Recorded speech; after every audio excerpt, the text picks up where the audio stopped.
Alright, slight little delay, but we are back and we're here and we're going to be jumping into the action today. It's the start of round 2 in the CCT Series 17, going by the wonderful Nexus. My name is Hayes, and we'll be casting the first 2 games of the day. Now, mate, we probably got to speedrun this pre-show a little bit, so I guess we just delve straight into the details of this particular matchup, Navi Jr. versus OG. This is the 0-1 bracket in the Swiss stage. And these are 2 very strong teams, which means one of these teams will be going into the 0-2 stage. That's got to be pretty scary. Yes, it is. And, I mean, what more for 2025? So, I'm looking forward to seeing what, the likes of Zugus can do, for example. I saw him on his previous team that for now eludes me. I want to say Monty, but I know it was not Monty Jr. That was the other Lithuanian player, right? Navi Youth. I'm having That's a look at the one, HLT. yeah. It was actually Grinders, a lovely name. Navi Youth and then Navi Junior. That's the one. Yeah, okay, that makes sense. That makes sense. But nonetheless, so you've got a bunch of young guns here who are trying to make a name for themselves. And, I mean, so far, right, when you look at what they've done in terms of the results, it's pretty okay. I don't think they'd be complaining all too much, but they have been going through, I still think, an interesting period in their team right now. Finally having time to officially settle in during this last year and settling with this roster. And I think all for the better. I think they're onto some good things here. Yeah, I mean, this team, like you say, it's a group of young individuals, but boy, do they hit incredibly hard. Their average age isn't even 18. Makaze has certainly been turning heads. He's become a name that's spoken about a lot alongside someone like Kyosuke, right? But all of these players are just very, very talented and are scary to play against, man, just because of how much damage they tend to do in the server. Cemetery, another one of the players that I really enjoy watching on the AWP. But let's have a look at their opponents here, OG. Some more established players, some more established names. And according to the bookies, coming into this game as the underdogs, which I was a little bit surprised by. I mean, I guess it just speaks volumes to how good and how well respected this Navi Junior team is. Of course, they have also made a change recently, bringing Spook into the mix. It seemed like Mikey was actually going to end up joining this OG roster, but they decided against adding him. Motto on the AWP is an enterprising prospect. Krisen is leading this team, and he's really come into his own as a leader, as an IGL, as a player as well from Mouse NXT. And I feel like they've got a really good group going with this OG roster. I agree with you. I think this is, though, a team that I could draw a simple comparison to another team that's, a bit on that same sort of level, but still above them at the moment in ENCE, where I see one sort of issue that I feel like it's only a moment of time, and that is the AWPer at the moment, because I still think Moto's form hasn't really been what it was before joining OG. And I kind of just feel like, there's a time limit on it, a ticking clock, and it is with the addition of Krisen that needs to change, and he needs to kind of step up, I think. Or, step up or get out of the way kind of thing. I think that's the only sort of issue I currently see. That's the big one, maybe, so to say. I don't know if saying you they agree. need to shit or get off the pot is basically what you're saying right now. Yeah, kinda. Kinda, yeah. Don't waste any time here, man. There's a queue. Toilets in hot demand. Either way. Now, I'm right there with you, man. I feel like we need to see some results here from this OG roster for sure. Let's have a look at the Veto. I'm intrigued to see which maps are going to get played here between both of these teams. I mean, OG's map pool is, we don't know a huge amount of, but not like OG have got a super well-versed Mirage either, so it might be a bit of a roll of the dice, and that is what they're going to pick. Navi Jr. have gone for Nuke, which is a solid map for them. And as a decider, do we get Train? I'd love Train as a decider. Oh, okay, denied. OG say no. That means we have Anubis. No fun for you, I'm sorry to say. Although I'm very happy that we don't get to see 3 of the same color palette maps, because those have been the last 2 best of 3s for me. It's been Dust, Mirage, and Anubis. The 2 last best of 3s I've had. So much stimulation. Exactly. Imagine seeing 1 color palette. But here we get to see Nuke to start things off, and then we go to the boring ones. But for this one, right, like you say, Mirage is an interesting one for OG just because their results on it haven't really been convincing, I guess, if it's a way to put it, or it hasn't really been one where you could say that, yeah, this makes a lot of sense. It's just more the struggles for Navi Jr. on that map that kind of lead him towards it, and decent enough results, overtime or double overtime against Fnatic, or is that triple overtime? I don't even remember anymore. I don't know the numbers, but nonetheless, but then you have a win against Aurora as well, so you have, like, the reasons to draw them into that series, into that game of Mirage. So, I hope it works out. I hope for the best, but for now, we go to, not OG's map pick, Navi Jr.'s map pick up first, to test the waters a little bit here, Hayes. Yeah, it means OG get to choose which side they start on. Unsurprising that they've decided to start on the defensive half, and Navi Jr., well, let's see how they go about their business. Doesn't look like they're pulling any punches here in this pistol round right now. Numbers towards outside the name of the game, but Buzz has already taken down 2. Oh my goodness, he's going to find a 3rd. That's a flawless defense from OG in the pistol. Not a bad one at all. I mean, that's a quick way to just end it. No questions about it. Fiku shows up, it's 1, 2, and 3, heads being popped, and his teammates do the rest. It really couldn't go any better. That's as well as he could draw it in the practice room. Yeah, everything just going according to plan, all the shots being landed. Navi Jr. just kind of wheel spin through that pistol round. There was a plan, but they were never able to really get it going. And that means OG open up their account first, and we have a pause. That's unfortunate timing, considering we're already slightly behind here with some tech issues, but yeah, hopefully they'll be remedied quite quickly, and indeed they have been. Gonna actually be a force buy here from Navi Jr., despite the fact they didn't get the bomb plants. So let's get it. Let's get it. Let's see what this round will now have for us, because that force buy is definitely a statement to try to make here if you win it. And even if you don't, it is still going to be a statement from Navi Jr. They believe in themselves, he said it as well. Young guns, but they hit hard. They're looking to prove that very quickly here from the very beginning as well. And for it, Zegas will find the first one. On to B they go, they will just continue. A Congo line down toward the B side, and here a couple do wait, and Spook will stand at the first one's test. At the second, oh my god, nearly gets past him. Trying to blend in with the T side of troops, but will be shut down. Still, he's done his job at the moment, but it's problems afterwards. So Fiku has taken a position on the bomb side, which does lead them still to have control over the site and the round with some issues. Come back out of Zegas, though. Waiting for his teammate, trying to stay alive. This is all on Krabeni at the moment.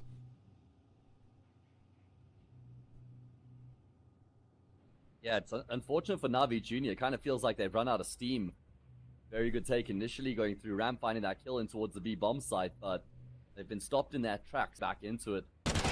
And Iku's posted perfectly towards single door, does get dinked, and look at how low both himself and Motto are right now. Dukas has found the first. One bullet from the Max 10 will get the job done, but you could say the same for the FAMAS, and Iku's FAMAS will prevail. My god, that is one bullet away from an ace, by the way. One away from Navi Jr. to take this one instead. It is confirmed, OG do take it, though nearly fumbling it. That is what is also going to leave that T-side of the force buy back into it. Or at least, yeah, I was going to say at least partially, but then a couple more do end up. So fully forcing into it, I rate this force buy. It's that early part of the game, the control over the economy, what you're looking for as well, and one survivor barely even surviving. You want to make sure that you can still have a chance to win these rounds, and any other situation, 2-3 survivors, maybe you don't force buy, but here you do. Outside, there's the approach. Navi Jr., they want to make this a very streamlined and quick play for themselves, it seems. And he's rolling the dice with another force buy here on Navi Jr. And Zugus, who does have that one AK, is going to be able to draw blood. That creates space. I mean, it's a big risk to continue with these force buys for Navi Jr. As you allude to there, they're getting kills in these rounds. They know OG's economy. There's really not much to speak of, so if they can win around, they reset the CTs immediately. At the same time, T-side nuke, you need that utility, you need that firepower. Opening kills can be difficult to come by, execute can be challenging to make work, but they have a lot of space to work with right now. Outside completely belongs to them. OG have at least taken the space that they need to in return. Lobby belongs to them, but the question here is, right, with ramp control not being established for OG at the moment, it's still a question mark where they want to go, right? They could go for mini outside, because there is currently Makaz making a bit of noise here. At least trying to keep the attention outside for a moment. It was Buzz who came up. Moment to go down. Spook does not want to deny that. Had the chance, but decides against it. Into Corbeni he goes. Headshot quickly. The CT side now have to fight for their lives for the round, because it's 2 versus 4 suddenly. And this is not what they had in mind headed into this round. Sometimes you don't have a choice. Sometimes Navi Jr. forcing back up and they win the round this time. Yeah, and they've done it convincingly at that as well. Just numbers towards outside, playing around the smoke grenades, able to find an opening kill from there, take full control of outside, deny OG any information, and then find themselves in towards that B bomb site. Good frags found from Krabeni as well. That is going to be Navi Jr. getting themselves on the board. That's what they were hoping for. That's what they were in pursuit of, persisting with the Force Spies, and it's paid off for them. That's a fun part of Counter-Strike as well, I think. It's that early Force Buys that may or may not work out, especially on maps like Nuke. And I'll throw Anubis in there as well, maybe Mirage. Those T-side Force Buys, CT economy gets broken down almost, and then you have the reason to go with the Force Buys. I find it very interesting. Especially in games and situations like this, where this is Navi Jr., one of their stronger maps. They've got a pretty good idea on how to play this. So, given a chance to take the reign, to take the lead, here's OG who have to bounce back instead in this one. Say, no, we are here to fight instead. Bring the heat. Aggressive play, spotted by Demon here. Figu does get at least away from this. But there's a second prong to this offensive attack for OG as well.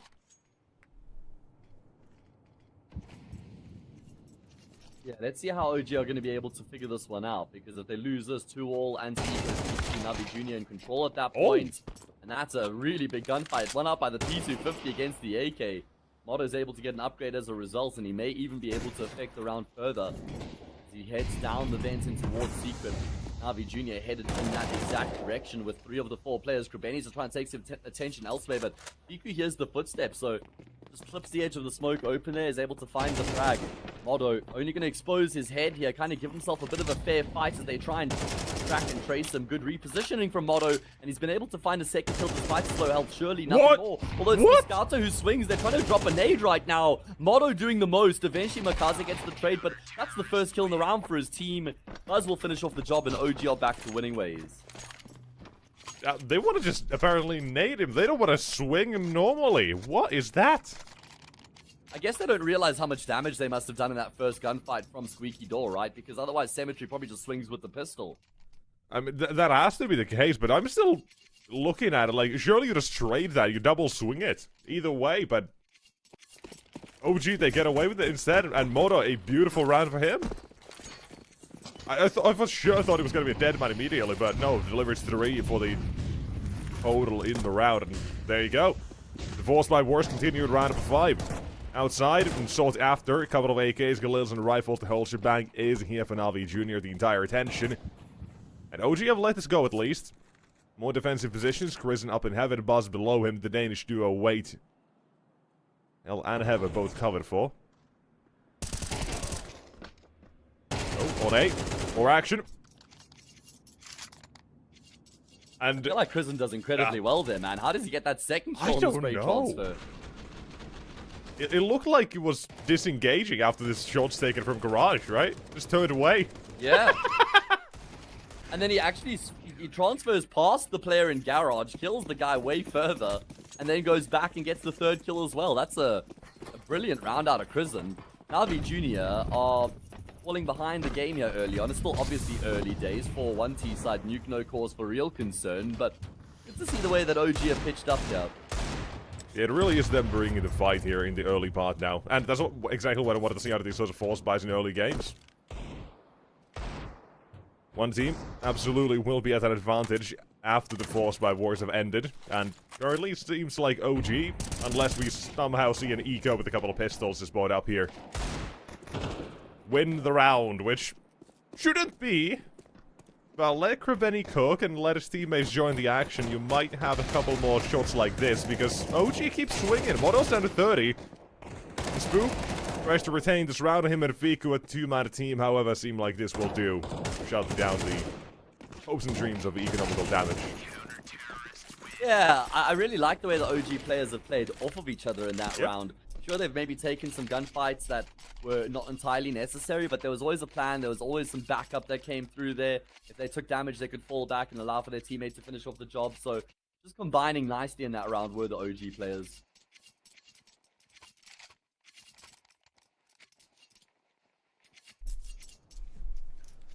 But here we go. Into round number 7. Into OG and Navi Jr.'s first gun round. Yeah, true. Just the fun sort of Counter-Strike. Coming a lot later than I expected. Am I complaining? No, I like it. It's fun. It is fun, certainly is. Let's see what this gun round has in store here. Oh, but I like it. I like it. He has an AK though. Oh! Yeah, he's hanging around. Oh, what? Krabeni's come through squeaky door. Oh, it's through Hutbalder, excuse me. Catches Fiku off guard. At least there's a trade, but quite a lot of space for Navi Jr. towards ramp now. Oh, look at Makaz as well. Wow. Yeah, they know Spook was in lobby. And that's not Spook, that's the open mono. Out toward the side still, Makaz doing damage, but Spook even further. He's got 3 for himself now, an ace required. Second Molotov picked up, buys himself a bit of room to move and maneuver, and he's also got a third Molotov. Just keeps picking them up. I think he's maybe got SV cheats on, infinite ammo maybe, but let's see. Seems like it. That or he's just found a graveyard. Smart from him though. This is smart, just trying to push through the smoke here, going for a bit of an unexpected play, but it does seem like they're now considering that, and there we go. Good crosshair placements from Zugas. Spook was going to clear out too deep on the angle, so it's a free frag there for the Lithuanian as Navi Jr. make the gun round work, and not like things really go according to plan there. The plan was to try and get towards ramp and then maybe work the round from there, but Krabeni opens it up. That creates the space for Makaze to come through from outside, wrap around into garage, and Navi Jr. just piece that one together nicely. Make sure they don't fall foul to the threat of Spook in that 1 versus 2 as well, as they combine as 2 teammates, linking up with one another. And that will be Navi Jr. doubling up their round count. I mean, that was a wonderful round and wonderful demonstration of how Nuke is kind of played, almost. You take control somewhere, CTs, they'll take lobby control most likely, or contest you outside, for example. There was a full commitment to lobby. You let go of outside just enough for Makaz to slip in as well. It's just the sort of push and pull of Nuke that I find really interesting as well. And it gets showed very well. And then you just add on top of a couple of very nice kills racked up there. What to get up to here? Most of the game, are we going to continue from here? Playing this team so far has been the key and the call for OG. But now you can't. Wow. Your teammate's gone immediately. 1 and 2. Demon living up to his name. And he is not the only one. My goodness. I love the pace and ferocity with which Navi Jr. have approached this round, man. I mean, completely fearless. Just charging forward. As you say, Demon living up to his name as he haunts OG. Like sleep paralysis in the corner of the ceiling there. He just drops down on their head. Frags them and round, well, never really even able to get going there for OG. I don't even know. I don't know how they didn't actually register it. Like, that's a 4-3 moment, whoever was playing Mini and or Garage there as well, not to see him. Because he makes like 2 jumps right in front of them, which is insane. But from that, there is another round for Navi Jr. We say economy running a bit low, but I imagine we might still see a force fight for OG. Although, 1900 loss bonus. I wouldn't say no to an eco either. I don't know kind of where I stand here. It's weapon save. 3 players have money. That should be 4 rifles they can at least get their hands on. And no, Nuke, you don't mind playing with an SMG or a shotty here as well, if depending on the position you're in. So, a buy comes out. Yeah, that makes sense. Yeah, I mean, yeah, like you say, just the one sort of handicapped weapon here for OG. Of course, there has been the nerf to the MP9 recently, and I've actually noticed the nerf playing with the gun a little bit and watching in these games as well that I've been casting. It's definitely been a noticeable change to the prowess of the gun, I would say. As Spook was forced into the corner at dead vent, And then he just steps out and gets a kill, and then a shot through the smoke as well on 3 health. This is an important round for OG to win as well, because if they lose this, it's going to be 5-all. So great stern defense coming through from Spook initially. Yeah, I do like the setup here towards A. Again, it's kind of playing into that CT setup to play with 2 playing tango and tandem. I think that is, well, a quality we're going to be seeing more and more of as well, with, you know, addition of Krisen, given more time as well. But he's had a fair bit of time now, I'd say, so you've got the basics of pretty much everything down at the moment.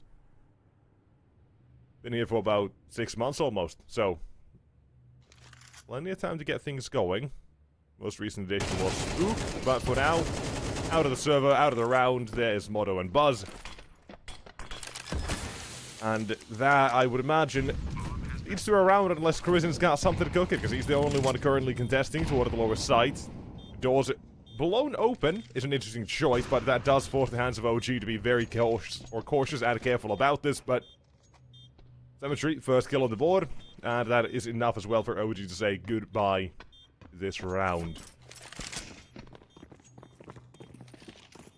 Well, that is unfortunate. That's really unfortunate after the fact they get it into a 5 versus 3 and OG look like they're in control, but the amount of depth that Na'Vi Jr. have on display, the fact they're able to recover that, all 3 of the players left alive get a frag apiece, that completely opens up the B bomb site. Good awareness, good clearing of the corners, good shots being landed. That's a brutal blow here for OG, genuinely. 5v3 in such an important round as well. You can't afford to spill those sorts of opportunities, and that's why so many people are so high on this Na'Vi Jr. roster at the moment, because of rounds like that where it seems like they're down and out as most teams would be. T-side Nuke, it's not like they've been able to trade map control or a bomb site for losing 2 players. They really didn't have anything to work with, but from a standing start with a disadvantage, they're still able to navigate their way into the bomb site and win the round. So that's what makes them such a scary team to play against. Into Buzz. The Deagle, what do you got here? He can stick around for 1, and with Fiku, that's 2.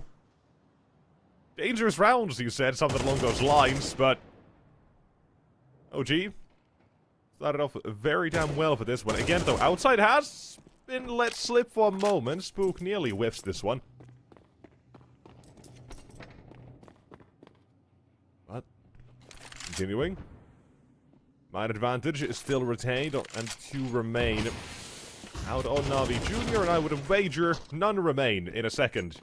The bomb getting dropped, 7 Street's not going to drop down the vents. Not something he's looking for. He does not want that smoke.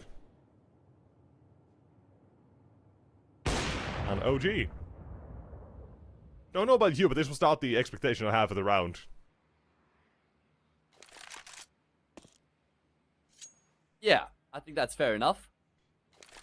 I mean, considering the fact OG didn't spend much money at all coming into it, I don't think many people would, and maybe this is just what we've got to be saddling in for the game. A back and forth affair here between 2 very talented teams. I'm all for it. Because, now, I'll open up the discussion here a bit as well. Now, I've been a fan of Krisen for a good while now. From Mouse and XT, and all the different struggles that team as well had to go through. I think it's kind of set him up for that success as well in the future, right? Having to have played so many different roles and with so many different people and teammates already as well. I think he's proven himself to be very good already. And here, I think OG, the rapid sort of evolution we're seeing in this team, it's bringing new life to this, and I'm liking it. But if you have any counterpoints or any other players you want to talk about, I'm all ears. Yeah, of course. I'm a big fan of a number of players on both of these teams, honestly. I think Moto is one guy on OG that I've really come to enjoy because he seems to really get out on himself. As for Na'Vi Jr., I think it's probably going to be Makaze, the guy that I'm the most excited about, man. He's just so ridiculously good with the rifle. He's really taking the world by storm here. Hasn't had the best start to this series, and in fact, tries to go for a bit of a cheeky phase through the smoke there, which will cost him his life, and Buzz fully prepared for a player to be on top of the garage, not the cleanest spray, and that's going to cost him his life. Had the right idea, Just not the aim to back it up this time. But I like the setup again there for OG, right? A bait and switch, one man shooting into the smoke, second waiting in a garage, has the drop on the T side player.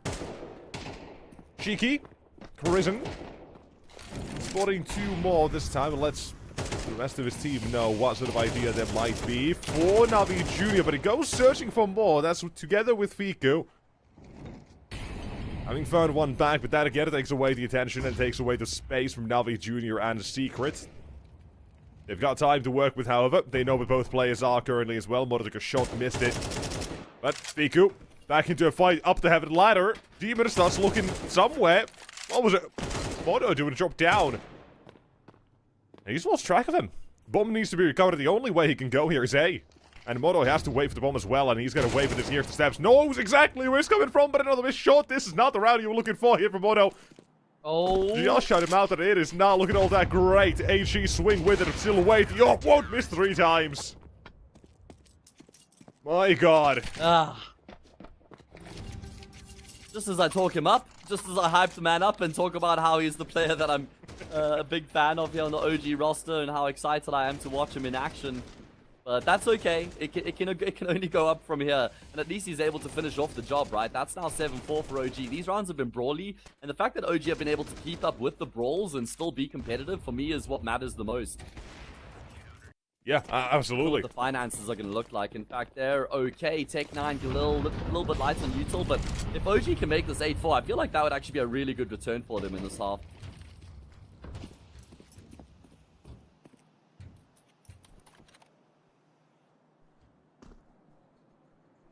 Again, though, Navi Jr. outside control is the name of the game for them. Repeating setup from the last round, but they're also going to have Spook joining from Secret, so if they are able to stall them long enough, that might turn out to be a bit deadly, but not for now, because Cemetery and Bakaz both lining one. There's that player in Garage down as well. And Navi Jr., you just said, they've been, well, they've been caught up to when it comes to brawling. OG have been keeping up. What about this one? Shut down. And it's pretty much a complete change in terms of the rounds as well, because so far, Navi, they've been throwing smokes, man. And this time it's nothing. They just go for it. And it's worked out really well here for Navi Jr. I feel like they've done their best work when they've employed this sort of brawly style, just backing themselves as individuals, backing their firepower, just smothering OG, not really giving them any time to set up, but they're comfortable in the round. Modo. That is borderline illegal, surely. What has he just done there? No scope through the smoke. Oh and, my Zugas God. will ensure that there's nothing that comes off the back of that. But that's going to be a good kill to add to the highlight reel. I'm out of words, man. All I can say, 7-5, try to move past that, but I won't be able to. Holy. A great ending to the half there as well for Navi Jr. Right? It's that 5-1 stuff for OG.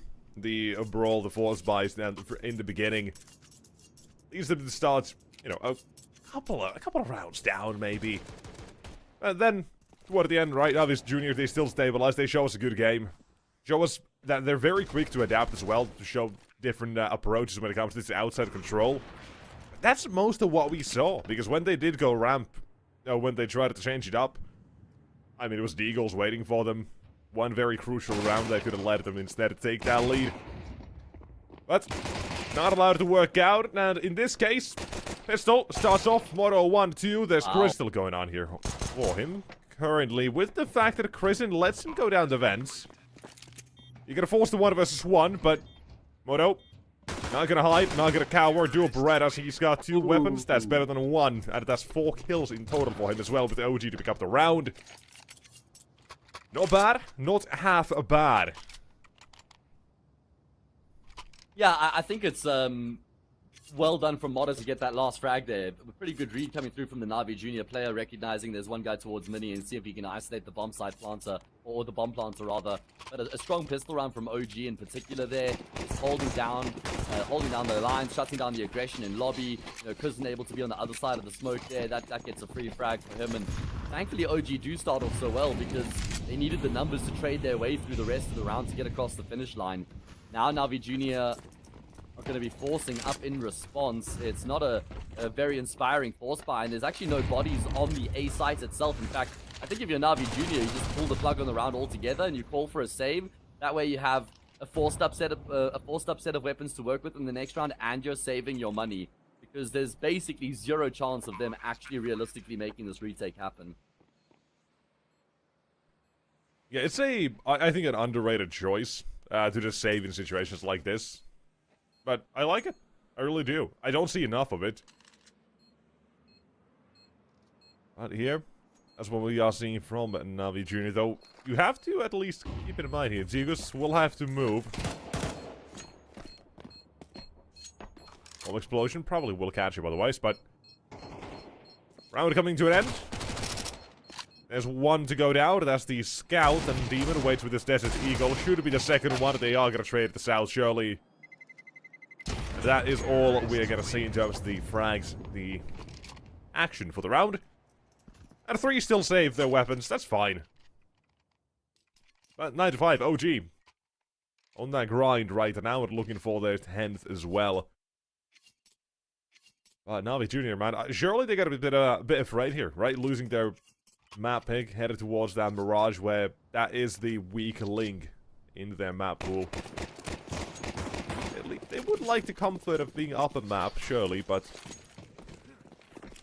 we'll see how things look eventually. For now, we'll still focus on this one. I mean, my concern here is that we're going to OG's map. Oh, no, I lie. Okay. Mirage is OG's map. Yeah, I'm right. Okay. Yeah. That's my concern. Oh. That's my... Oh, no. Shucks. Okay. I mean, it looked like there was some damage done. The kill comes through after the 2 players disconnect. It is a full eco for Navi Jr., so I'm not sure how inclined they will be to try reset the round here. The problem is it's Makaze and Krebeni, the 2 players who are playing from the same country, right? They're both playing from Kosovo. So I wonder if it's something linked to that, or if they're playing from the same location. I mean, I've seen my fair share of LAN cafes from the country, so I wouldn't be opposed to, you know, assuming they could have been in the same location, be that a LAN cafe or the same area, generally, same house, maybe, who knows? But nonetheless, I'm sure we'll hear something. But for now, round seems to have been played out, and I don't think it will be reversed. I think we'll just continue from this. But we continue. Well, we'll continue into technical timeout. That's the one. Now, information still don't have it immediately. Would like to know if we are going to be expecting them back any moment now, or what exactly is the... I imagine it's going to take a little bit of time, and I'm surprised an internet outage. We've seen this happen when you do have, like, regional teams. It's pretty notorious in Brazil, where you cast some South America games, and you just have, like, all 5 players disconnect at the same time, even when they aren't on boot camp, because entire cities' internet just, you know, briefly goes down. I have a feeling, like, generally issues that are as widespread as what I'm assuming this one is for Krebeni and Makaze. Again, you know, just presumptuous that they aren't playing from the same location. Generally, those issues get fixed a little bit quicker because they're more serious. If it's more of, like, an issue that's localized, sometimes it can be more difficult to report and get the companies to actually fix. It does look like they're both at a PC club, though, so I think you're onto something there. Must be playing from the same location. All right, well, guys, the word on the street is that we're just going to throw this one into a bit of a break here while we wait for Krebeni and Makaze to return to the server. So don't go too far, and we'll be back as soon as they are.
Do I wanna try? Can I let it go? We're running from the past, wanting to be sure. Chaos in my mind, constant deja vu. But every time, it comes back to you.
Alright, we don't have great. It seemed like OG were probably going to go on to win Nuke, so it seems somewhat okay for Navi Jr., and we should still get to play the second and third map, assuming we go the distance. So at least we'll still have a series.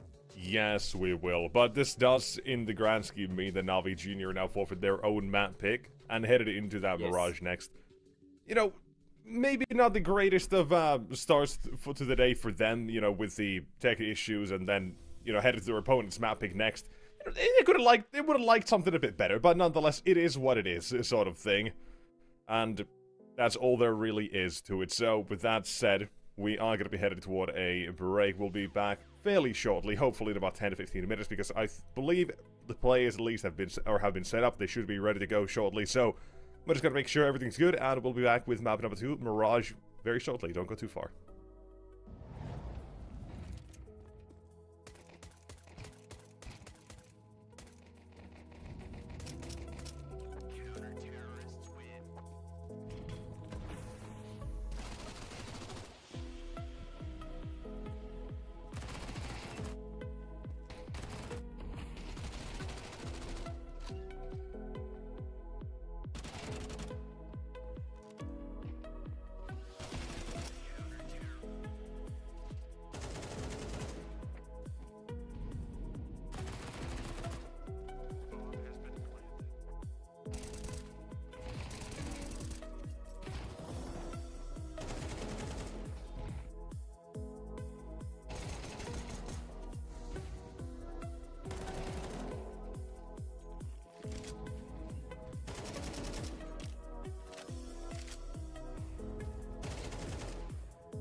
Okay, we're back, and we're going to be getting to the second map of the game. The second map here for both these teams is going to be Mirage, assuming we do get to play, which I'm pretty sure we will. Of course, unfortunately, Krabeni and Makaze ended up disconnecting, or they had electricity issues at the PC cafe they were playing from in Kosovo. So they've had to move to another location now. I believe they're busy getting set up and should be joining momentarily. And Nexus, that means OG. I mean, they were in control, right? They were winning 10-5 on the T side of Nuke. I'm almost certain they would have been able to go on and win the map from there. Do you share that sentiment? I do. It felt like they just had it in the bag almost. That tease, we didn't get to see much of it, but I still feel like we would have seen enough. So, we just headed toward the second map, and it's really... I think it is just what it was going to be, where Navi Jr. have to bounce back and have to show us a better game themselves. And from the get-go, because... a lot of Nuke really came down to that start, wasn't it? It's that force buys going back and forth. Navi Jr. giving it one round, then OG go 5-1 instead. You know, that's the sort of start that really cements or sets the mood for Nuke. Because then you still bounce back from 5-1 down to a 7-5 half. Or, well, 5-7 half for Navi Jr. They still made a good first half, but it was the start of the game that really, for me, made it what it was. Yeah, for me as well. I mean, OG just came out the blocks flying. Navi Jr. were kind of able to brawl here and there, but the rounds they won never felt super clean. I mean, maybe there was 1 or 2 rounds that they were able to get across the line quite easily, but I think that OG have actually looked like the better team in the series so far. And now I mentioned this point in the pregame, and I'll bring it up again now, and it's the fact that whoever loses this goes 0-2 in the Swiss stage. Now, it's not necessarily the end of the world for both these teams. I'd actually still back both of them to find a way to continue to progress through to the playoffs. But the real problem, Nexus... Oh, no. I will get there, we'll get there. But the real problem is that if whoever goes 0-2 here, all the other teams in 0-2 have to play against one of these two teams, and now we know who's going 0-2, Nexus. Do you want to break the news to everybody? Oh, I'll break the news. We got some word. We got some bad words in our ears. Yeah. Nightmare fuel here for Navi Jr. today, it seems, as unfortunately they will not be able to play this one. They will have the forfeit. They are not able to set up in time here. And that means Navi Jr. going the 0-2. That's a very anticlimactic thing. We're setting up here the clash for Mirage, trying to make things, you know, at least set it up to a good degree, you know. The loser of this 0-2, then we just get a word. Yeah, Navi Jr. forfeit. Unfortunate, man. It is what it is. And it's crazy that Navi Jr. are now going to be 0-2 here in the Swiss stage. I mean, this is a stacked Swiss stage here in this competition. And I just feel sorry for any other teams that end up in the 0-2 bracket and have to play against Navi Jr. You know, you look at how many really good teams there are in the Swiss. It's not going to be the case any longer. Very unfortunate for Navi Jr. But I guess OG, well, they're going to breathe a sigh of relief. I think so. I mean, what can you really do about it? OG, they would have had that first map, so it still feels like, yeah, they probably do earn that one, but it's not really a, you know, well-earned victory. You're not going home after the end of this one being like, yeah, boys, we did a great job today, we had a great game. You're just gonna be left wanting more, I'm sure, for both these teams as well, because they didn't get to play as much as they would have liked, but it is what it is, and that's the reality of sometimes online Counter-Strike. Yeah, it's exactly that, as you say. It's the territory. It kind of comes with the territory. But still some good games lined up to try and entertain the people out there. I'd say Multiverse Sashi could be a really good one. And then we're going to have the pleasure of covering 500 against 9. But, guys, that is all we have for you for now. It's going to be an extended break before we do jump into that next game of the day between 500 and 9. It's going to be about just under an hour and a half. They'll be busy with the pregame at that point. So you can go pretty far, but not too far, because we have a bit of a break now. Go get a snack, go get some refreshments, maybe have a walk, touch some grass, get some sunlight, guys. Don't just sit at your computer while you wait for us. Come on. Either way, we better find you there in chat once again for that next series. We'll be back in about an hour and a half.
We were somewhat deprived of our previous series because of the unfortunate technical issues for Navi Jr. And hopefully our next series will make up for it. 9 versus 500, joined by Mr. Nexus, who's on his first cup of coffee of the day, which I was surprised by considering your finish. I thought that stereotypically Finnish people just drank like 8 cups of coffee a day or something like that.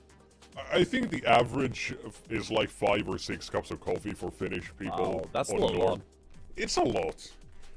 But, you know, I try to limit myself. I normally don't drink any. But sometimes, you know, if it's a morning shift and I haven't had work or haven't had enough sleep, that's when, you know, 5 cups in 3 maps, you know, usually goes. But we had a bit of a break. I had a decent enough sleep. This is the first one of the day. And I just want to make sure I'm ready for it as well with 509, like you say. Second, do we maybe say this is the first game of the day? Because we really did not. Yeah, we really didn't get enough action. We got 15 rounds out of that first game, and that was it. Yeah, so I guess we could kind of go ahead and call this the first proper game of the day. I'm expecting it to deliver the goods as well. 0-1 matchup here in the Swiss stage, so loser joins Navi Jr. in the 0-2. Pretty scary place to find yourself in a Swiss stage as stacked as this one. Later on, GTZ takes on Ecstatic. I'd say Ecstatic have to be quite happy with the draw they've gotten in their particular matchup, having to play up against GTZ. I mean, there's no easy games in the competition, but it still does feel like that's a better match you could draw in the 0-1. And then Monty versus Sashi to round up the day should be a humdinger. Certainly should be a good one. But next... It's been that long. I saw them yesterday. You know what? Fair, so okay. There we go. I know I haven't seen him with Cirque, and that's at least 8 months, wow. so... Wow, it's been that long? They've been avoiding me, man. They've been hiding. Okay, well, I guess I'll talk a bit more about them then, because I've got some more recent knowledge, having seen them as recently as yesterday. Cirque is popping off with the rifle.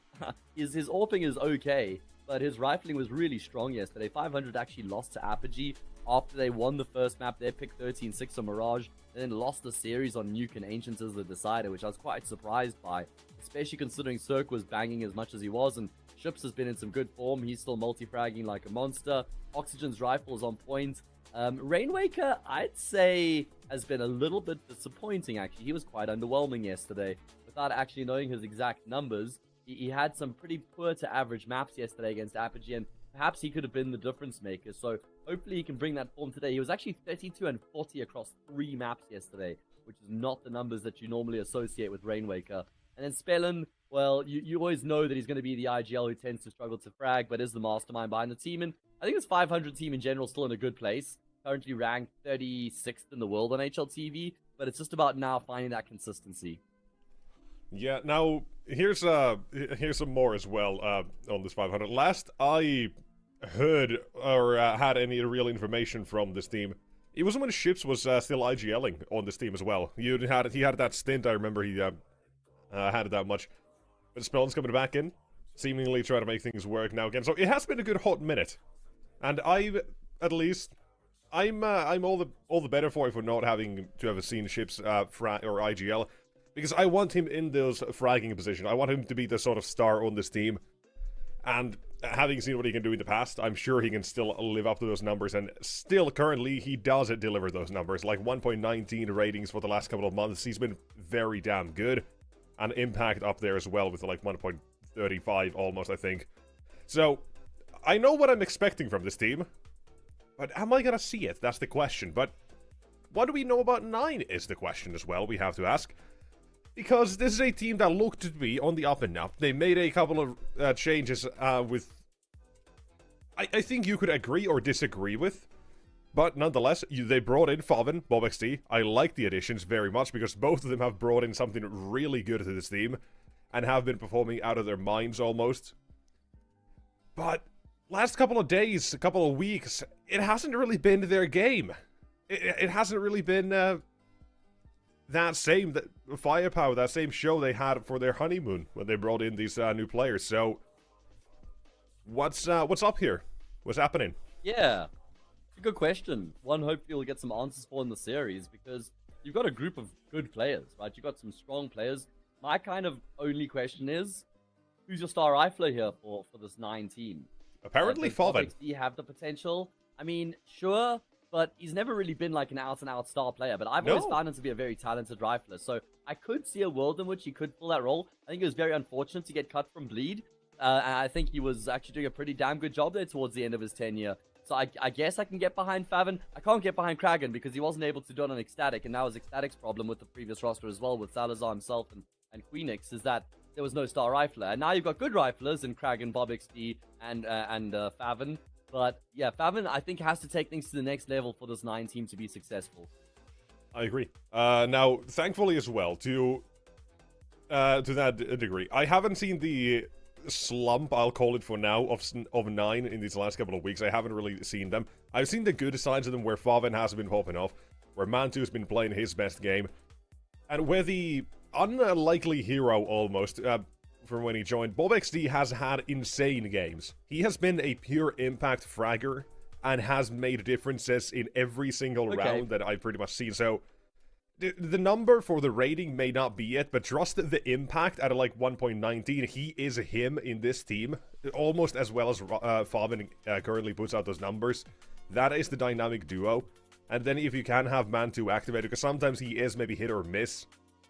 If he is hitting, it is a dangerous team. But it seems like they haven't found it just yet with Kragan. They were, all over the place in general, so never got to see the best from him, and now he has a stable team. Let's have a look at the Veto. What maps are going to get played here in the series between 500 and 9? I mean, there's quite a lot to go off of for both of these teams, so we have a good idea as to where their strengths and weaknesses lie. The best map for 500 by far, Nexus, is Mirage, and that's the permaban for 9. So that's already a good edge in the Veto here for 9. They're going to pick Nuke, which has been a frailty for this 500 team. Again, this Veto is looking good for 9. Dust2 picked in return. Feels like you could kind of use the same description in terms of what Nuke is for 500. I think Dust2 is for 9, a bit of a weaker map for them. And then a decider will be Anubis, which is a good middle ground. So what are your thoughts here, man? Color palette not really popping off once again. No, it's the exact same pretty much we had for the last one. We just swapped Mirage and Dust here. It's the same color palette. It's it could be better, man. This is just Valve's issue, honestly. Like, why did they remove Overpass? Like, why? For Dust2, I have no idea. man. I've been asking that question ever since CS2 came out, mate. Ah, man, I am not a fan of it, man. Overpass. Are you vibing with that with me? Minus Dust2 plus literally anything else, but Overpass is the GOAT. So, please, come on. Yeah, I feel like the map pool in general is in a pretty good place in terms of being balanced between tactical, methodical maps and then sort of more free-flowing maps where individuals can take the game by the scruff of the neck. But yeah, in terms of aesthetics themselves, there's a bit of a color wash going on at the moment. Yeah, now, actually, I'll ask you a question here as well. Now, you bring out the balanced sides of tactical or, just W holding. There's a different thing as well. I realized this a couple of weeks ago. I miss when maps were one-sided. I want to see, like, Counter-Strike Global Offensive 11-4, 12-3 halves. I had a game like this on Train, now that it's still very new and uncertain, where it was, like, an 10-2 half, and that game was a hell of entertaining. It went, like, the entire distance. It was almost a comeback and all that. I miss that, man. I want to see one-sided maps. Stop making everything so balanced. Yeah, I agree with you. I think Counter-Strike is best when it's CT-sided. Because then the T's have to get innovative, they have to get creative to find ways to be successful, and you often have games where teams have to get comfortable playing from behind, and where teams can't get comfortable once they have a lead. I don't just want these, like, 6-6 half maps, 5-7. You remember the back in the CSGO Nuke days, if you were, like, 12-3 on the T side, you still backed yourself. Like, you still felt like you were in with the chance. Oh yeah, you are absolutely giving yourself a pat on the backside. Boys, this is good. We just need the pistol, and we probably won the game. Oh, basically, yeah. That was it, man. Crazy. Oh, the peak, the prime. I missed that so badly. Man.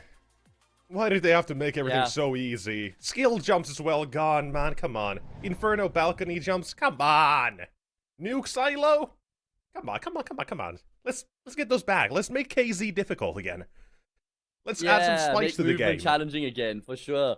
Just increase the skill gap, certainly something that Valve have gone the opposite direction with. Either way, we're going to get underway with Nuke here soon enough. It is the pick of 9, 500 starts on the CT side, and generally, Nexus, it's in with a chance going into that next half. I can get behind that. I think so. But for the start here, right, we're waiting for one thing, and that's Ships to figure out his TeamSpeak things, because apparently he's got some issues. Can't hear him. No one can hear him. He's stuck in the void. They're not allowed to start things just yet, apparently, but I hope everything is a-okay. We're starting to see movement again. Feeling like Ninja and New Year's Eve, not seeing enough of it.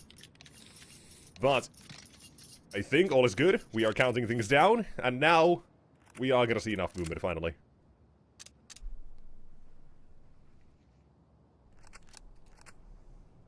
Alright, well. I really hope that goes appreciated. I hope that yeah? Ninja comment is appreciated for the cinema that it is. It is. I'm afraid it's lost on me. I'll be honest with you, man. I'm not familiar with the Ninja comment with New Year's, so... It's like... Okay, I'll get to it when we have downtime here, but... Okay, alright, I'll remind you. Those who know... Looking forward to... Appreciate it, for please. sure, right? Okay, alright, well, guys, give Nexus his flowers. We do have 9 starting off on their T side, your utility towards outside. Dragon with the flash as well. There's one smoke to get across, and they're only going to use the one smoke, and evidently that's enough. BobXD catches a glimpse of Spellin on the cross. He goes back, collects the kill. Now it actually looks like they could pivot back up secret and head in towards the save bomb site.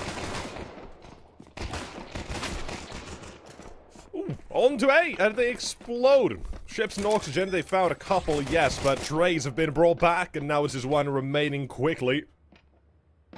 BobXD and Krogan, one has to get a 3k, if not, as Rain Wakey said yesterday, underwhelming today, a chance to make it up here for the pistol round. But the problem is, BobXD from below. From hell up into the heavens, he shoots him, splatters his brains right up there. And that is 1-0 to 9. Now, here is the, here's the sort of comment. I feel like I'm gonna send you the video. You have seen this, okay. I think.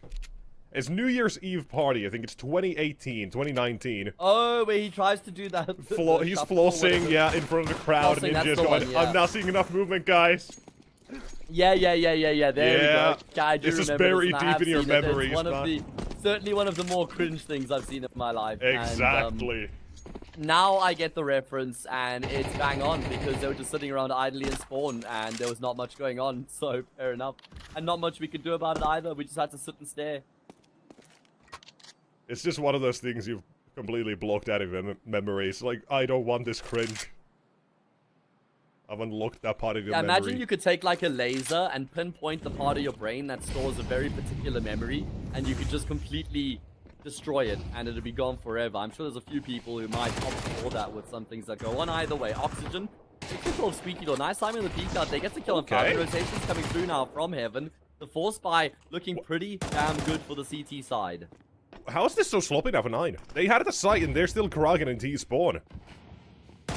They'd have had this advantage instead, but a decent enough setup to deal with, is all they have to do is have either one checking outside every couple of seconds. And even that, they don't have to. I don't think, what if Mantu could have crept to heaven? But Ships and Spellin, they have this under lock and key. This is a done round. With a simple enough force by. Surely done and dusted. I mean, you look at the time here, 15 seconds. There's no way back for Mantu, and like you say, a simple force buy. Gonna get the job done. There we go. Ships will step out and finish it off, and I really like the positions that 500 take in the Force Spy. They're not worried about fighting outside, which makes sense because you don't really have the weapons to contest. Instead, they prioritize trying to get into Squeaky Door and then stacking up the defense on the A bomb site, rotating everybody across aggressively, having the numbers there to extinguish the threat from the 9 players. And it looked like for a moment, Mantu and Kragan may have been able to recover that, but Spellin's kill with the scout really locks in the round for 500, who answer back after losing the pistol.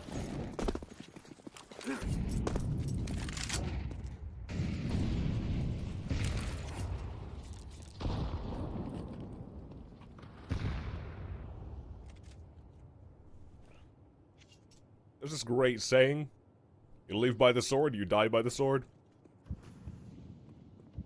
I don't think 500's gonna die by the sword here. I think they're gonna keep on living.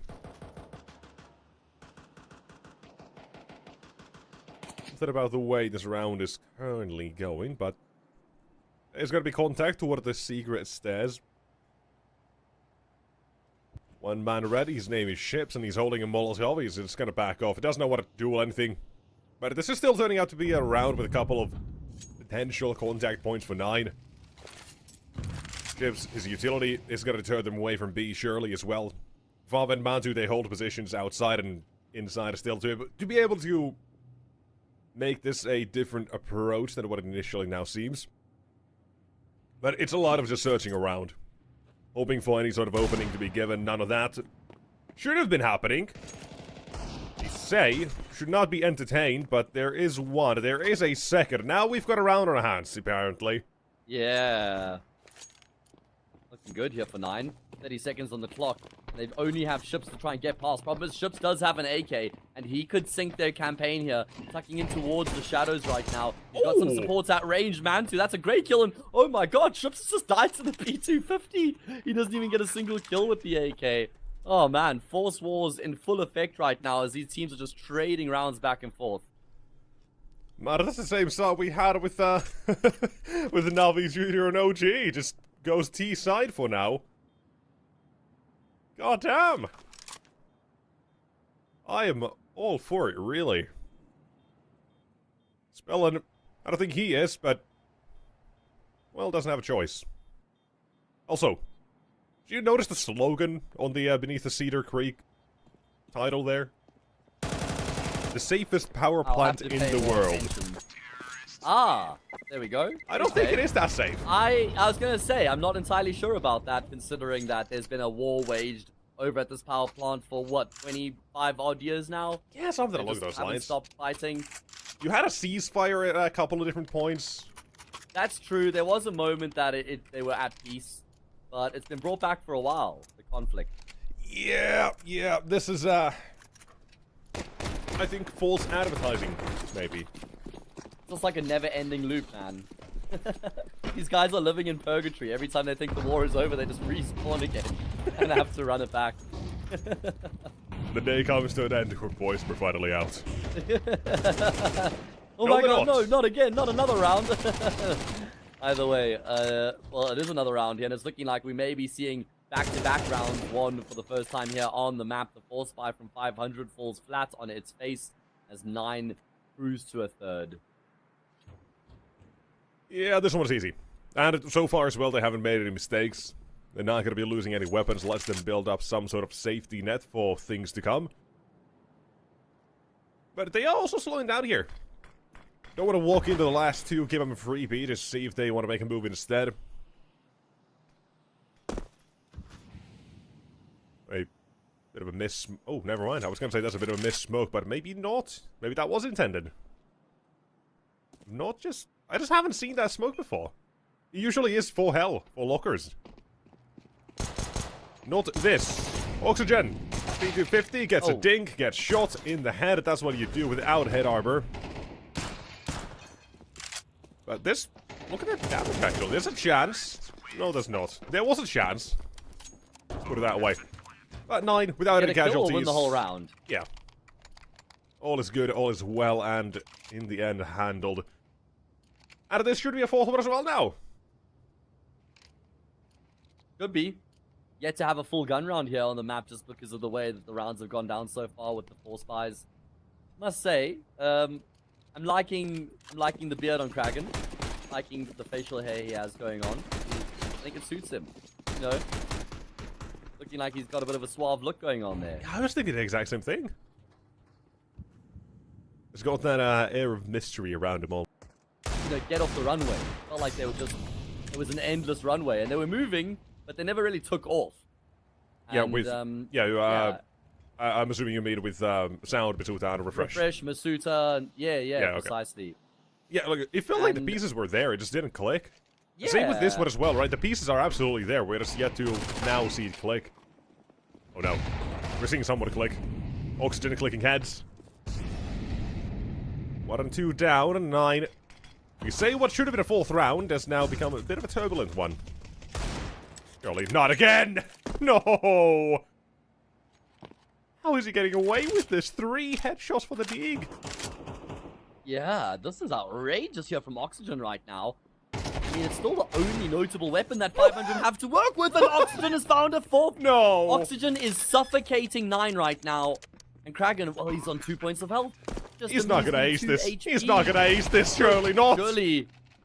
Oh, wait a second. Rainwaker, this is still very doable for him because, like I said, all it would take is a single bullet from this USP. Kraken is just dancing around the silo. Barely any help to work with. No utility's going to bail him out of this one and steps out. And oh my god, are you kidding? Rainwaker hasn't landed a single shot. Oxygen is wondering, how have we lost this round after I get 4 1Ds? That's a tilter moment of face cam. Surely looking like Nico at the moment, seeing his team's crumbling. But my god, Oxygen still makes this an insane round that never should have been. Crispy as anything else could be with the Deagle here. Heads only, and it's down to 1 mistake. A stray bullet is all it takes. I can't believe Rainwaker doesn't land a single shot with the USP though. He didn't even shoot. I don't even know. Oh. Oh, Damn. man. Oh, Twice in a row, the same okay, trick? at least. Oh. Not in a row, that close enough. Here, 9. They have 1 man lurking outside and a quick play from Ramp onto toward the lower side where Ships now makes his eternal resting place. We call that. I was gonna say makes his stand, but that's A shipwreck, yeah. Yeah, very quickly at the bottom of the sea. Sunken. And this one, now I hate to say this, it's easier than the last round. It should not be, but hey, here we are. That is a very quick save as well. 9, I like the pace of this round as well. They're kind of setting up the tempo for the future. You have the outside player lurking. BobXC finds 1 out of it as well, confirms another's whereabouts. Lets them lead to believe that there is somewhere a gap in the defense. Now, what's going to be towards the ramp? They find it, they get it. And then just W down the ramp they go and Ships down immediately before even being able to do a single thing. So it's very well recognized there for 9 to make that move. And able to walk away with a very, very clean round. Yeah, I mean, that's a great round for 9. Starts off decently, getting the opening frag outside. Cirque sure gets a trade, but 9 don't just sit around with their hands in their pockets doing anything in the meantime. They then pressure through ramp. Rainwaker gets destroyed. I mentioned to you in the pregame that he hasn't looked very convincing as of late. He's 0-6 here at the start of the map, so some concerning signs here for Rainwaker at the start of this map. Hopefully improvements to follow, but 9 are on the brink of already guaranteeing themselves a leveled up scoreline going into the second half. And, well, Cirque has hit the deck. Pretty sure he had a rifle or an SMG coming into the round of scouts. I think he had something upgraded to work with, and that's no longer the case.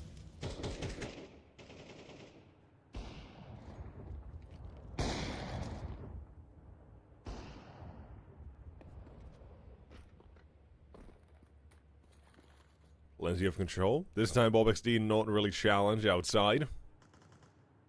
So it's a very similar round to the last, but they're just waiting to see if 500 have anything to respond with on ramp if they're gonna try to read them. Read into it. Also a very crispy case hardened there on Rainwaker.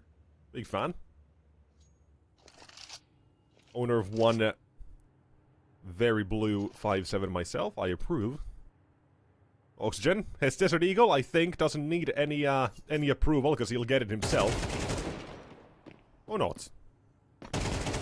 You hope for better. Kraken, he'll deliver you something better. That's 1-2, that's round done. Yeah, he is delivering, man. Nicely I can't done. believe this from Kraken. He's 11-1. He's 11-1 right now. Kraken is just having a field day, just tearing 500 apart. And man, if 500 can't find a way to win this next gun round, then it feels like Nuke is going to be, well, it could be the beginning of the end at that point. 7-1 if they can't save any guns, and Eco 8-1. And I mean, I've already spoken about how I felt like they had to win this CT side 8-4 to give themselves a decent chance going into the second half. That's obviously not going to be an option anymore. The best they could do from here is 6 apiece. 9 are going to be very happy with how they've been able to open up here on the map. They can now really try and push this lead even further.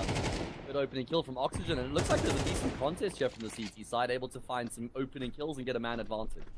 But this is good to offset the pace that 9 are trying to set up here as well. Last couple of rounds, Bob XT was able to just run rampant. Now you've completely shut them down here. No tempo change to be made, and this now gives a gap. In the future rounds that are to come, 9, they know this is not going to be the sort of round they're going to be able to immediately do or get away with. Instead, what does that mean? It means that they'll probably have to go back to that default they were going for. Outside is going to be where the focus probably lies next. And 500, I'm going to assume they're going to be ready for that. So it gives them a chance for now to set up for those future rounds already. Make this first half close, but still to finish this one. Mantu, he is finished.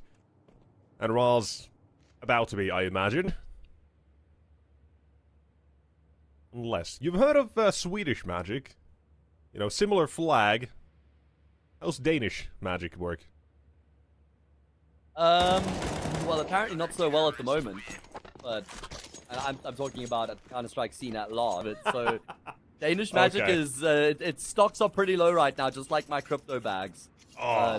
Evidently, yeah, Ral's not able to invigorate that like 2019, 2018 Danish magic either, but 6-2, still very good for 9, and like you said, probably going to go back to a bit more of the approach that was working out for them at the start of the half. Yeah, this is where 500 as well, they're going to get ahead of this play immediately and just react and change up their own setups. They kind of have that, right? Spellen's able to assist if things get very hairy quickly. The jumps were spotted to top of mini, and the duels are very quick to come out, but they don't wait for Rainwaker. Instead, now they'll patch up those holes, bandages to be put here. The bigger gaping wounds, and I don't think that's going to work out too well, but they at least recognized that the outside play was coming. Execution of the adjustment, however, not that great.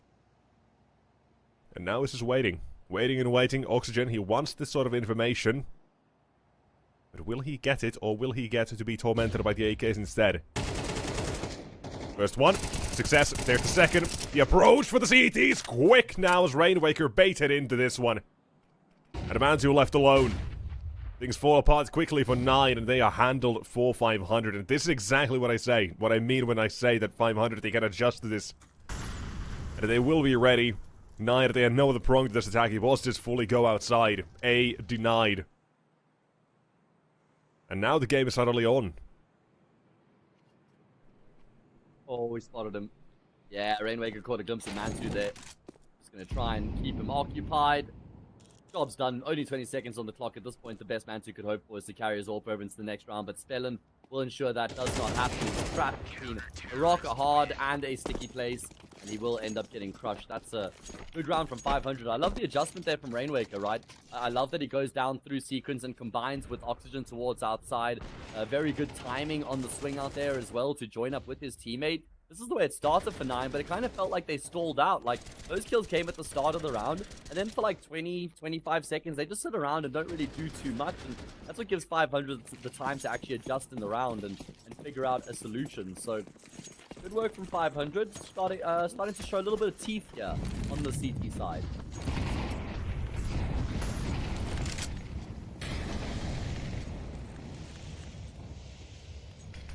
Yeah, now it comes again. Changing on the fly. We've gone out with the basic greetings, and now it is to see who adapts better. And we go back to the A side play, from which Forfeit will find himself 1 out of 2 with Flames combining and Kragan. That's 3. Suddenly, forcing 500 away from the initial fight and from the side. That is a pretty clean execution. I mean, as clean as anything can be. 1 bird to the flames, a second blinded walking through the smoke. Works out fairly well for 9, I would say, and that again now opens up the chance for them to start doing other things yet again.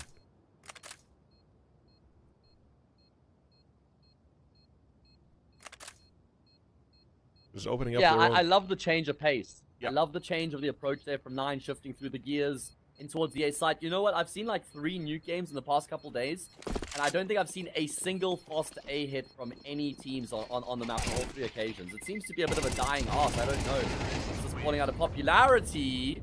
My goodness, Favin at least going to be able to trade out ships. I thought maybe he gets all the kills there, but I love the change of pace. I love that 9 roll the dice. It's the first time we've seen them go for that option here in this half, and it works out perfectly.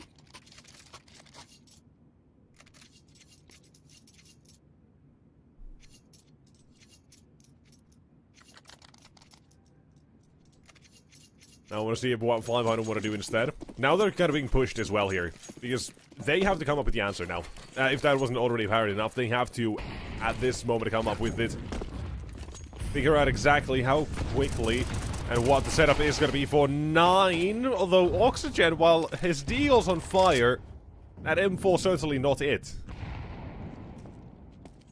Sometimes better stick to the pistol. I got a friend like that, and that is also me as well at the same time. Headshots only. Ships. Him finding one back here. Things move back to a 4-on-4, blowing up the HE as well. Or the smoke, but... Semantics not be argued here. Rawls, he'll argue for ramp control instead. Quickly brings it back. Rainwaker not able to do all that much with the space. Unable to fight back, and instead... Retake toward the B side. 1 man for the T side in the vents. And ships. Not gonna spot him. Man 2. He goes down here. Creates chance now. And Rawls spotted. Having been seen. There's no trade still. And suddenly, Forfeit 1v3. I hyped him up. A star rifle for this team. Now he has to prove it. Oh, bomb planted for him in towards control room, and Spellin's gonna catch him off. That is a great triple kill from Ships in the round, man. I mean, the first frag onto Mantu was pretty understandable. I mean, Mantu wasn't expecting Ships to be that close, but Mantu even had to really go searching there, to be honest. But Ships punishes him, opens the door, and then immediately catches a glimpse of Rawls, who's able to actually clock where another player is on the bomb site. Forces the fight with him, gets the frag on Rawls as well. That was the big kill for me, that second frag of the lot. And then Faven was always going to be in a very challenging clutch afterwards. This was the first kill, opens the door, spots, catches a very quick glimpse of Rawls, can swing with confidence in the fight, and then get a 4th round on the board for 500. Last round of the half, here we go. But for 9, as they linger, they persist. The A side will quickly be theirs. Said you didn't like, or didn't get the chance to see these fast A hits the last couple of days. How about a couple of them very quickly? The Kraken left on his lonesome, but this is shot through the smoke for Ships. Damn! That's a very quick round to end it. Yeah, I can't believe the way that Ships has so much impact there again. He's just the retake master, is Mr. Ships. 3 kills to just swing that round back into his team's favor. It was a 3v2. Excuse me, no, it wasn't a 3v2, but I know the numbers were certainly favoring 9 after they got side control there.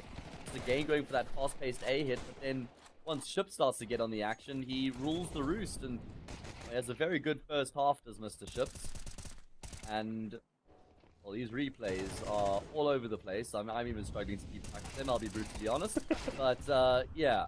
This was the initial skirmish there going into the A site. Looked good for 9 on the executes and the entries. And then Chips is, well, just bosses the retake once again.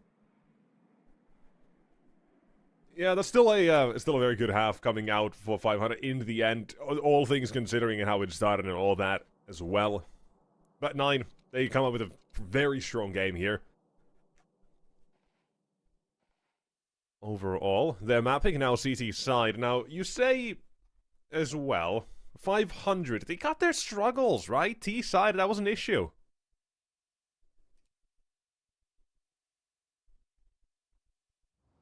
Yeah, and they're down 7-5 now going into said T side.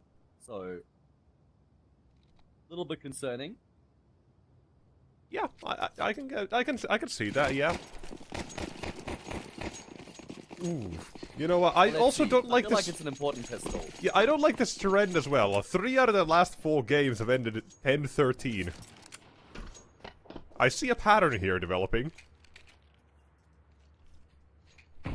What, in the last 4 games played on Nuke, or...? Yes, on Nuke. Here in CCT? Against Apogee, Okay. Sashi, 9, also there. 10-13 was the result in every single one of them. And then there was one against Apogee again, but that was 2-13. So still lost that one as well. But, you know, getting double digits, no more, might be an issue. Krogan, he'll take down 3 instead. My god, those are crispy. Oh, that first half, it wasn't us being sold a lie, but just a warm-up for him. 18-6, man. What do you do against that besides cry? I think that's the only appropriate response right now for 500, because Kraken is just looking so ridiculously hot right now. That was a fantastic sequence of kills from him there. As you say, clean and crisp with those 3 one-taps. Continues his good form from the first half into the second. And I think at this point, 500 would have to do really well to get themselves up to 10 rounds. Nah, they're gonna have to work for it. Third. Yeah, he makes it look effortless. He really does. Really, really does. And I want to see more of that, right? You as well said, right? On Ecstatic, couldn't be the star rifler. Hadn't, or they don't have one. He had a good form at times, yes, to write that. Was it Stockholm? Am I tripping? Antwerp? No, Antwerp? Right, Ecstatic had it there. What was it? Stockholm, Antwerp? I can't even remember anymore. No, I want to say Stockholm. It was off. Okay, it might have been Stockholm. I'll have to go and double check that. It was the most recent major though. No? Oh, Copenhagen. Oh my god. That's it. Yeah, that was the one. Yeah, sorry. I just got confused. I got very confused. Together. Yeah, surely it wasn't that long ago. Bob XD for him. Currently happening. Now in the past, it was happening. Bobbin. Oh, he's reading this as well. He's known. Ships. Never has a chance in that fight in a Cirque 1 versus 2. Tries to get the bomb down, but able to escape down the vents just barely. And suddenly we've got a round on our hands here with the 1 versus 1, 36 HP. Cirque does not know for certain. He's thinking about it. An MP9 is good, but not good enough. Favin instead comes out big time here. Comes out very clutch. A 1 versus 2. Essentially, but that is the round for 9. Now, does that really matter? Now, Bomb Planet just puts them in an awkward spot, right? There's not enough money for a force buy. Or not enough for a full buy. Not enough to really eco either, but they are going to try to buy here. That is crazy. I mean, I think this is a bit too far, right? Like, they need to just fight the bullet, just settle for a save, and then get a full gun round in the round afterwards. But, yeah, it's unfortunate Cirque's not able to complete that previous round there. Even with only 36 health, I was quite worried for him, but he comes out on top. 500 lose the force by here. They can basically kiss the map goodbye. Rolls in towards Deadman, good for a first, but it's a fantastic support flash that comes through. Renders Rolls useless, and, well, now the round is on in the 3 versus 3. Yes, it is, but yet again fighting.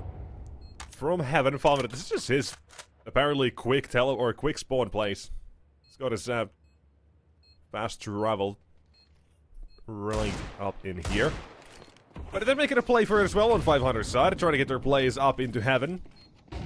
Spellon just trying to buy some time for the moment, and if he just deploys that smoke, they will know about it. But ships, unexpected, will find the drop on the first. There's the second one more to go. It's Kraken coming out wide, but it's big to go big. Or ships to go big, that's the one. 4K and 17 kills. This is the sort of ships that I've been wanting to see as well. Man, Ships is having an amazing day right now. Had some highly impactful rounds in the first half, and he delivers here in this round. He might be able to get more if he forces the issue immediately, and then he extends even further, so that when Kraken comes back into the A-bomb site, he doesn't actually expect Ships to be that far out. So a masterclass of a round there from Ships, who's kept 500 alive for a little bit longer.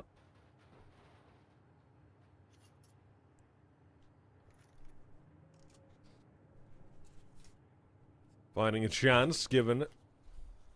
And this round only to confirm that as well, unless they decide to all here on 500 side. And hey, with the way that we're seeing Kraken currently playing, right, matching on the other side of Ships, Rainwaker almost caught sleeping. Second man.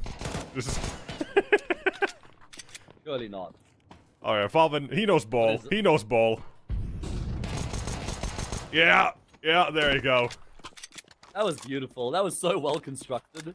I mean, the round's over because in the meantime, 500 had just waltzed into the vacant B bomb site, but Favin won our hearts. Yes, he did. That's the real highlight of the round. Do I remember, or will I remember 500 won this round at the end? Probably not. Will I remember Favin on the ladder? Yes, I will. Oh. I also did remember the rolls, apparently. Oh my god, a second? Hold on. This is damage suddenly. There's no kid. The round is still done, but Way more costly than it should have been for 500 here. Setting up for the future is not really doing them any favors at the moment. Ross is still kicking. My god. Even surviving Cirque, however, will not. Doesn't get far enough. He was afraid of them waiting for exits. Doesn't know what's on the other side. Doesn't want to go up the stairs to give him a weapon. Gambled his life in hopes that he might survive instead. And that is a round for 500, yes. But that's where 9 do all the damage. And it's also going to motivate 9, I reckon, to spend money here. Although they don't actually really have to spend money because it was a forced buy, I guess, in the previous round. So they've got the armor already. And they've been able to pick up 3 rifles. So it's really only Bob XD who's not going to have much to work with here in this round. And they're almost guaranteed a full buy in the round after this. Like, this is actually a really good place that 9 have been able to get themselves in as a result of all the damage they inflicted in that previous round. And as for 500, it's now a pretty bleak picture. If they lose this next round on the T side, 10-7, no money, that's 11-7. And I reckon that's just map over. If it gets to it, yeah, I 100% agree with you. Although I would still love to see the 10 just to continue that streak for 500. Although a mental barrier like that is definitely something that will, you know, maybe comes to play at some point, but for now, probably not. Counter-Strike, a very mental game nonetheless. Requires you to think a lot more than at the surface anyone would probably think. Unless you're one of my friends, and the perfect counter to me, apparently, by the way, has been found. It's with about 100 hours in the game. He buys a P90, holds W, and never stops moving, and that destroyed my mental. Oh, I was wow. gone. you couldn't find a way. I could not do anything, man. I was gone. Same way Kragan currently is just deceased. You gotta just jiggle. Counter strafe and jiggle is your best friend against a rampaging SMG like that. Either way, this is an important gun round here for 500 if their fight back is going to continue to play out here. They have got an A kill, but Oxygen's taking a lot of damage in the process, and I think they're going to try and make their way down Secret. Mansu's here right now, but he only has an MP9, so this is okay for 500, and Mansu's going to have a job to do. First frag will be free because Oxygen's low, and Rawls has rotated down to join up with him. Both the players there find a kill, and that's an advantage now for the side. Oh, the bait. Round, not perfect, but they'll take it. Because that is suddenly 500 out of money. And the risk-reward of the force buy really shows now. And it is not really it. Although they do decide to double it up here. If we weren't a fan of the last one, I don't think we're a fan of this one either, but you gotta at least respect the commitment of the force buy, if nothing else. Yeah, I guess you're right. It's the commitment to the cause right now, but I guess a full save wouldn't have really given them a full buy in the next round anyway. They're just in that awkward position. Yeah, just in that limbo. Quite literally. Yeah.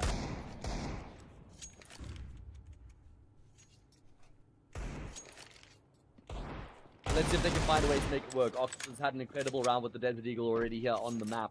It's going to require something brilliant. I mean, it really has only been Oxygen and ships, right? Cirque, Spellin, and Rainwaker. Ooh. They've left a lot to be desired, and there we go. Again, Oxygen snuffing Favin out of the round.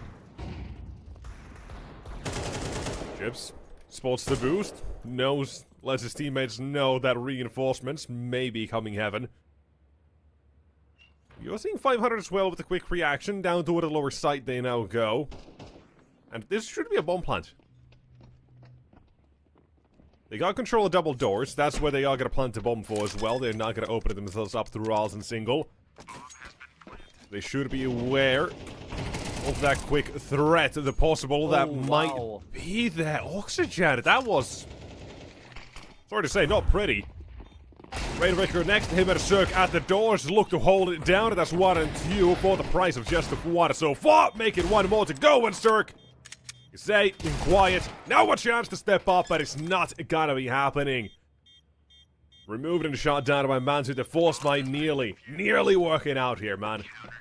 But that is still not going to be good enough. Yeah, oh man, they're getting incredibly close. Good effort there. I mean, a bomb plants a number of frags back and forth there in the dying stages of the round here as well. That kill from Kraken is the kill I think that locks in the round 9. Because it's also the gun, the gun being dropped at that point.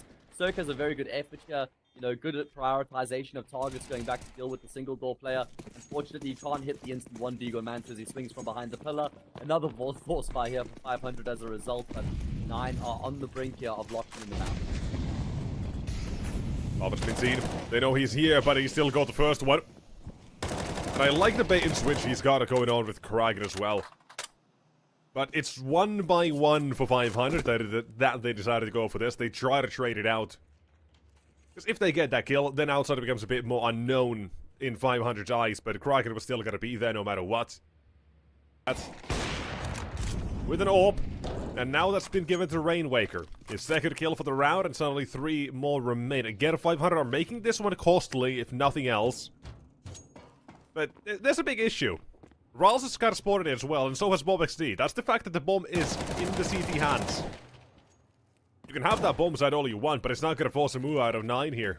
It's not going to force them to fight you, because you're the one who have to go for that bomb, the recovery, and the round. Oh my goodness. And instead, you've given away the round up at 12. A kill 22 to Kraken. Yeah. And 9. That's what I'm getting excited over right now. Yeah, they're about to close this one.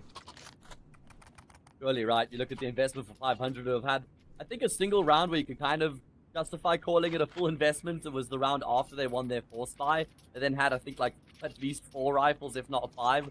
But it's really been a disastrous T-side for 500 as far as their economy has been concerned. And Kraken has had a fantastic game here, man. This has been a great display from him on an individual level. 22 kills, great impact on both the T side and the CT side. And this is going to be 9's best opportunity to finish off the job. Yeah, all of that, by the way, all the economical issues go back to the one round where they lost all their players and 9 get away with a couple of rifles. That's where the entire economical trouble for 500 began at the second half here. That round they save with 2-3 players, they don't lose 3 to Rals. It's a different sort of game altogether, because that has been or caused so many aftershocks for 500 here. And to put them in these sorts of issues and troubles. So, a massive game changer. And here, to decide as well as 5 kills. Thinking about secrets, someone could be there, someone is there. Smoke deployed. Does that actually give Kraken a gap? I think so. Oh, okay, and that gap is used against him as he tries to jump back to safety. Oxygen and chips combined there. Get the kill, and Rainwaker with his Tech 9 is able to just find a free frag and roll. So that's a 3v5 off the bat. Bob XD gets one back, but in the meantime, Favin's gone down. It's going to have to be some sort of a Herculean effort here from the Swede. Did he? And he just didn't spell him through the vent? No, I think Mantu tagged Spellin with the AWP. I think that's what happened. I mean, it was one of them hit him through the wall, nonetheless. It's either way. Causing issues? Oh no. No, not like this! Wait, they there's just no got chance, themselves right? back into the round, and now it's done! It's done! Oh no. How do they get away with it? Nexus, hold me. What have we just witnessed? Was that not a 5 versus... Okay, it was certainly a 4v2. Bob XD, I mean, you were singing his praises in the pregame, and what a way for him to close out the map for his team. They're playing in the squeaky door. Mantu able to kind of get in on the action as well, but it was Mantu's quick thinking there. Think about it. It was Mantu's quick thinking to rotate down down from ramp into that B bomb site. Or excuse me, it was Bob XD, right? He was the one who rotated down, rather. So after he gets those kills on the mini players, then he rotates down towards ramp into the B side, and he's ahead of the game. So that's just a great mind for the game and great mechanical ability. Yes, it is. I tell you, man, he's an impact fragger. He's a bit of a sleeper on this team. You underestimate him, and the team will run you over. He is kind of like that, he's the sort of change. He's a change and a playmaker almost on this team. While Favin is also bringing in those same numbers as well. And today we get to see a wonderful start from Kraken here on Nuke. So we're seeing a lot of different sides, I think, to this 9 roster from this one map alone and what we've seen from the past and kind of know. And is it good? I think so. Is it reliable to have Mantu with like 12 kills? Maybe not. But you know he can do better. So all in all, I think the pieces are there. And on Mirage, No, Dust 2. Oh my god, my day is ruined. We might get to see how things go as well, if you can kind of give us a better game on there. Yeah, I mean, you'd expect Mantu as the AWP to have a better time on Dust 2 compared to Nuke, and especially Kragan farming the way that he was in that first map as well didn't really leave much for Mantu to find. Either way, that is the first map of the game done in Dust, but it was a convincing victory coming through from 9 on their pick of Nuke. It's going to be...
It's time for Dust 2 to see if 500 can avoid losing the series 0-2 and going to the 0-2 bracket of the Swiss stage, because that's what they're faced with right now. And that 0-2 bracket's already looking scary, Nexus, because, well, it's been populated by the first team, which is Na'Vi Junior. Obviously had some tech issues in their series against OG, so we didn't really get to see them stand much of a chance to avoid that.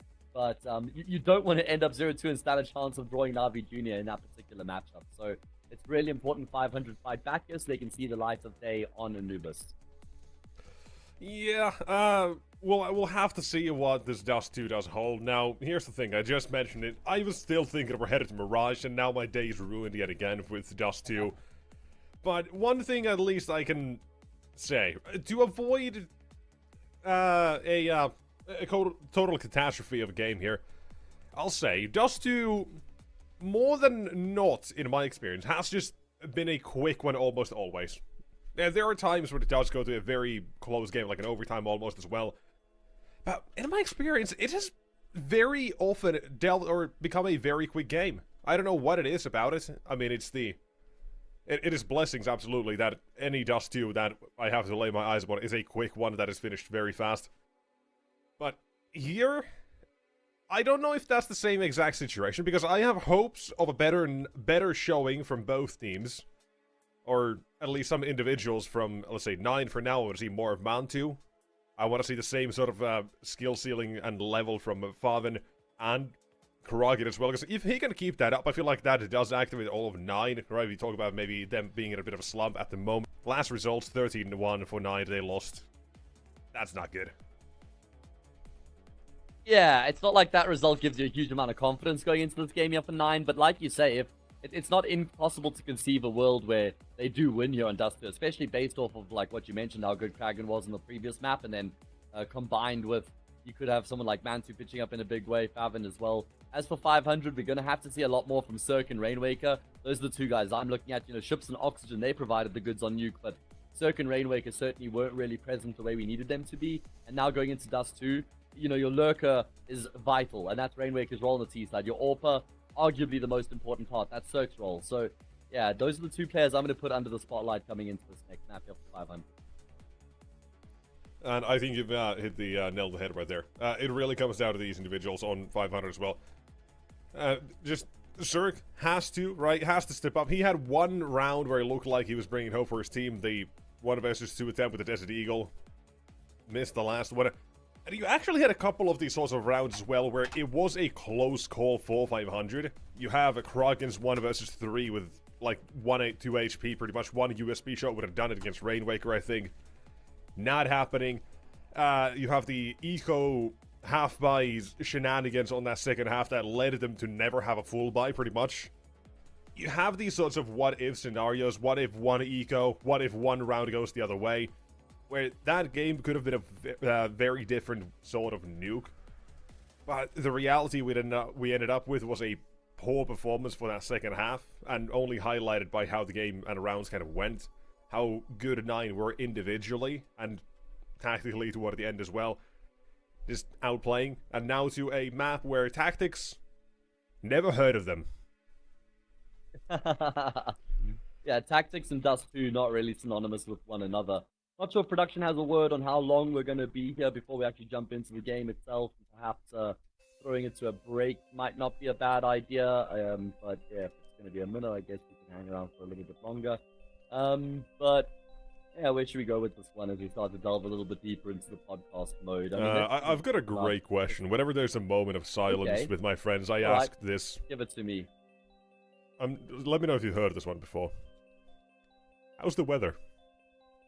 Oh, wow, I actually haven't. This is the first time I've come across. Why have people not picked up on this as a really good small It's such a good icebreaker, right? You feel like things are going quiet. Just casual. Yeah. How's the weather? Even if you live in the same city. You just figure out maybe like a microclimate in their suburb or something like that.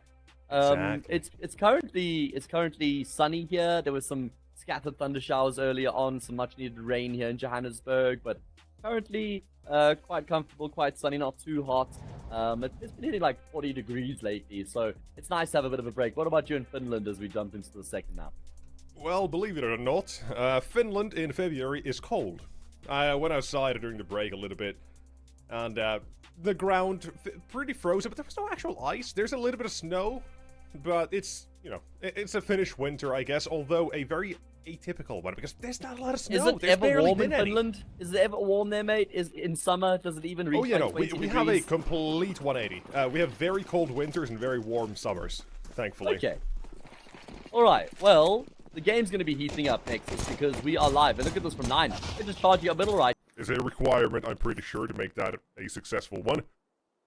Bobbin, if he just turns left, you'll see them, spots them, lets his teammates know, boys, on to B. It's 500, they're already here. It's just rotations and dust too. We talk about retakes, B-sides, not great, but here on the pistol, everything's 50-50. And if you hit a couple of nice headshots, can very quickly change.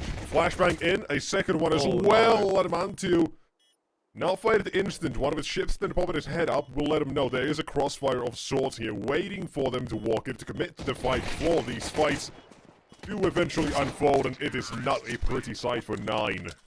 They get denied. Yeah, I mean, I feel like 9 we're always going to go on to lose the pistol round after the way that the initial skirmish here and towards mid plays out, favoring 500, so much damage inflicted. So the fact that 9 were even in with the chance is pretty impressive. Fans who needed to hit that instant shot on the player on the other side of the door off the back of the flash wasn't able to. 500 decide they've had enough. They're not going to sit by idly in the post plants and let 9 come to them. They're going to take fights to their opponents. And that means that they do finish off the job and open up their account first here on their map.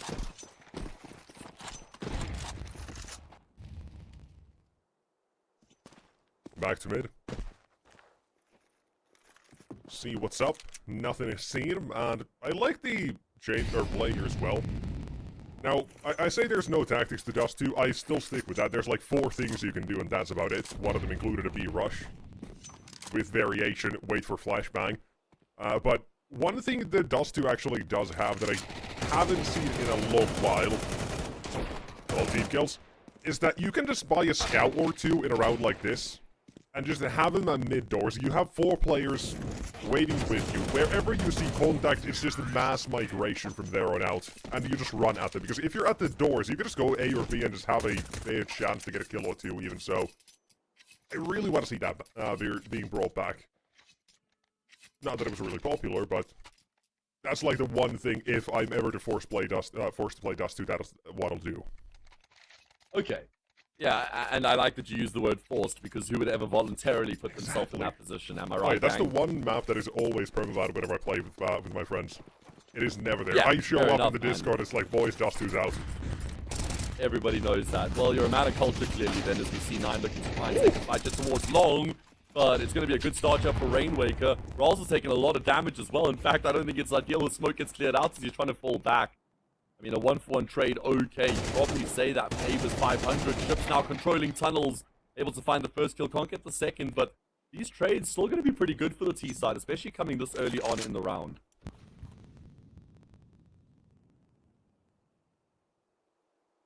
This is an intriguing position almost, but I do like 9's kind of read or play here in the mid-round. Into mid they go, venturing to the lower tunnels as well goes Rawls to see if there was anyone else beside the ships lingering. What a bomb XD! Last on the spray connects to Zerg's head. And from a 3-on-3 with the bomb looks to be put down, have you ever heard of the Uno verse card? It's a R from 9. Spelling certain doom. That's a bad one, I'm so sorry. Has to recover the bomb as well here. Actually gets the bomb. There's still a Molotov on Rawls, but they're not going to be able to stop it. Molotov doesn't even go, and he's not forced to a fight, but still, that's like the only way he can get out of this. Is if he forces the 1v1s.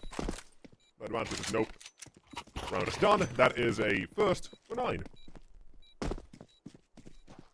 Yeah, that is a very good round from Bob XD in particular, man. It's himself and Kragan who push through tunnels. Bob XD is the one who gets the trade onto ships and then finds himself at the forefront of the action over at the A-bomb site. And it's the spray, tracks, and traces Zerg. And I thought that 500 would actually have more to work with than they do coming into this next round here. I guess not. Bomb plant kind of Down to the 2 deceives. kills that Mantu found, right? Yeah. With the, in the full eco round for 9 in the second round. That's the early game economy, man. That's the game. As simple as that. Here, Nine, they've given up this control, and I actually like the setup here. You're going up against pistols here. You know if you lose that B side, you don't want to do that. So Nine are more focused on it from the early part of the round. They had a setup ready to counter that mid split if that would have come. I like the idea there very much, and now they've got enough time as well to react to a play. Pull the players back, and all is good. Drop into what a CT though. Man2 not about to be great. Situation getting heated. And Man2 down, but this is a... I don't know how I feel about this round. It's very lackluster suddenly for 500. Oh, no. Maybe not. Nope, it's turned. In a blink of an eye. Suddenly a 2-1-2. How have we come this far? I don't know. But it has become very scary. Chips has got such high game IQ, man. He sent Cirque into B while he's going to go back round short. He's going to drop down off short with both the players' backs turned. Favin is low. It's all about the timing, and there we go, edging himself off. He's going to now drop down, and there we go. Both players lined up for him. Calmly tapping away, he'll finish off the job, and that's just such an intelligent play coming through from Chips. Yes, it is. There, the only thing really is, when does he decide to drop? When do they still hear him? But this round is insane. From one moment, Chips takes off, what, 3 kills here? 4 in total? Is it 3 or 4? It doesn't matter too much, because it's still such a clean one in the end for 500. Not, well, all in all, a clean one, I suppose, from how it really starts. The first couple denied, and then you do a little bada bing, bada boom, but magic, and the round is done. This one, ow! Man2 starts off completely done. Well done. Whoa! Gets wait, cooked. what is going on? I don't know. What is happening? Just gets destroyed, and then Favin with the FAMAS swings up and gets 2. Bob XD phasing through the smoke at least gets the trades. That's going to maintain the man advantage up for the CT side. Round is just all over the place, as Dust 2 has been so far. We say something about this map and tactics out the window. I think they listened as well here. They're just going for headshots and DM. Fairly certain if we were to tune into one of their POVs, we would hear music in the background as well. Just chilling. Only now in this situation that we do hold things down just a little bit. Smoke for potential cross does make 9 and now uncertain about this information to be deployed. That's both smokes now down for the T side. 1 HE remains and throwing that out toward a shot. It will finish off Favin. And from long, the contact comes and goes. Bob XD is now missing. And Raz, he'll be running. He'll be lying. Okay, well, that's a statement round coming through from 500 there to follow up with the recovery, what, 2v3, 2v4 in the round before that. Now they've been able to win against the Force Spy, go up 4-1, and they play against a full eco. So a stark contrast from what we had in the previous map. It was a dominant display from 9 on Nuke, but 500 giving 9 a bit of a taste of their own medicine here on the second map. It's going to be the easiest round of the lot here so far for this T side. Good to see them reinvigorated as well. Good to see Ships and Oxygen continue to pop off. I mean, they've got 17 kills between the two of them, while Spellin and Cirque are yet to get a kill. So it really does feel like Ships and Oxygen continue to be the chief destroyers here for 500. And, well, if they can keep that form up, there's a very good chance indeed that we will get to see the light of day on Anubis. The series would go to a third map. Gotta make sure they don't overthink this, yeah? I mean, sometimes you do overcook the pooch, so to say, so... Surely not against the USPs, Nate. I mean, if they were to turn things back to A now, I'd be laughing my ass off, but it's not happening. It's not against the USP, it's not against the pistols here. Though, this does bring me back full circle. Just buy a scout and stack mid-doors, go wherever you see contact and run at them. Please, I promise you it'll work out better than anyone else thinks.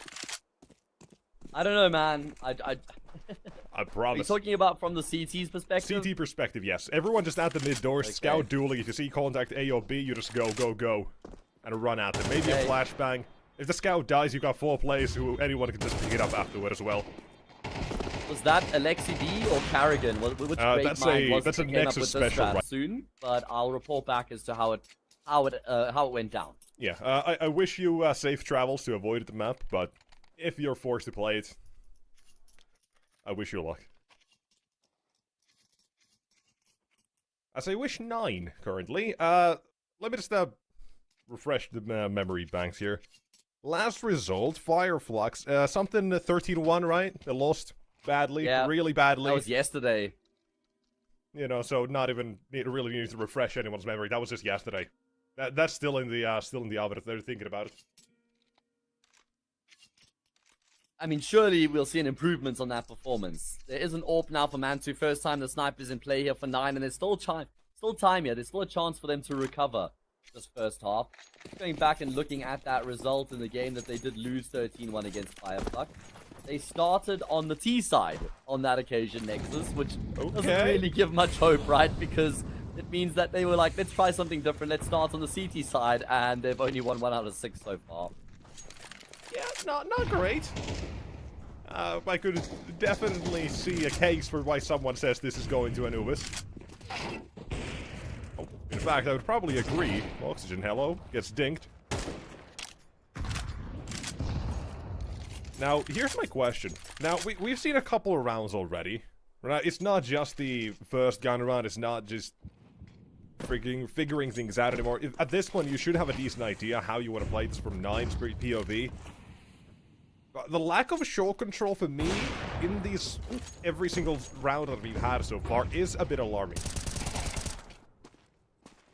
Or maybe they're giving them the respect and space that you want to give them instead, because they've got a trap elsewhere. And this has worked out beautifully. I kind of teased this previously as well. They were ready for a mid-split at some point.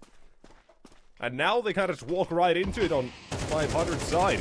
There's no one about ships remaining. And Be careful, feel lads, be careful. There is a...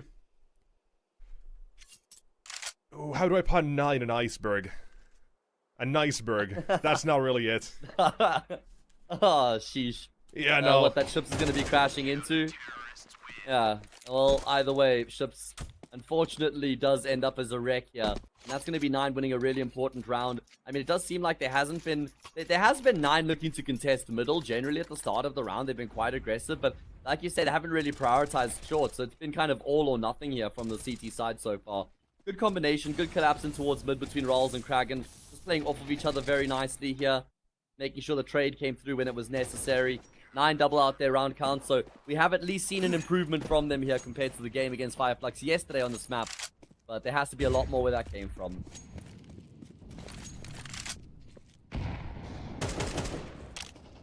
Again, I'm just looking at how much that short control might be tested for by 9 here. And here we at least did start off by just throwing HEs toward the lower tunnels. After which, Favin has gone immediately, and in the first 25 seconds of the round, 500, they're already here. They're taking a fight. And this shot, for the secondary AWP of Favin, by the way, yet to be revealed the name of who has the AWP there. But they should quickly recognize, or at least come to, if they decide to test that A site. But rolls down at mid, creates a different issue altogether for 9.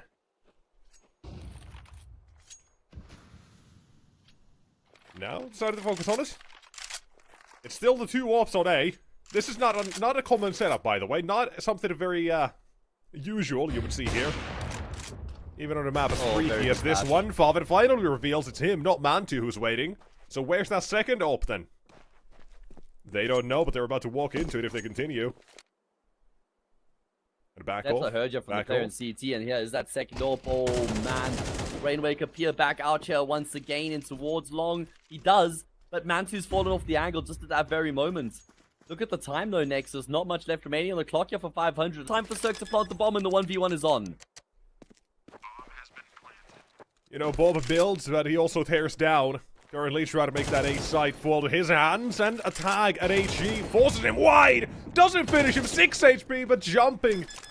Cirque tries whatever he can find, but it's not it for him. And Bob the Builder, defusing the bomb this time. Career change. And 9, they do get away for the third round here. It's a very intriguing round the entire time because first off, you have the double ups, both on A. It's Forfeit who's, inviting them in with a missed shot or two. Then you have 500 finding an opening in mid, kind of tempted. Let's try split B here. Maybe we venture that way instead. And then they go back short with 20 seconds left into the double off setup that awaits for them. They already had one down in CT. Don't know about the second one. Confirmed. And about to identifies one on long. Lets him know he's there. And it's a round that is just incredibly dynamic, which is an uncommon thing on this map as well. But very worth the change from the usual in this case. Add a bit of spice to it. But we are not adding any spice. We're going B. Oh man, and Chips has been able to open it up as well. He's taking quite a lot of damage. Oh, no. The AWP doesn't realize he's in the bomb site. Oh man, Mantu could be in a world of trouble right now. And there we go, he's going to realize it, tries to duck. Surely not. Mantu's actually going to be able to get the kill. Dragons rotates it through to supports as well. And Chips is going to feel probably a little bit aggrieved that he wasn't able to get a bit more done from that position. Man, how did the drop on Mantu for such a long time as well? Just afraid that they knew he was going to be there already. And doesn't get it. Mantu just looks down, crouching. The right move to make, absolutely. And Karaga there to support. There you have the round. And a fight back from 9. But this is still, again, keep in mind, the first half and the second one from yesterday did not go too well on the T side. And that's kind of where the current issues probably do lie, so we'll have to see and across that bridge whether we get to it. But for now, we start off a tag and a double up for Mantu. Oh, wow. It's that the bag. AWP there for Cirque proving to be a poison chalice, right? Because Mantu gets the first kill, Oxygen picks it up, and then he suffers the exact same fate. Now Spellin actually has the AWP as well. This is a big round here for 9. They level up the scoreline if they win it, and they gain the uphold, or should I say rather, the foothold in the economic battle as well, because 500 would have the upper hand. That's the term I was looking for. 9 would get the upper hand in the economic battle if they win this round, because 500 would have to eco in the next. So, very big reward here for 9. Basically, buy one, get one free here in the 10th round. Yes, it is. And you also get the added bonus on top, which is Mantu finally getting some confidence here. Looking like he's awake. 9 kills for him now, and the round's not over just yet. Might get a couple more. There you go. Like I said, they put themselves up now, not just to 5, but most likely 6 as well here. All you gotta do is not fall to a couple of pistols, baby. The most difficult thing in Counter-Strike. Yeah, I mean, I feel like Dust 2 is probably a little bit more difficult of a map to find success with the pistols on the T side. Yep. Just because of the architecture of the map and generally pretty long-range duels. But let's see if 500 can find a way. 500 do tend to do better on the T side of the map over the CT side, which is something worth keeping in mind. So, yeah, if 9 can win this half 7-5 Nexus, then I think there's a conversation to be had about the 2-0. Still a big if. Oh. Uh-oh. Uh-oh, indeed. Bit of a stinky shot. Oh, and that is as well the spray match with the shot. That's an A1S spray. How do you almost mess that up as well? I don't know, but at least Bob will clean it up here. Damn, okay. 9 don't fall in this round, but they, lose an AWP. That's fine. All that's done is wreck Mantu's confidence, an easy shot. But, that's a Draken 30-degree window sort of thing. Yeah, it do be like that sometimes. As we do head into the last round of the first half, 500 were in complete control of their map pick at one point, leading 5-1. They're going to use a tactical timeout here, and understandably so. They've lost 5 rounds in a row. And, well, 9 have a chance here of carrying a lead into the second half. Which I didn't really expect to say those words earlier on here on the T side of Dust 2 for 500. Oh, I was fully prepared for like 2 at halftime. Now. I was You're not ready expecting. for a what halftime? Yeah, I was expecting and fully ready for like 2 rounds at halftime when we were 5, Oh 6 yeah, rounds me in. too. The only good Dust 2 is the one that's never played. But the second best one is one that is very quickly done. Currently, this does not look like that one. Those are my favorite Dust 2s as well, to be fair. That is a saying. Just remember to quote the man who said it first. Oh Make yeah, it popular. CC Nexus every single time. Make it Let's go. popular, please. EM Nexus. I Oh will man, collect the rounds royalties. where 9 have tried to force the fights in middle.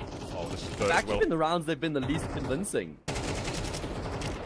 yeah. Okay. It's the early There part of we the go. game. Remember how insanely chaotic those first few rounds were when 500 just ran at 9 and 9 did the exact same thing? As soon as we got out of that, 9 have kind of balanced things out, and now that we're back into it, a whole W deathmatch mode, it's the easiest round we've seen for 500 in a long time.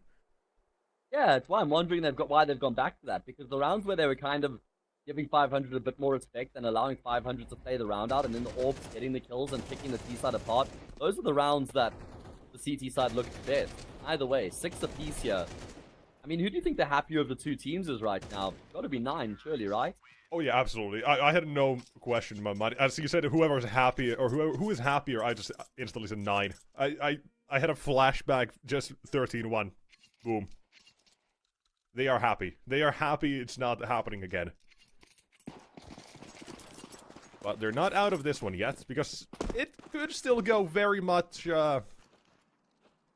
as they say in Paris, I'm sure, tits up. Yeah. That means when things have gone badly, for anybody who doesn't know. Let's see if 9 can open up the second half here with a pistol round win. Oxygen seemingly going searching. What's the timing going to be like? Dragon has his back turned right now. Oh. Oxygen very good clearing of the corner. 180 degree afterwards. He finds Kragan as well. And that's going to be a perfect start to the second half here for 500. At least as far as the pistol round goes. Yeah, he's a pistol demon. He's a pistol demon. Look at him go. Should have also seen Rawls and the edge of his character model up to the Xbox. But this one, it's done. This is a very boring round for 9, I guess. Like, I don't know. I don't know how to really describe this round in a whole, or in a whole for 9. Because whatever plan they had in mind, it immediately gets shot down by one-man walk-in B tunnels. So they have to improvise and then win out 1 versus 1s. It's not really a round that looks like anything after this initial change, or meet. So, yeah, there's not much there to go off of. Crispy shots, and that's it.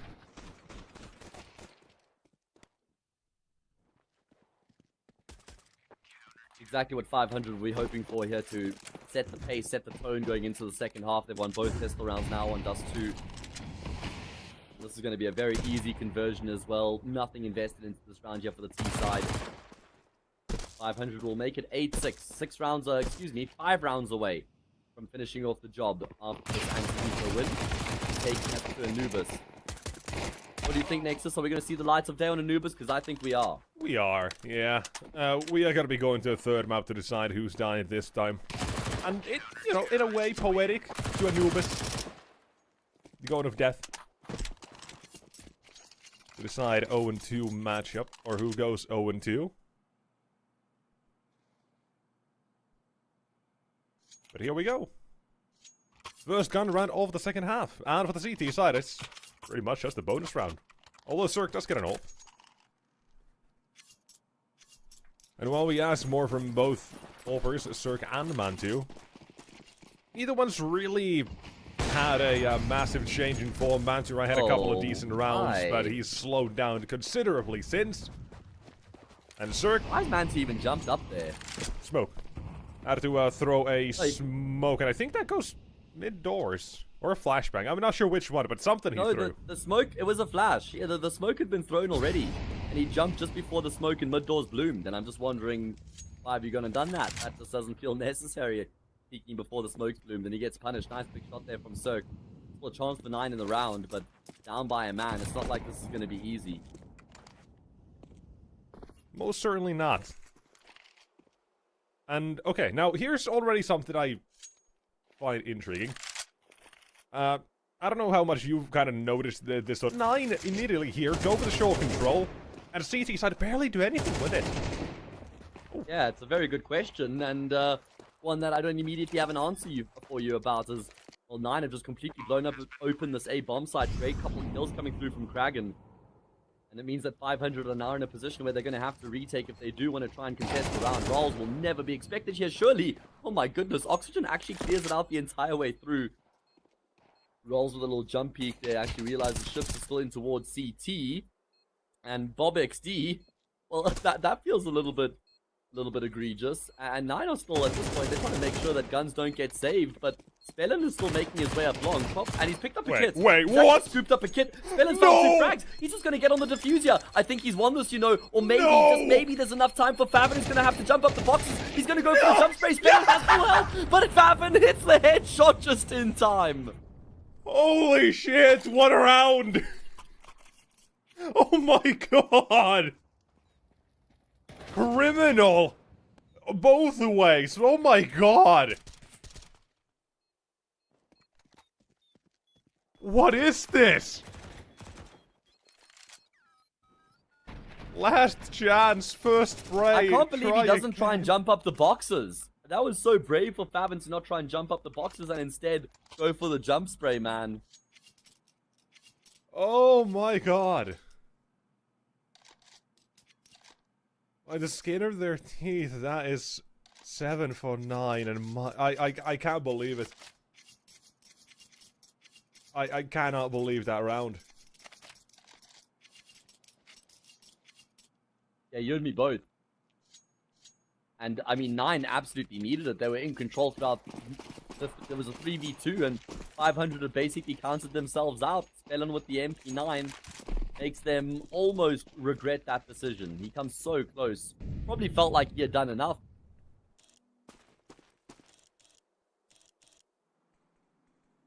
Alright, well, not a great investment for either team here. Broken by kind of thing, and oh, Bobek, he just shift walks into the angle, pays the price against the AWP, at least rolls the Mac 10 will get a frag back, and they know they've forced Cirque back, so actually going to be a very good read and call here for 9 to try and split into the B bomb side. Oxygen in the corner right now, gets spotted, spraying down. Eventually the kill comes through, takes a lot longer than it should have, the trade that is.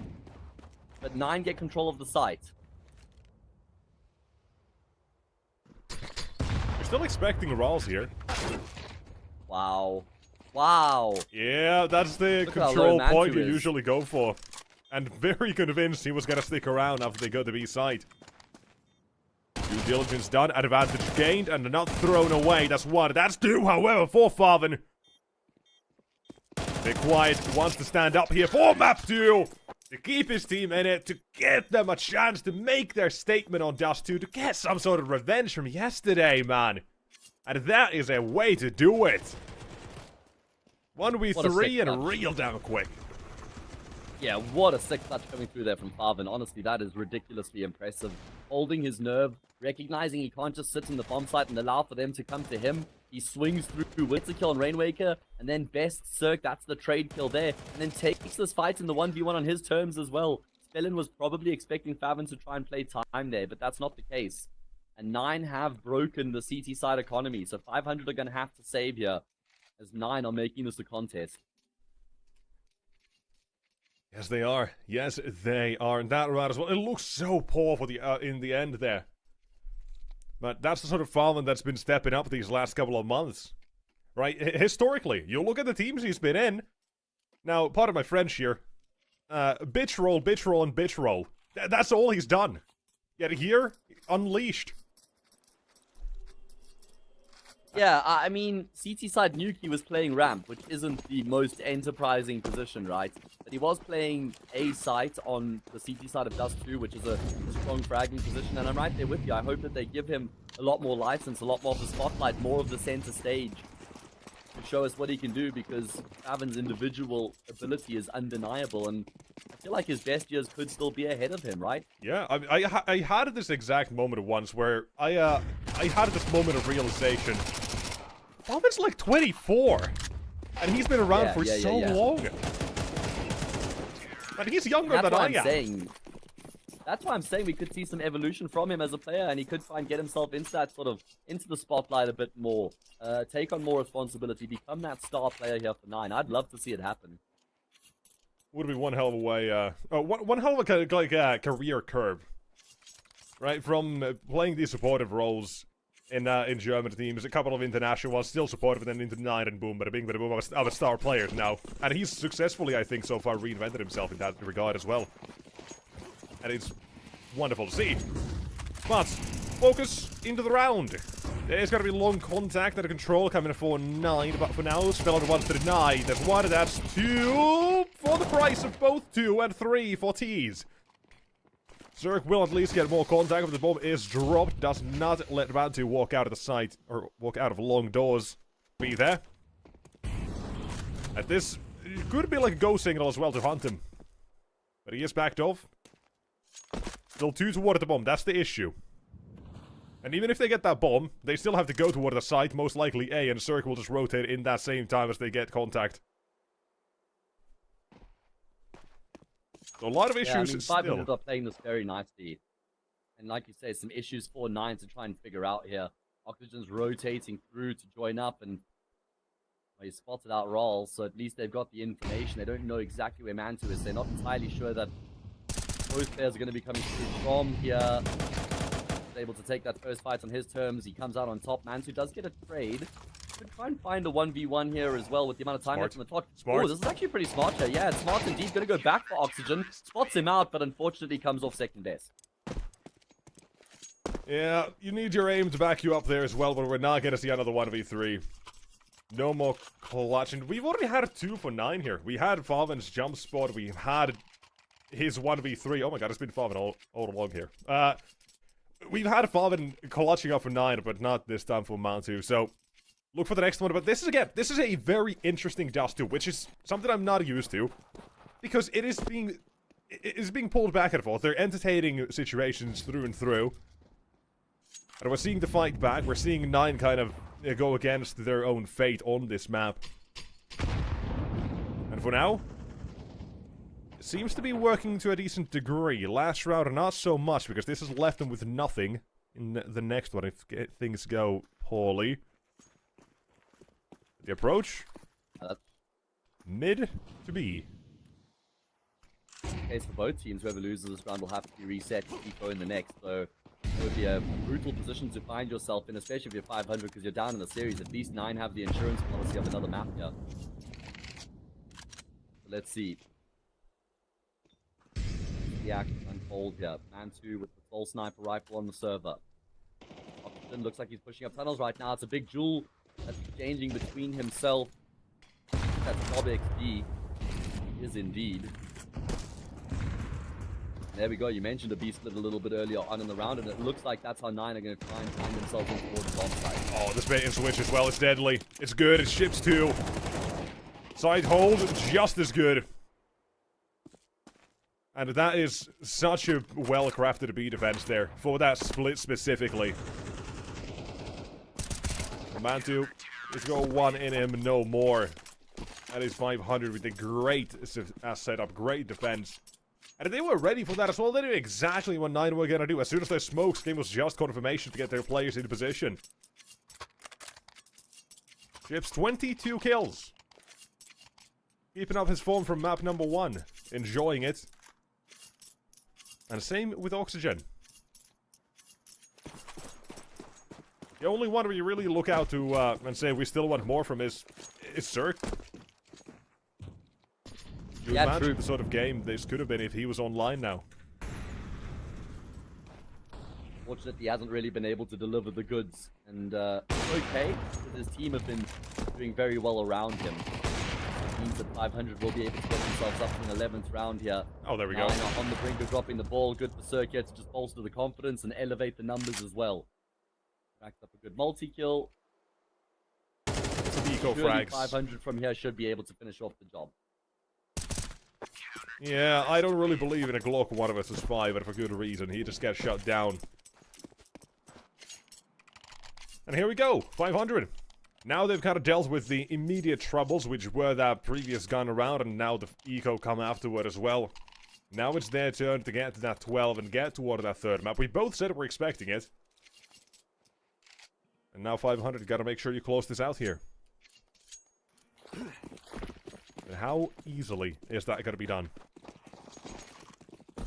Pop-off moments for 9 individuals have been carrying them through this one. gotta come up with something different here. Because so far, right, let's think about these gun rounds. One out towards long, where the bomb gets dropped, 3 farmed immediately for the 500 setup that was there previously. That's gonna be a no-go for zone for 9 for now. They instead go back to a default. Last round's B split, or gun rounds B split. Nope, not entertained. What else have we even seen? You had a Kragen with a double entry on a short once or twice. You had a Farvin's 1v3, his 1 versus 1. It's not really sustainable ways to win rounds, right? Exactly, that's the issue. They haven't found that one thing that really seems to work well at the moment.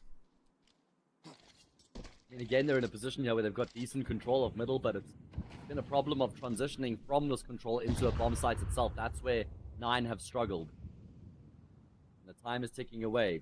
Utility dwindling as well. And again, it looks like they're going to try and venture through middle. Chips and Oxygen have been the 2 best players today for 500 so far.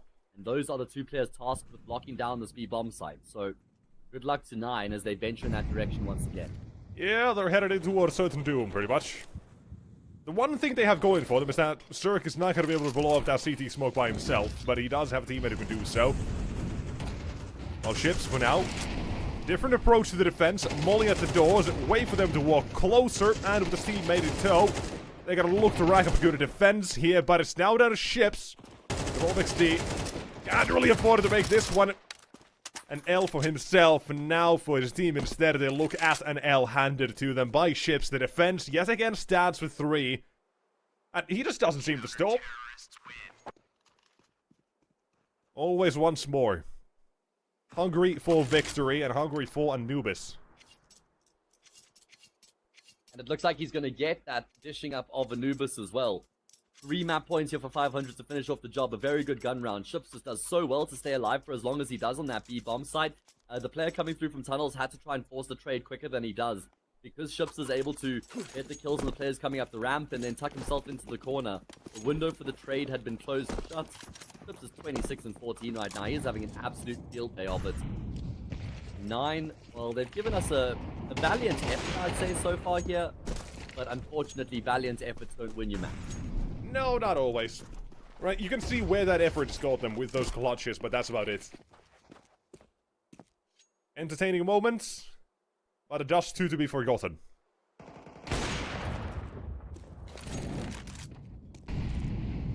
And that should be the end of that.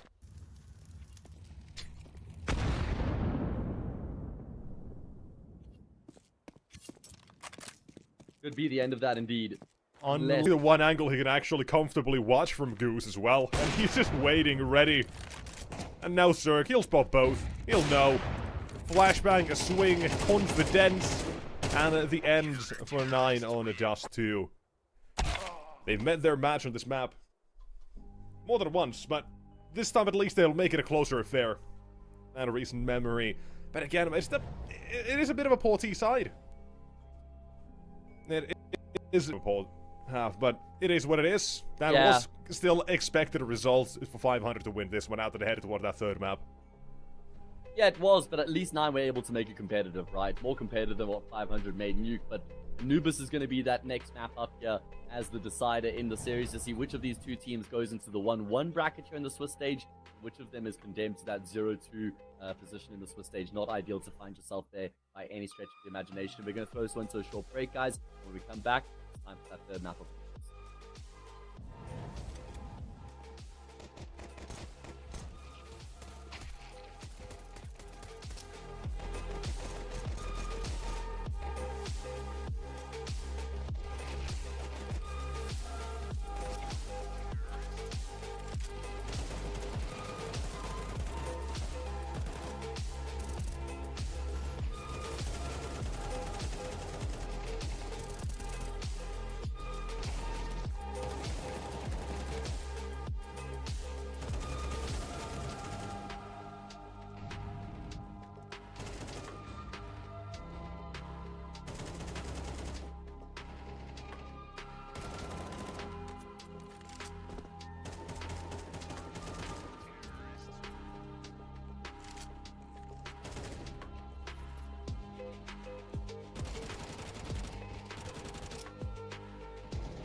Alright, second game of the day. Technically the first, considering that the first ended up being a forfeit win for OG. And it's delivering the goods, right, Nexus? It's making up for the fact that we barely got to see one half in that previous series. 9 versus 500 going the distance. We need to head to Anubis here to determine who's going to be the winner of this series. And I feel like I'm kind of leaning into 500 just based on what we've seen so far. Where are you, but which horse are you backing going into this?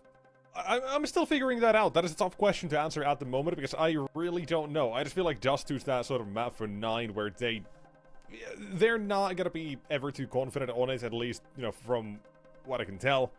So it's harder to judge, but they still put up a good enough performance to make me think that they can they can still win this series, but I don't exactly know if that's going to be enough from, like I say, what we've seen from 500 more throughout these first 2 maps. And the individuals that they now consistently put out from Rainwaker and Ships. The performances from them too, pretty damn good. And Oxygen as well. They've been very stable. That's true. Ships and Oxygen have been the 2 very dominant factors so far for 500. Rainwaker has had his moments, and he can continue to get better as this goes on. Dragon popped off in a big way in the first map, and Favin had some big moments in the second, but feels like nobody's lighting up the server right now for 9, and they might need that to be the case. I remember the previous 9 team were very strong on Anubis, and I think that Rawls as an IGL is super comfortable in terms of calling on the map, so I still think 9 will definitely back themselves coming into this third map. Yeah, I think so. I mean, obviously you gotta have confidence in yourself and at least believe you can win these no matter what the situation is, but I'm just trying to think, like, what is there for this one? Because I haven't seen this 9 too much. I saw like 1 game with Kragan, and now I'm still figuring things out. And is this the continuation of their sort of poor form in these last couple of weeks, or is this now today when they decided to get out of it? It really is hard to judge a team when they're, you know, this down almost in their recent results. You never know exactly what's going to be delivered, and I feel like that's the same thing for themselves almost. But those individuals have shown up when they needed to, like map number 1. Bob Kragan had a great game. Can the individuals pop off on map number 3, right? I mean, if you don't have, for example, on Dust 2, Farvin's clutches, that game is over in 10 minutes. Right? Like, it's yeah, that that's sort of true. thing. Yeah, it's a good point, right? I mean, it feels like the individuals have failed their respective teams out a couple times in the series so far, and we're going to find out exactly how Anubis unfolds as we get into that third and final map. Both teams fighting tooth and nail to avoid the might of that 0-2 bracket in the Swiss stage. So let's see which one of them can make that happen, find themselves in the far more comfortable 1-1 as the game's live. Let's get into that third map. Let's get it. Let's get it. Into Anubis we go. Now, here's the question before we do start things off here fully. I don't have any question, I lied. I got nothing. I just want to see good Counter-Strike. I just want to see good Counter-Strike and consistent. I decided to do some lying on the internet. You know, sometimes you gotta do it. Yeah, it keeps everybody on their toes, right? Left. No. Yeah. Keeps everyone on their toes. Left, alright, fair enough. Yeah, it works for me. 500. Pity laughter is the greatest one. Able to find... What's that, sorry? Pity laughter is the greatest sort of laughter. A joke so well, bad. I mean, we're a duo, right? Gotta look out for each other. Oxygen is in the exact same position where he finds the opening kill, and he gives the exact same treatment to Favin. Basically, bodies landing on top of each other. At least for 9, the 3 remaining players have been able to work their way through middle, and they're actually going to wrap around onto this B-bomb site. This is a very good option considering the way the CTs are set up right now. Yes, it is. Though, on their heels, you do have the CTs ready for this. You do have a Spellin who is going to put the first one of these side players to bed. And they are going to look to keep it clean, though Bob will take 1. The round is still a done deal. At 500, every single round on Anubis CT side counts. You win the pistol, that's, you know, most of the time. Should be counts, apparently. Yeah, evidently. They want to try and keep the pressure up here. They want to try and see if they can answer back immediately after losing the pistol. And I don't know if a team's actually failed to convert their pistol round win yet in the series. I think both pistol rounds were converted on Nuke. I know both were certainly converted on Dust 2. think on Nuke we did have some Force Wars back and forth, right? Actually, now that I think Yeah, we back did. to it, was that the first series? I can't even Both. remember Yeah, anymore. both. First series and this one, we had the Force by Okay. Wars on Nuke. Well, it doesn't look like we're going to have the Force by Wars here, because it's been a great shutdown from 500 on the speed bombs. Like, lots of damage done, even though Favin will find the plant. I don't think there's any chance here for them to make the post-plant work. Yeah, no. No reason to really entertain this one. It is going to be a done deal. Ralls does not have any HP. The entire site under 500 control already. So he's just chilling, as it were. Maybe he gets one after the bomb goes down. Or a bomb's been defused, depending if they run at him.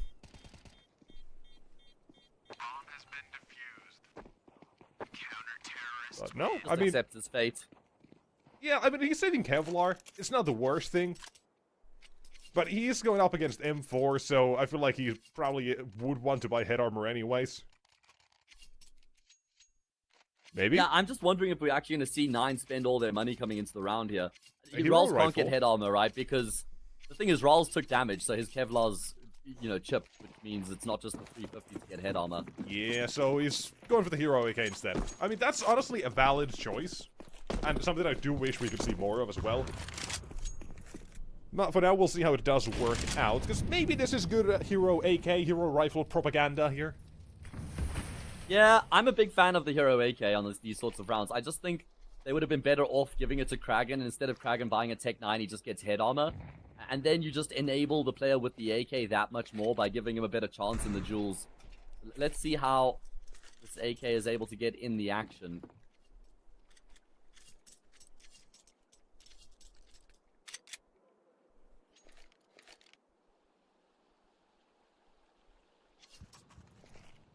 Let's see.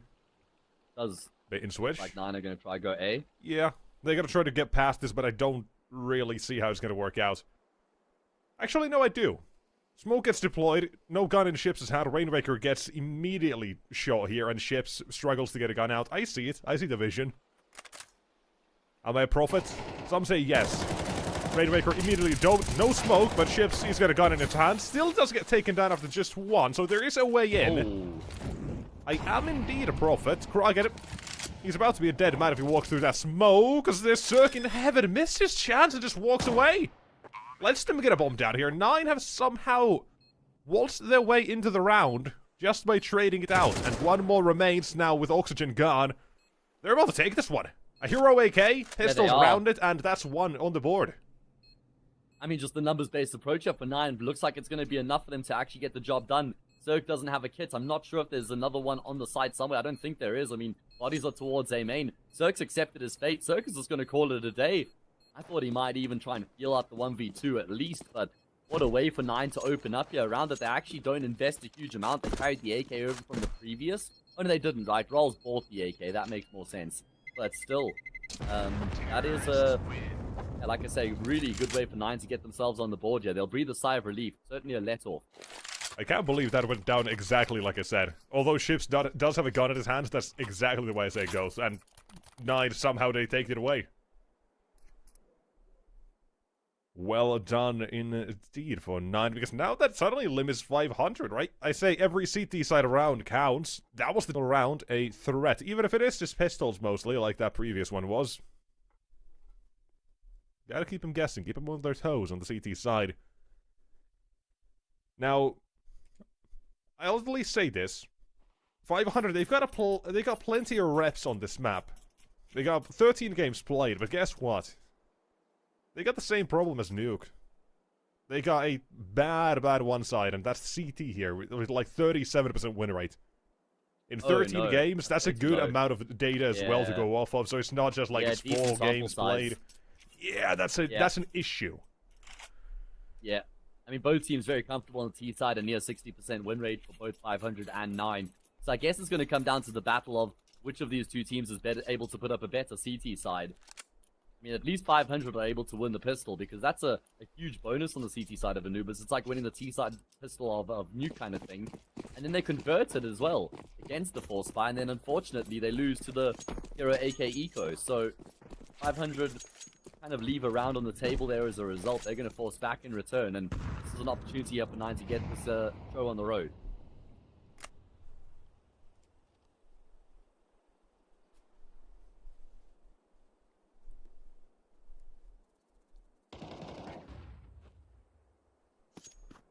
Nothing but a default for 9. I'm surprised at the lack of even a check towards cave. They have no information if 500 have decided to push into canals through main, cave, or water, anything. Zero information, but they are going to try to make a play off of this into a main. A late lurk into mid for Rals, but now look at it again. They push for the CT side, and they are going to be quick to at least react to this, but are they going to be quick enough is the question. Because Rals might still get caught. Look behind you. The Deagle of Spellen. D-E-A-D. Spellen dead for Rals. That's going to prompt the push into the safe bomb site now from 9, and well, things are going pretty damn well for them. They trade favorably. Spellen, the guy with the dig earlier on in the round, is forced into a clutch, and he's going to go for a brave approach as he phases through the smoke. There's no one on the other side holding for this just yet. He has just paused, though, waiting for the smoke to fade. I thought he was going to commit the entire way through. No kit means time could be a problem here. Man to the full health player just times his peak out really nicely there when Spellen's clearing out the bomb site. 9 have been able to get across the line against the threat of the force fire from 500. They level up the scoreline, and now they'll play against an eco.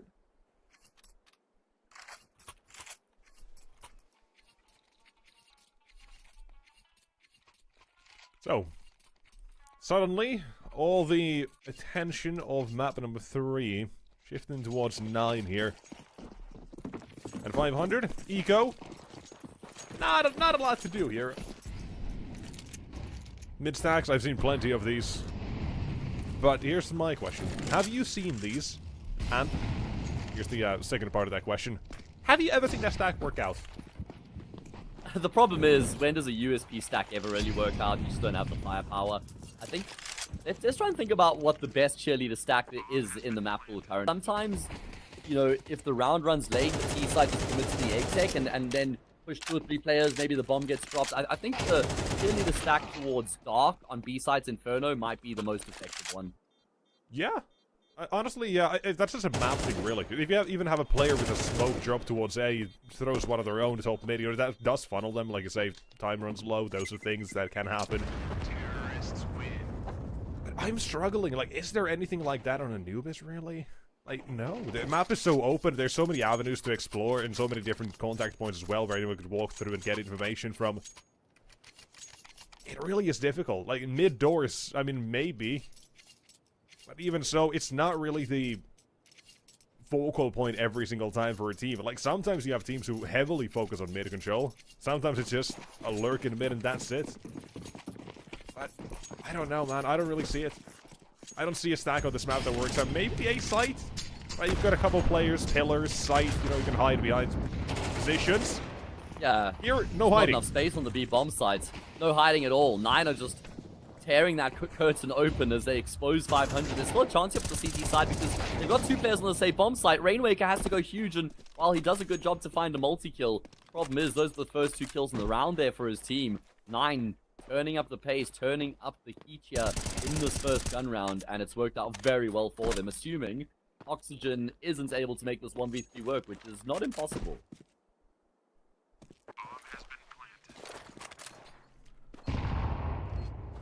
Time to cook something, but the problem is... Oh, he's seen them both. He's seen them both! Oxygen slipped in! And a second smoke as well. He's going to try to bait it out, and Faven, he holds his ground. My god, that is closer than it ever should be. They let him cross, man. That's not what you're supposed to do in that situation. He gets the stairs, he's got a 1 vs 1. Oxygen plays that almost perfection. And a massive chance as well created by Rainwaker. Don't forget about him. But no, they're still going to take the first 2 kills. And they needed to as well. Favin's been incredible in the clutch today. He's really been good at just holding his nerve in those tense situations. Strong start to the map here. Zerg takes a couple ticks to the molly there to maintain his position, and Rawls is the one who finds that out the hard way. I like that confidence there from Zerg. I like that approach coming through from him there. 500, I mean, if they lose this round here, they'll be in a lot of trouble, but it's looking good for them in the 5v3. Drop down. Bob XD also down. Chips. Oh, that is a terrible trade to make. Ew. What's that garbage aside from Moss down? Thinks better of it, yeah. Don't fall into the big Valve propaganda that FAMAS is ever a usable weapon. No matter what, the weapon is still French, don't buy it. But that's 500. A very clean round, by the way. That just goes by very quickly. Shots through smokes and dropping down, that's all it really is. 9, kind of like that pistol. They never got started in that round. Yeah, true. If anyone remembers. Yeah, fair enough. The association there working wonders. Faven, oh, he's going to spot out Ships, who What? was probably relying on the molly quite a lot. There's What? a lot of aggression from 500 at the start of the round. You're looking to take initiative and force the fights on the T side, but they're coming off second best. Yeah, you're gonna have the idea, but the execution needs to be perfection, and Spellin almost to perfection there. My god. A tight angle, a tight spray, and 3 heads roll? Yeah, he brings it back, absolutely. 500. Send him a thank you card after this round, perhaps, but it's not done just yet, and Falvin, I think, his gun barrel about to be seen. Hello? Bye. Take a nap, that's the bomb, and that is Kragan now left to the clutch. We said Falvin's been good at these, how about Kragan? He was good on Nuke. But a situation like this is not an easy one. But they gotta make it easier for themselves as well on 500. Smoke the stairs, now Kragan. Plenty of corners to check. Have they already crossed as well is another question he's gonna have. Falls over, down it goes. Limits his options, clears one side. He's playing it good here. But into the CTs. They just wait. They just hold at the doorway.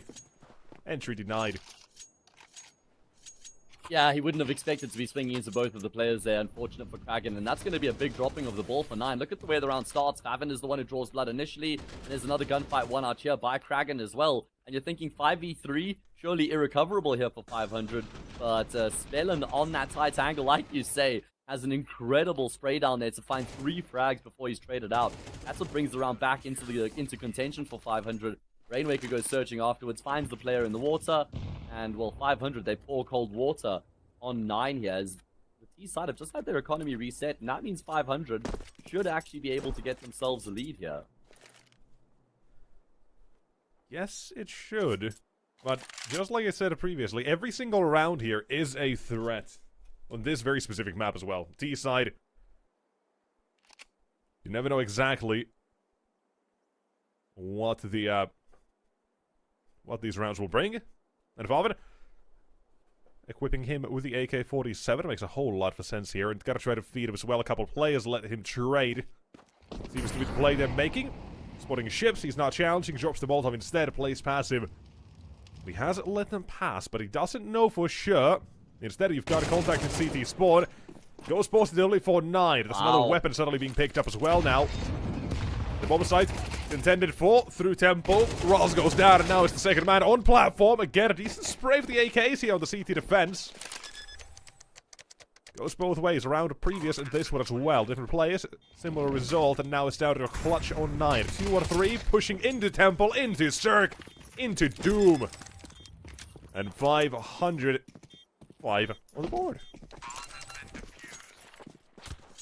That's an incredible round coming through from Cirque in particular, just recognizing the fact that he was playing against an eco, so he goes for the USP, and I love how he forces the fight with the player in the connector as well. He clears the smoke out with the nade, and he doesn't think, I'm just going to sit on the bomb site and cower in the corner, post on an angle with an AWP. This play here was instrumental because it meant that 500 could then focus all their resources towards long. Didn't have to worry about connector.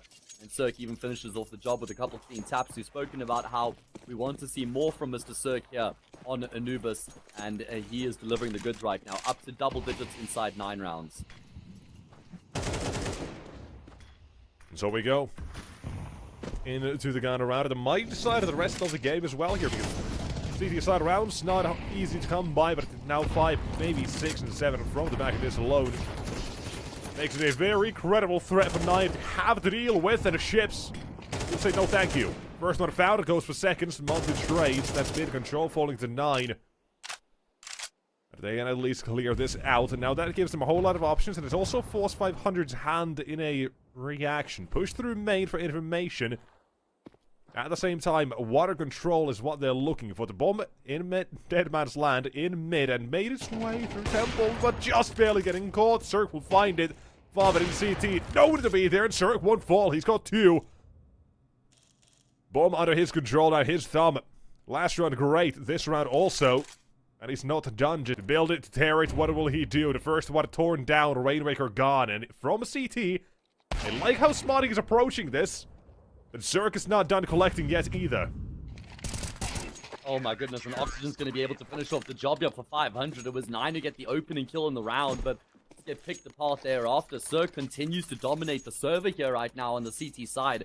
A wonderful triple kill coming through from him. And that is going to be putting 500 in a position where they're guaranteed at least a draw going into the second half, and that's on the unfavored side of the map.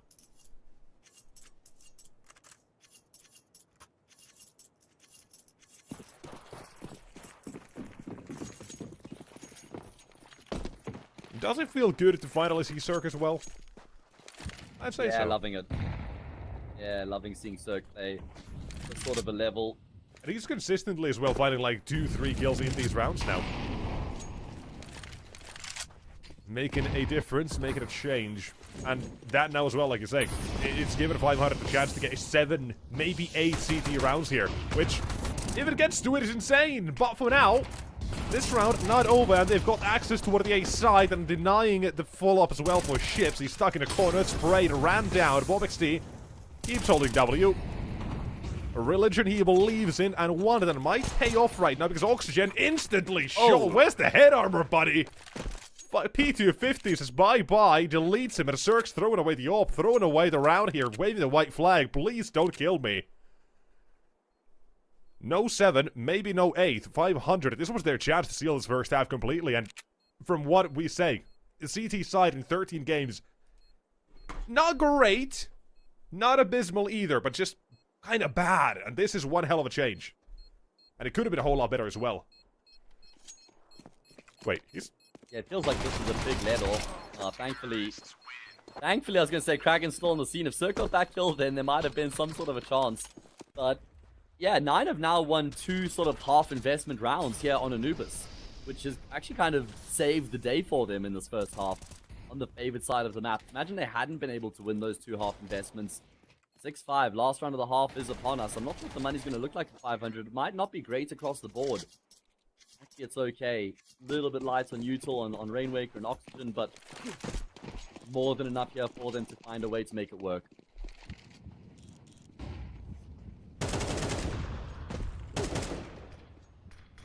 Greetings through the smoke. Yeah, Oxygen's going to be seen. Recognized. That's about a half a play.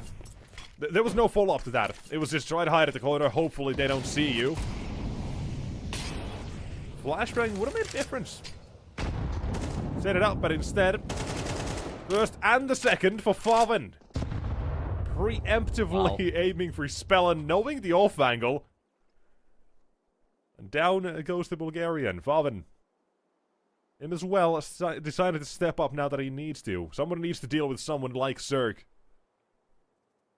I've seen this throughout the series. You've had a couple different people stepping up here, and it's never entirely sure who it is. But is Zerk gonna Omega lol 9 here for this round? Just clutch this one up, because why not at this point? I mean, this is going to be very difficult for him, though. Especially since after he takes his first shot and gets a kill, that'll give up his position. No kit either. Doesn't have a kit either. Yeah, exactly. So time's of the essence right now. 9 absolutely on course to make the 6 apiece. And they'll probably breathe a bit of a sigh of relief at that point, considering the trajectory the half was going at one point. Zerk now starts to make his way forward. Rawls is just in an open position that's never going to be considered by Zerk as he edges his way forward. And there we go, job done. 6 all it is. Yeah, all in all, is this the half we were expecting? I don't think so, but 500, they delivered some serious rounds out of this one. To make that 6 even is a bit of a surprise, in a way. Max against Duel for both teams. Loser goes to the 0-2 bracket. Both these teams having lost their first match. Yeah, and 500's loss was against Apogee, which I just wouldn't have expected to happen. Apogee basically got eliminated in the play-ins, and they were gifted a lifeline by God to stay in the competition. And they beat Apogee as well. Excuse me, Apogee beat 500. So they're off to a good start. Either way, kills go back and forth.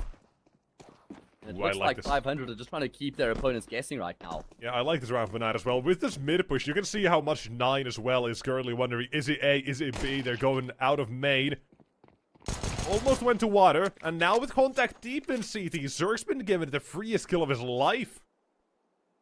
And 9 still wondering, is it A, is it B? Where are we even going, boys? They've been bamboozled, hoodwinked, they've been thrown around for a loop, man. Yeah, this is a fantastic little pistol round here from 500, just in terms of the decisions that they've made and how they've moved across the map as well. Could be no way back. I mean, Rolls does have a smoke in a kit, so actually, I'm not entirely sure I actually stand by that statement I just made. Time really has ticked along though, and there's the smoke that's been thrown forward. Spellin hugging the wall in the corner is able to get one, and now here's where Rolls tries to make it happen in the smoke. Okay. Oxygen with the knife out will just slash and swipe, and that'll be enough to get the frag. Yeah, I have some worries there. I really have some worries with these diffusing smoke and such. Very much afraid of what could happen, but this time they'll at least not lose it. Saying as if they would have in a different, or would in the past, but nonetheless. Round is in the bag, it's forgotten, but it has some intriguing effects here. And I don't know if I like them. I know I actually, no, I don't like them. 9 with the Force Buy. This is not it. It's... You're not vibing with this option? No, man. If this was the start of the game, if this was the first half, then maybe. But second half, it's this close. You don't need this round that desperately. I just don't like it. Yeah, it's also the unfavored side of the map. So going Yeah, for the Force Buy makes it a little bit more of a risk in that way as well. Adding up to it, bad juju, bad mojo, but 12XD. Mad to the bone with the 5-7. Now just bone, man 2 will at least trade that out, but look at all that's done. Is just let 500 run toward the B side, knowing so much attention is spent on A. They get a bomb site, they get the bomb down, surely as well in a moment. And 9 are now playing a retake. This is not easy, but Ships is low, so is Spellin relatively. Yeah. This is a round that's gotta turn out to be victorious. Unless Oxygen can deliver. The bomb is not planted great for him. It's more than the first one. And Spellin, despite his low enough HP, will find only the one. That could be exactly what they need in main. Hunting for it is Rawls. And around for... It's about the Force Buy, but 9 find a way to make it work, and I like the way that they go about the Force Buy as well. Not just sitting back idly, but also just taking a bit of the fight to their opponents, you know, pushing through A main with 3 players there, recognizing Cirx there by himself after they killed the first player outside A main, and then just swinging him with numbers, overwhelming him, reducing it to a 3v3, and knowing what's required of them in the round there, in terms of pushing back into that at the bomb site and retaking. 500 will force back in response. We have a game on our hands here, Nexus. Yes, it is. Now, one last thing from that previous round as well. As soon as they recognize it is just the default, they go for it, right? There was no execution being set up. They recognized very quickly they were going to be playing most likely split. And currently, anything but split is the defense. But Bobexty being removed and now leaves Rawls on his lonesome. Tilkroggen arrives and another coming out for the Dane. CT side in full force as they make their rotations. They were split, but only for a moment. Still, the defense, it stood the test of time and in his ground, Rawls 2, which was more than enough. But is it enough to finish? Because Rainwaker can still cook this one. Plenty of time. How much does he want to play this time out is the question. How patient does he want to be? His problem is the health, obviously, right? He's been smoked off again as well. Might have to risk it and just try and phase through the smoke here. This would be an incredible clutch if he was able to find a way to make it work, but really just mission impossible with his lack of health, and to trade on the angle will ensure the round goes his team's way. 9 string consecutive rounds together. They capitalize on the fact that they win the Force by preceding that round. And they take a lead. 8-7 now on their CT side. Should become 9-7 momentarily.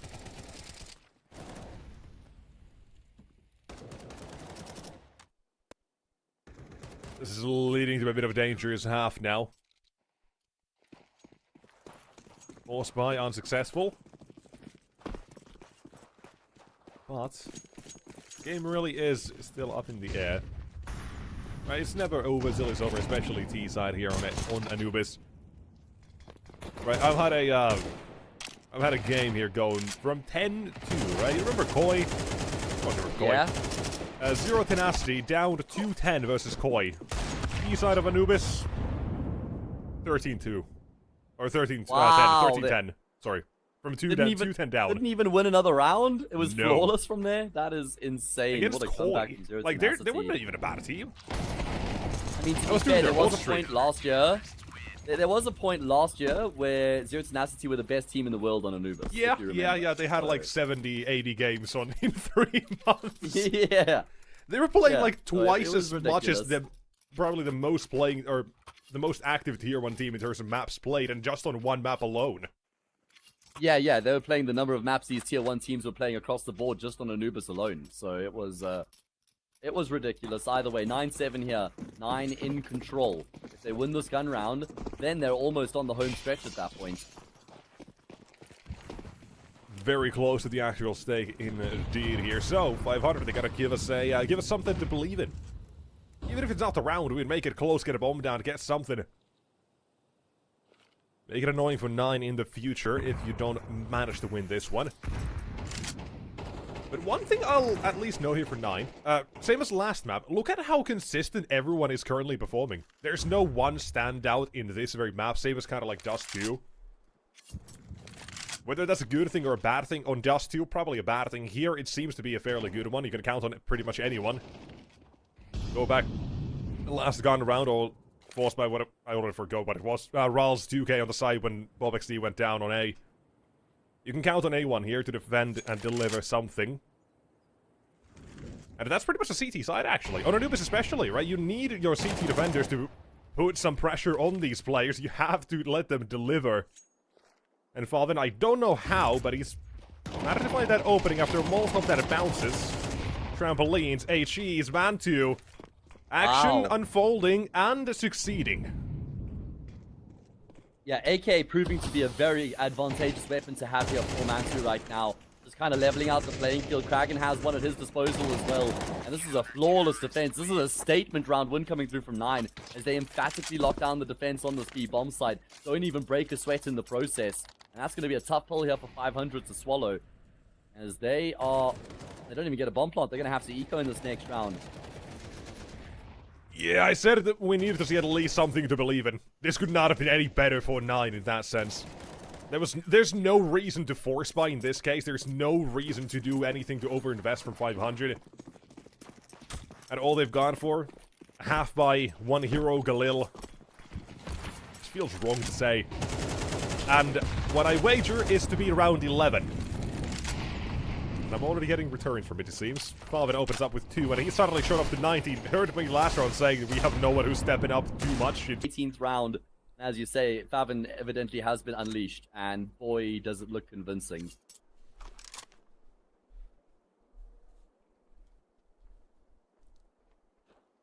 He's done playing support. He has that knowledge, if the time were to ever come to call for it, or if time ever call, oh my god, why are words this difficult? Why, if the time ever came for him to go back to playing supportive roles, he could do that. But he doesn't need to. Not now. Surely he'd never want to, man. He's seen the light. He's seen that the grass is way greener on the other side. How Yeah, much more fun he is now the he game when you're knows what actually his flashbang getting to kill utility people? can do. Now he Yeah, knows exactly. what he's He's been doing only to been other on the people. other end when he's actually throwing the util for them, right? Now he's like, wow, this is what the other side of life looks like. This is way cooler. I'm never going back. He's walking the fields of Reed afterwards saying, And 5... I got Yeah. kills. Just peacefully Yeah, in exactly. the weave. And now 500 in a position where there's no coming back from this if they lose this gun round. 12-7, surely an unassailable lead, especially if 500 can't get a bomb plant. Passive default here from the T side in this must-win round.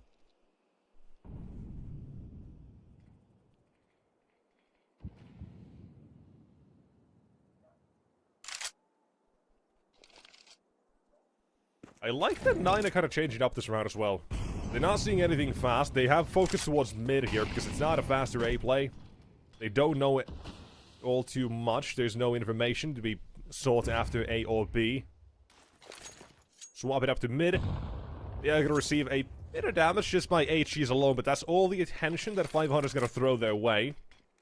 And now they're going to leave Rawls here. Smoke deployed, that's going to be about 18 seconds of cover for him. And in terms of this round as well, you can see the time is kind of getting low. No one's going to be crazy enough to walk through that when that smoke fades. So you're going to replenish the site holes when that contact comes. And before I even get to say that, it's headed above XD's way. But he's only good for one this time. Smokes are down. Let's 500 have control. That's the minimum requirement for this round. Now done.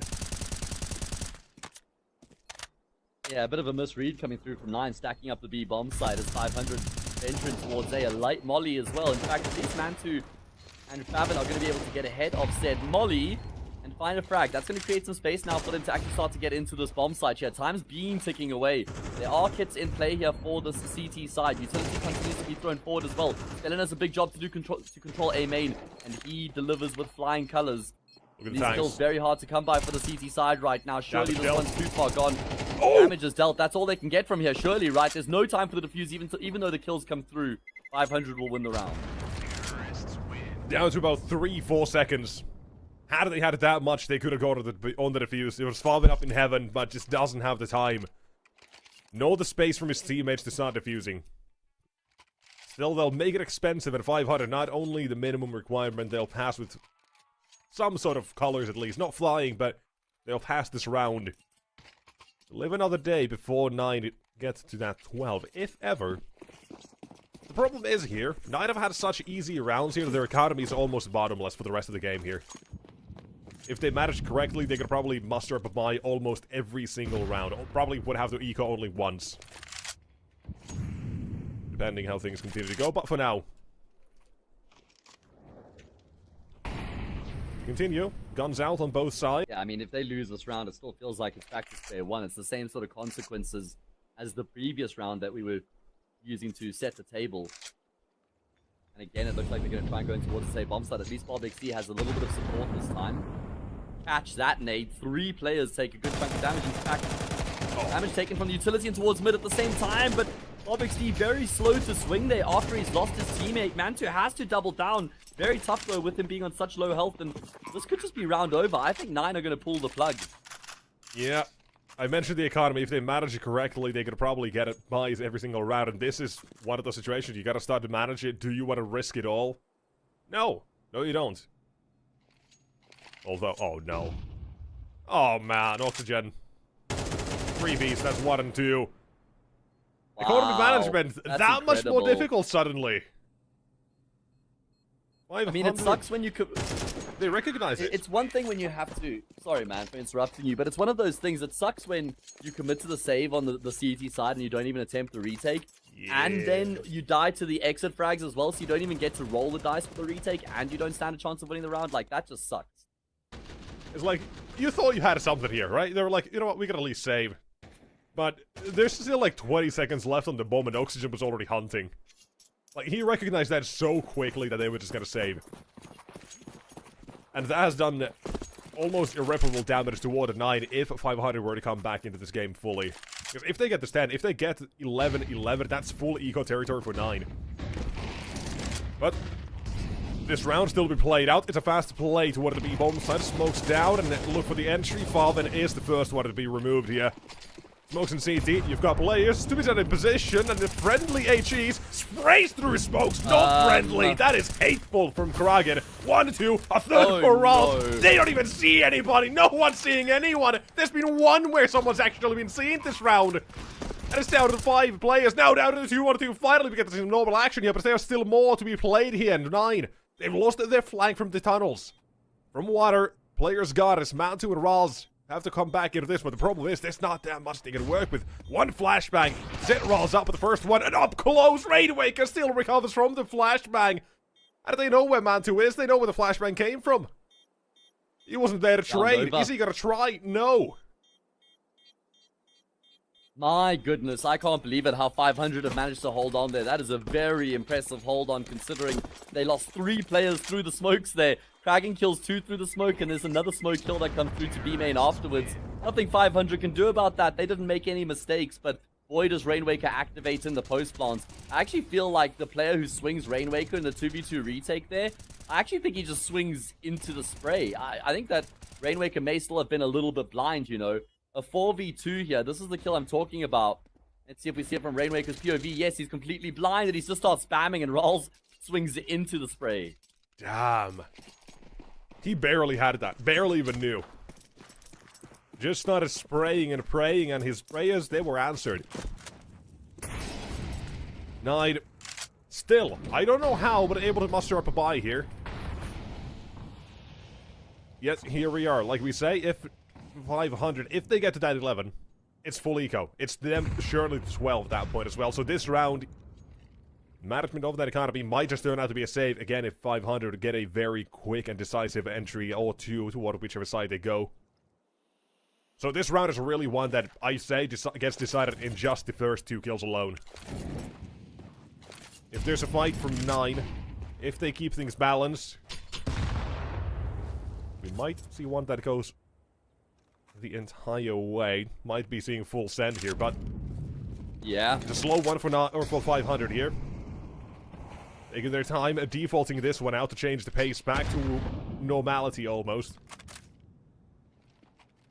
Deciding how to go against this. There's 1 and 2! And that might be the change. That might be what 9 need. Fighting for his life. Oh, Forfeit! great position. Beautiful turnaround, but no more.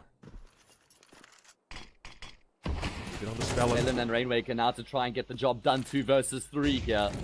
30 seconds on the clock. We've seen a 2v4, one on this bomb site in the previous round. Can Spellin and Rainwaker combine this time to get the job done again? They've reduced it into even numbers. For all the They're marbles. looking for the space for the plant, but Bob XD times his peak to perfection. Drops the bomb in the process. Rainwaker's going to be able to scoop it up, though. Time ticking away. Do they force the fight? Doesn't look like it, because it's going to be a fake plant here from Rainwaker, who again, this time will stick the plant. Not a whole lot of usual here to ease this retake either. It's Mantu, and he's stuck in Temple. Can't afford to throw that out. But what he can do is throw himself at it. A quick shot, just a shoulder, man. And that's the Counter-Strike experience against the pros. You see a shoulder, you boom, you're dead, you're gone. And 9, they are not gone. They are not done. It's Faven here with a massive round. Nearly being brought back as well. Nearly giving it back into this one, but 500 full send from them and 9. It's those first couple of kills from Rawls that really make it as quick as it can be. Or as successful as it can really be for 9. Those first 2 kills don't go their way. It's a done deal. It's an eco instead. But scratching 12 here for 9. They've got that one issue off their backs now. But to close it out, still a different issue, because 500, they are so into this game now. Everybody's activating. But the one man who's fallen off the face of the earth here is right now Ships. Wonderful map 1 and 2. That's true. Where is he?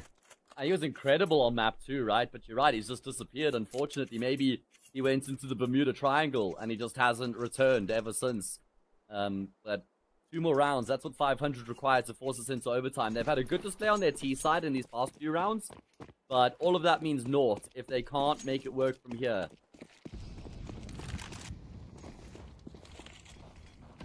Oh, Oxford. I like it. I like it. Back to I faster really play. like it. This is what Dusty was all about, and it worked out for 500. Disrespectful in your face. And Faven, his face, that's riddled with bullets, baby. Can't do anything about it. Anubis T side and in your face. Combine that with 500, and I'd say it looks pretty damn good here. Look at how they're hunting. Look at how they're searching. They know if they can inflict some damage more indeed. Oh my goodness. Suffocating, removing the economy. And 500. I think that's OT.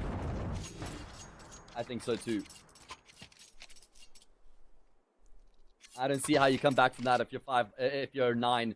We can look at the investment. Sure, they've got some M4s, but look at how ridiculously light on utility they are. Now the question for 500 begs. Do they go for the same fast-paced brute force approach, or Do they just try and slow down the game, recognizing they've got far more utility and better weapons to work with in the round? That is the question. You have two thought processes here as well. One is, if we go fast, are they A, gonna be stacking a bomb site, and B, are we gonna be walking into it? If they don't play fast, if they do play slow, how much information and how much map control does 9 want to fight for?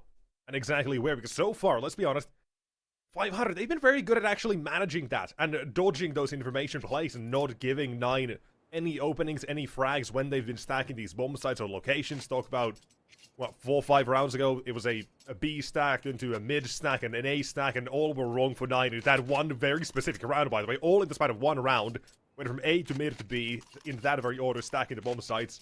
And 500, they always avoided that and just chose correctly. The reads are on point. So one last time, can they make it happen? Well, that's the question. That is what the question is right now, coming into the 24th round on the third map. We spoke about how we were deprived in that first series because of the forfeit from Navi Jr. But boy, have 9 and 500 made up for it here. And we may not even be done just yet either. Rolls. There's no stack. Brother, he's gone straight through the smoke. Straight push. Straight pushing it. And 1 and 2 is rolls from mid for the first one. Look at the control it's given 9. They're headed on toward the A side, sure. Bomb is going to be a little bit stuck behind, but they've got access toward the side. A sheet to have it, that does get rid of 5. A second one of the rolls. And from a 5-on-3, the advantage is on 500. Recognize the space on A, they take the entries as well. And over time, it's calling, it has their name on it. They want another round at 500. My god, they will have it. It is 2 remaining, it is a setup far too difficult to pass through, and a Molotov to force their hand. It is 12 to 12. It is overtime here. They are not done. 500. They want this. They get it. A comeback they fight for. That's such an important round. Such an impressive round as well, because they get shell-shocked at the start of the round by losing those first 2 players, Felon and Ships going down. But there's an immediate response there from 500. They don't sit around wondering, oh, what are we going to do now? How do we actually try and win this all-important round? There's an immediate game plan that they implement, just pushing their way through A mains to the A bomb site. Good util usage. Farvin was there alone. He gets found out. Oxygen gets the second kill, and that just brings it back into a 3v3. Gives 500 the edge. And that means we're going straight into overtime. My goodness. This is looking great here for 500. What a good fight back to reset this map. Yes, it is.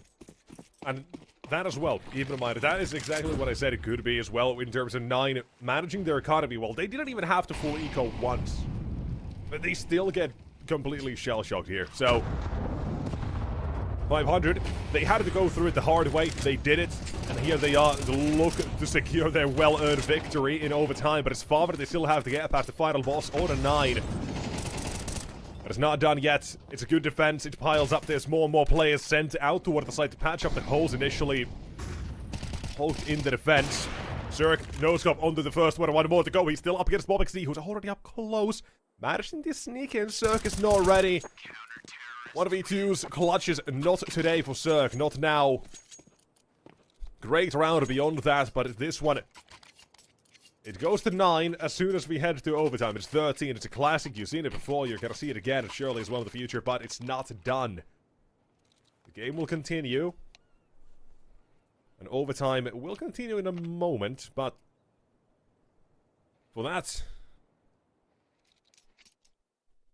I gotta figure things out. Both teams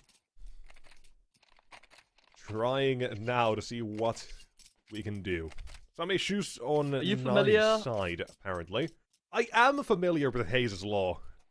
There we go. It doesn't even have to get the I know exactly what you're saying. Yeah, I've heard this circulating a little bit. My cultural impact is preceding myself, apparently. It is indeed, yeah. All you have to do, it was actually something that Anthran dubbed. Yeah, it was I actually know. something Anthran dubbed, to be completely honest with you. And I was, yeah, I've proudly held on to it since then. I've heard a couple of casters reference it before, and yeah, it's my moments in the spotlight, man. When it doesn't work, then obviously I don't bring it up. But when it does, boy, do I hit that one home. Yeah, now, would you like to explain what Hayes' Law, your law, is? Well, Hayes' Law is that whichever team gets to map point first and then has the game forced into overtime from there is the team that always wins the first round in OT. In this case, 9 got up to map point, couldn't finish off the job, game went into OT, and then 9 won the first round. Not what they were able to do in regulation, but they'll just be happy they were able to get it done here. Ah, a classic. A classic. A CCT classic. It really is. A Counter-Strike classic, because it always happens. And if it doesn't, we just pretend it's not there. Yeah, exactly. Then I just never raise it, right? Exactly. So, cherry picking your win-win. your successes and losses. Love that for me. You stay winning. You stay winning. Oxygen, you'll keep on winning. That's 24 his name, by the way. But a silent hero, pretty much, throughout this map here. We haven't said his name too much, but his impact can be felt here because he's got another one. His sharp shots he's hitting have suddenly led to the CT side disappearing from the B side. Ever heard of Mind Freak? You know, Chris Angel? Sounds familiar. Chris Angel I do off himself, the top Mind of my Freak. head. TV magician. Illusionist, I think he called himself, maybe. Okay. That I'm more is, of like a Darren Brown kind of guy. Imagine like a goth emo guy in his 40s and a in the early 2000s. Leather, Okay, so long basically black hair, every messy. emo guy, yeah. Every emo guy in their 40s at that point in 2000s. That was quite an era, man. Yeah, he had his like Mind Punk Freak rock DVDs era. or his compilations of his TV things. It's like, whoa, this guy's walking on water. No, it's just walking on transparent or tables and such in pools. Yeah. Yeah. Oh, he's levitating. No, it's just wires. Edit it out. It was back before we had figured out how to do all these things. Yeah. You really thought you could get away with just saying, yeah, I can just float and levitate and stuff, and no one's going to call him out on it, apparently, but it worked, I guess. Entertainment and all that. Which brings us back to this one, where Oxygen did a little mind freak toward the B side, deleting 2 players. Made him vanish. Yeah, I was going to say, I mean, talking about entertainment, we've got that on heaps right now between 9 and 500. Scoreline leveled up.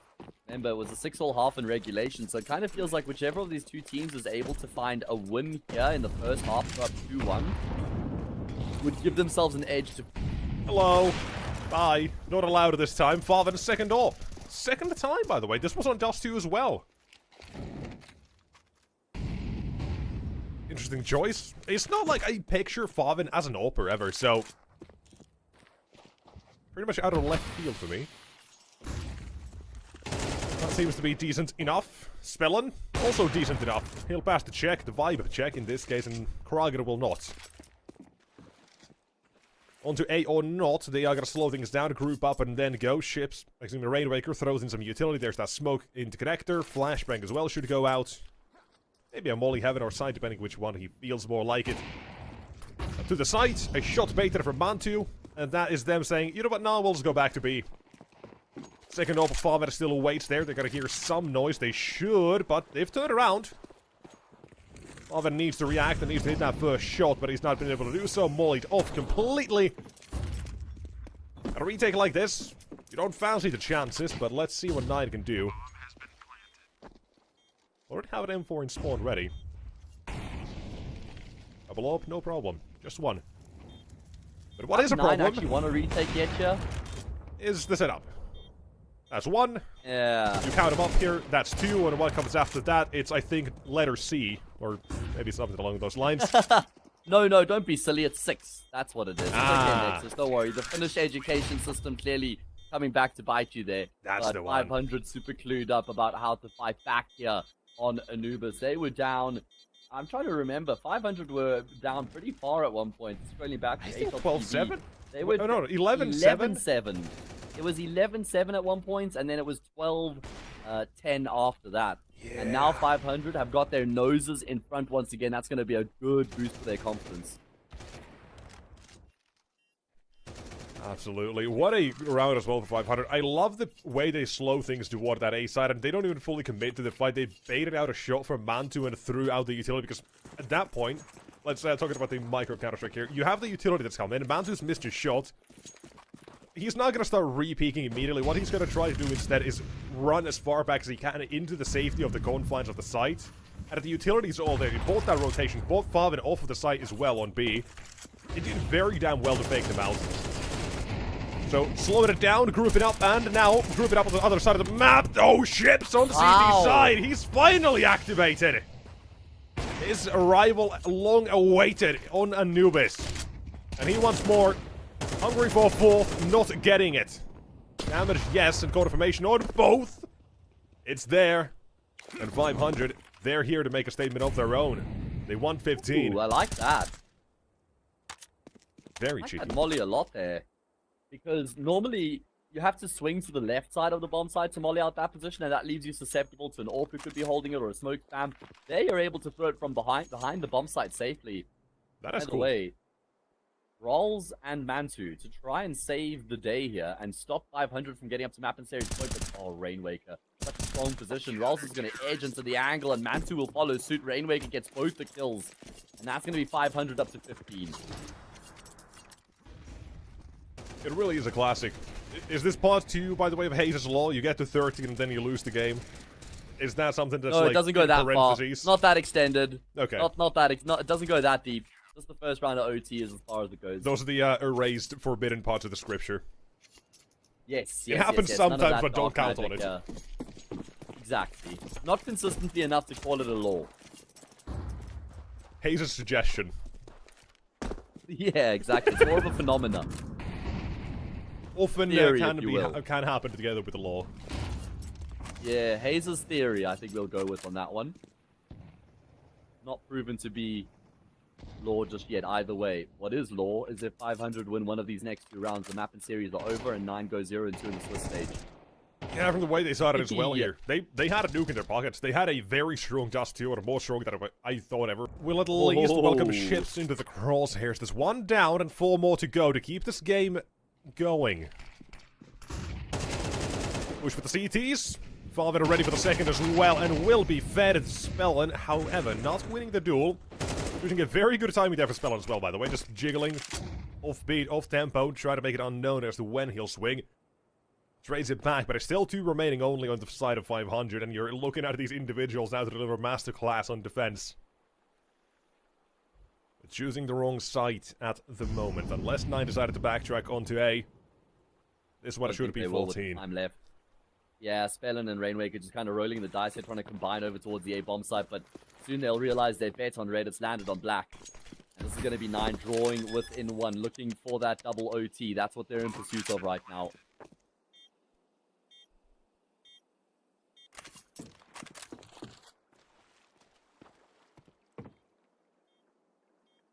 Gonna try it nonetheless. OT. Very well off in terms of economy. So you gotta try it, but it's not worked out. Mantu says nope. And Spellin also says nope. He's out of there. So, double overtime might be on the cards, but yet again, it's just 1 mistake pretty much from 9 and the game is all done. 1 good round again, like the 3k from ships that we just saw at the start of this second half off as well. And it could be over. Well, right, ships currently, he's sleeping. But he's not completely. Yeah. He still has his muscle memory, you know, he's keeping himself on track. He has his moments, yeah, sure. I will say, although I just really liked the way 9 played that round. It was a very patient approach in the round, just posting up across the map, waiting for the CTs to overstep the mark. Mantu posted on the bridge, catches off ships, and that's really the kill that sets the round in motion, right? Then it's a good frag from Favin in towards E-Box, just making sure that 500 can't get any control back in the round, and really everything just falls into place from there. Let's see if 9 can do to 500 what was done to them. Both teams have had 2 map and series points, 2 opportunities to finish off the job. Oh, goodness. Yep. 500 want to try and force the opening frag, but they come off second. Oh, no. I think we might continue the game here. Evidently. All signs pointing towards 31 rounds and beyond. Maybe to infinity and beyond, who knows? Never reached that high in terms of overtime numbers, but We'll see. Maybe it can still end here. Spelling gets a very free kill on the Forfeit, and nobody's there to support it either. Nobody to trade him immediately. No backup. That's 500. Get a bit of a chance to breathe in this round. There's still plenty of time at the clock as well. Spellin choosing to assist Rainwaker in mid. The shadow advantage this round may still yet to be determined. But Kragan with a quick trade won't let Rainwaker get away with a second. But look at Spell. You're not going to expect another one here. Surely not. You're still looking for it. Kragan, come swing it.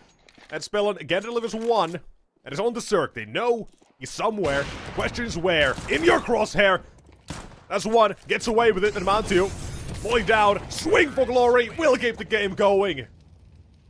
And it is a game of chasing each other here, trying to find out where they are. As soon as you spot him, run away. Cirque's been hitting some nasty shots here at Anubis, but it won't clutch up this time, so 31 and beyond is where we go to decide this one.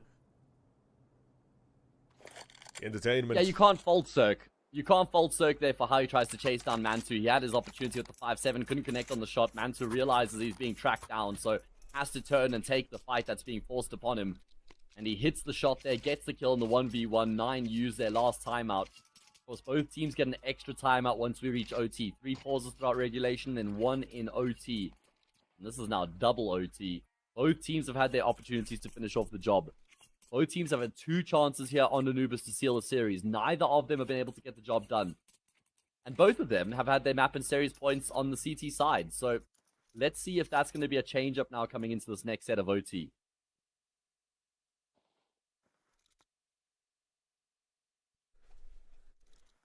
It might be. Now, while a change would be nice, I am enjoying what I'm seeing here.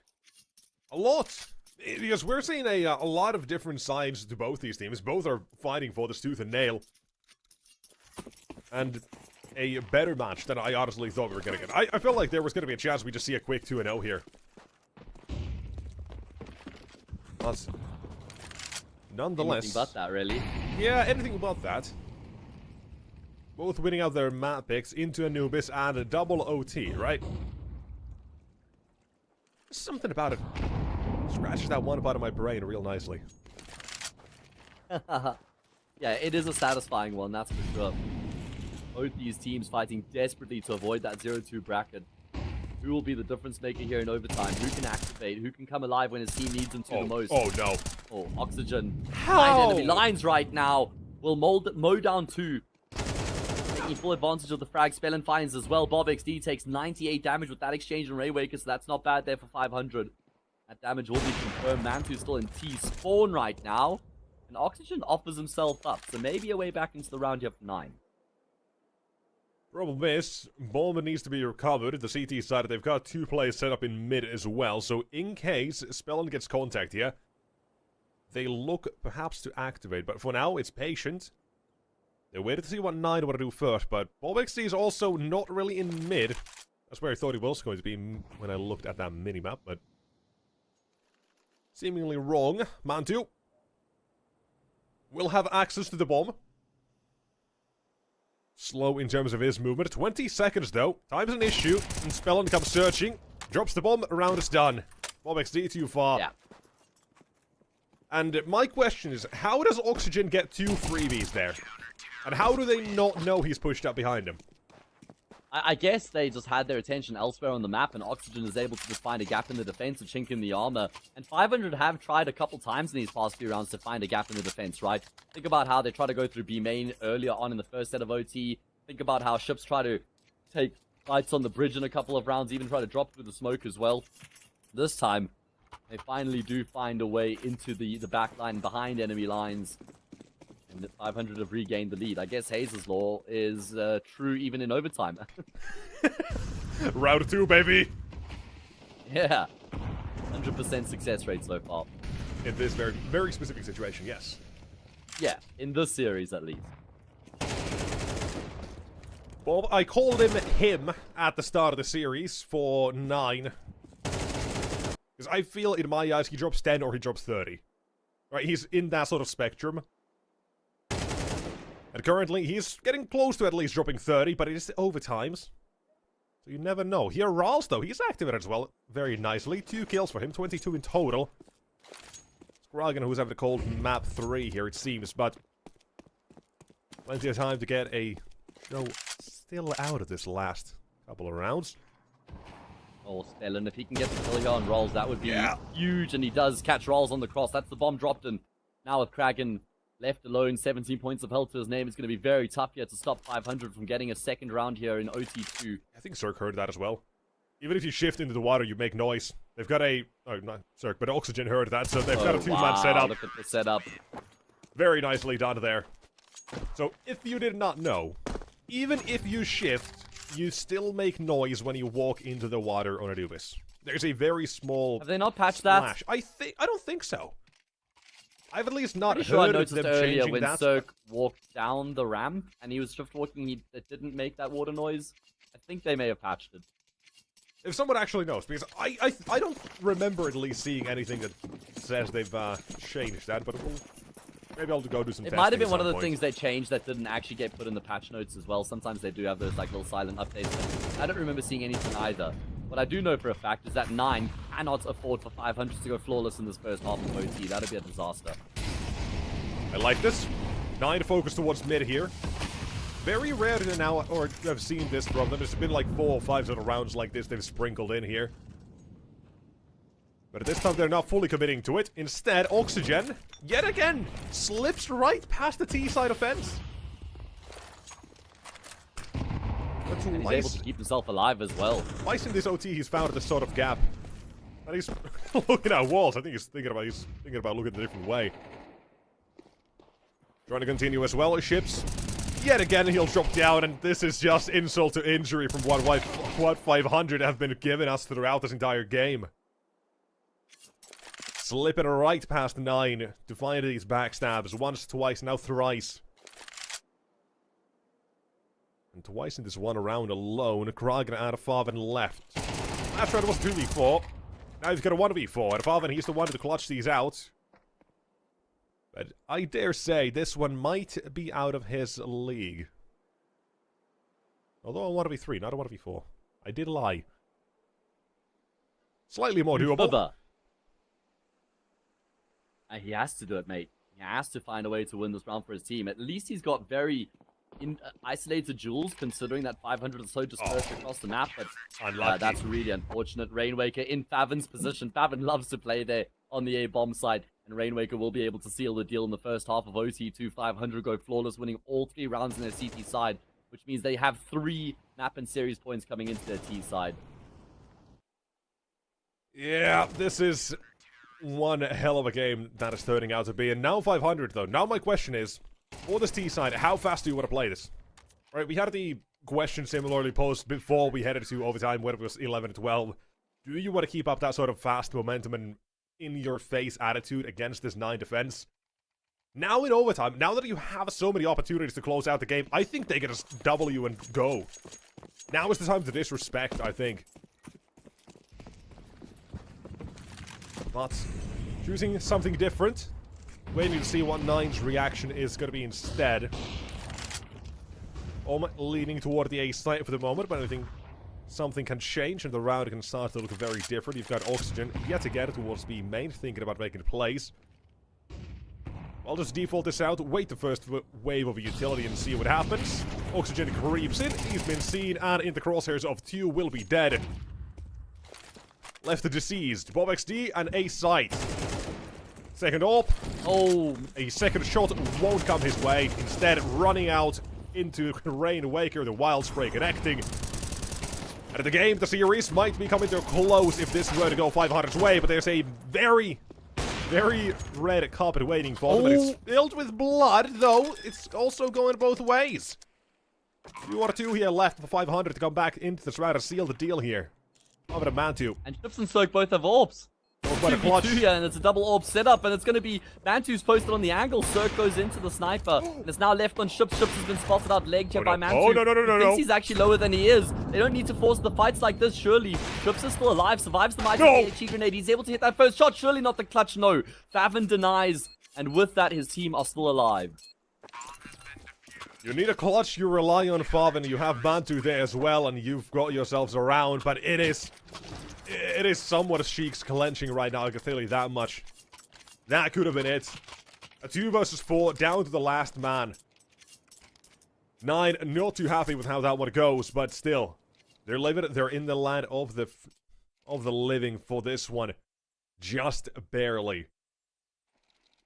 And my question, second op being picked up here, and it's not Forfeit, it was Bob XD instead. What is the idea now in double overtime for that one? Because it feels like they just wanted with that one.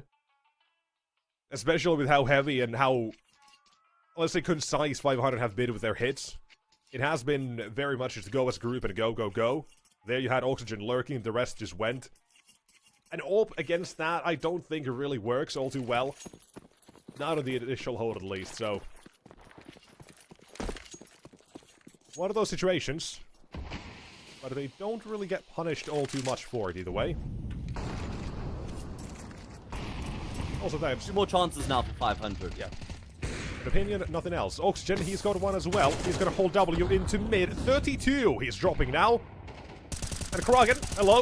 This is what Oxygen did. In the back, will be finding the bomb for free at 500. Now they have to get that back suddenly. Well, Kragan. That completely shakes up the round. Yep. He's already getting ahead of his own play. And he's in CT spawn now. Drops the bomb. No, T-side will have to recover it, but now he gets caught. Rainwaker is wide awake. Kill. Massive, because now that lets them... trouble on the speed bomb side chair. Yep, lets them get that back, but about to, hold on. The site hold. On B, he's got one, but Oxygen, how are you here as well? He's everywhere, man! Doesn't matter what side he's on. How does he keep getting in these positions? He's just got a brilliant mind for the game, clearly does Mr. Oxygen. That or He's fast travel. Important rounds. Yeah, one or the two, right? It has to be one or the other. He's going to be spelling in towards E-Box right now. He's able to get the first frag, can't finish off the job. You spoke about if there's a clutch required, Favin is your man. He's up to 30 kills here. Going to require 32. He's going to have to match that of Oxygen. He's going to be able to keep his team alive here. He's going to go through the smoke, and he's actually gotten the kill on Oxygen. That's outrageous. He's got a kit to play with as well. No smoke grenade to block off B main, though. Rainmaker drops a molly on the bomb. The fuse has been tapped here, but not committed to. Shots fired, and it's going to be Rainmaker who finishes off the job, and 500 who eventually come out on top of 9. Just barely. Just barely. A smoke there makes a world of difference. It's not available, and it is going to be 500 in, what is this, double overtime to take the series. A comeback from 11-7 down to 12-10. And now finally 19-16, the final result of this series. And it has taken us a while to get here. But it has been an entertaining series, we can say that at least. And that also means 500, they don't go down to the 0-2 because that's the result for 9 instead. This is not even playoffs, this is not an elimination game, but it's still this tense. And this back and forth. And now, consequences for one side. 9. They let it slip. They had all the chances. You go back to it.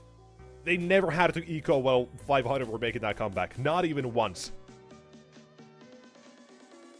So many opportunities. Yet none capitalized upon. Yeah, plenty. Yeah, it's brutal for 9, who would have felt like they probably left a few rounds on the table. And, yeah, they had their chances in the first, in regulation rather, the second half there on Anubis on the third and final map. They couldn't get the job done in 500. Essentially, reverse sweep the series, as they're able to come back after losing that first map quite convincingly on Nuke. They fight back, they win Dust 2, and they get the job done in double OT. Nexus, what a display there from 500. And yeah, they'll be very happy that they've been able to win that map and with that the series as well. Yeah, now guess who else is going to be happy? It's not an easy question, but let me tell you, it's Brandon and Freddy, because their game is going to be starting rather shortly. Their next one, GTZ versus Ecstatic, is only about 20-30-ish minutes late, you know. It could have gone a whole lot worse. It could have been a whole lot longer as well if map 1 or 2 had gone any further than they actually did. But we're going to be starting off those next few games, and the next one, specifically GTZ Ecstatic, in about 15-ish minutes, so I think that's it for us. Yes, sir. That's all we have to offer the good people from you and myself. But like you said, they're in some good hands. They're in some safe hands with Brandon and ready to take over here. Cover those next couple best of 3. So guys, don't go too far. We're already behind schedule, so it won't be long at all before we jump into the third best of 3 of the day. Tune in shortly.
Thank you very much for waiting, guys. Hasn't been too long of a break, and hopefully we'll be getting back on schedule very soon. My name is Freddy or Guri Renner, and I am joined by Brandon or B-Dog to bring you your final 2 games of the day. We're on the low end. We're in the 0 and 1 bracket.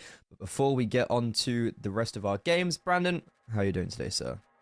Yeah, I'm doing good. I'm excited to be here as well, reunited with you as always. So You can never I'm looking leave me. forward to these games. No, unfortunately not. Let's take a look at the schedule, see what has happened so far, because actually it's been somewhat of a slow day, really, because we had a forfeit loss in the morning. OG picked that up win over Navi Jr. I don't know why it's so hard to say, but there we go. And then 500 versus 9. That was a bit of a barn burner towards the end. Went into double OT, 9-4 double OT, and then lost. Unlucky, go next. GTZ versus Ecstatic coming up, and then Monte take on Sashi. Monte, who were in the grand final of Series 16 yesterday, where they lost 2-0 to Parivision, and it was one of those where you feel like they deserved 3 maps, and then Jame happened. Yeah, okay, so I have seen Jamie has been playing some really sick Counter-Strike recently, so sometimes what can you do? But we will be getting on to that Monty and Sashi game in a moment. First, let's go take a look at GTZ versus Ecstatic. This is a very interesting one because,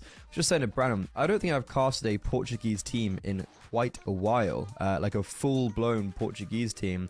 And these guys ended the year really strong. Question is, are they going to be able to play against Ecstatic, who went 3-0 in the last CCT, got to the quarterfinals, you know, their roster change with Sierra's looking really, really sharp, but kind of got annihilated by Spirit Academy yesterday.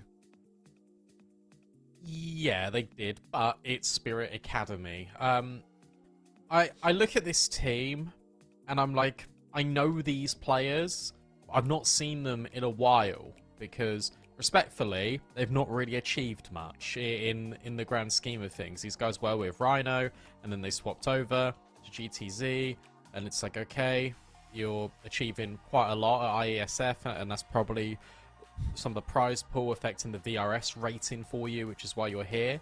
I think the ranking is inflated a bit for these guys. Sorry, but also not sorry. I think now the time is to prove your ranking and prove your worth here, and having a good, strong start in the Swiss stage, going up against Ecstatic and potentially taking that scalp is a really big one for the confidence, and also just the proof of concept of this entire roster.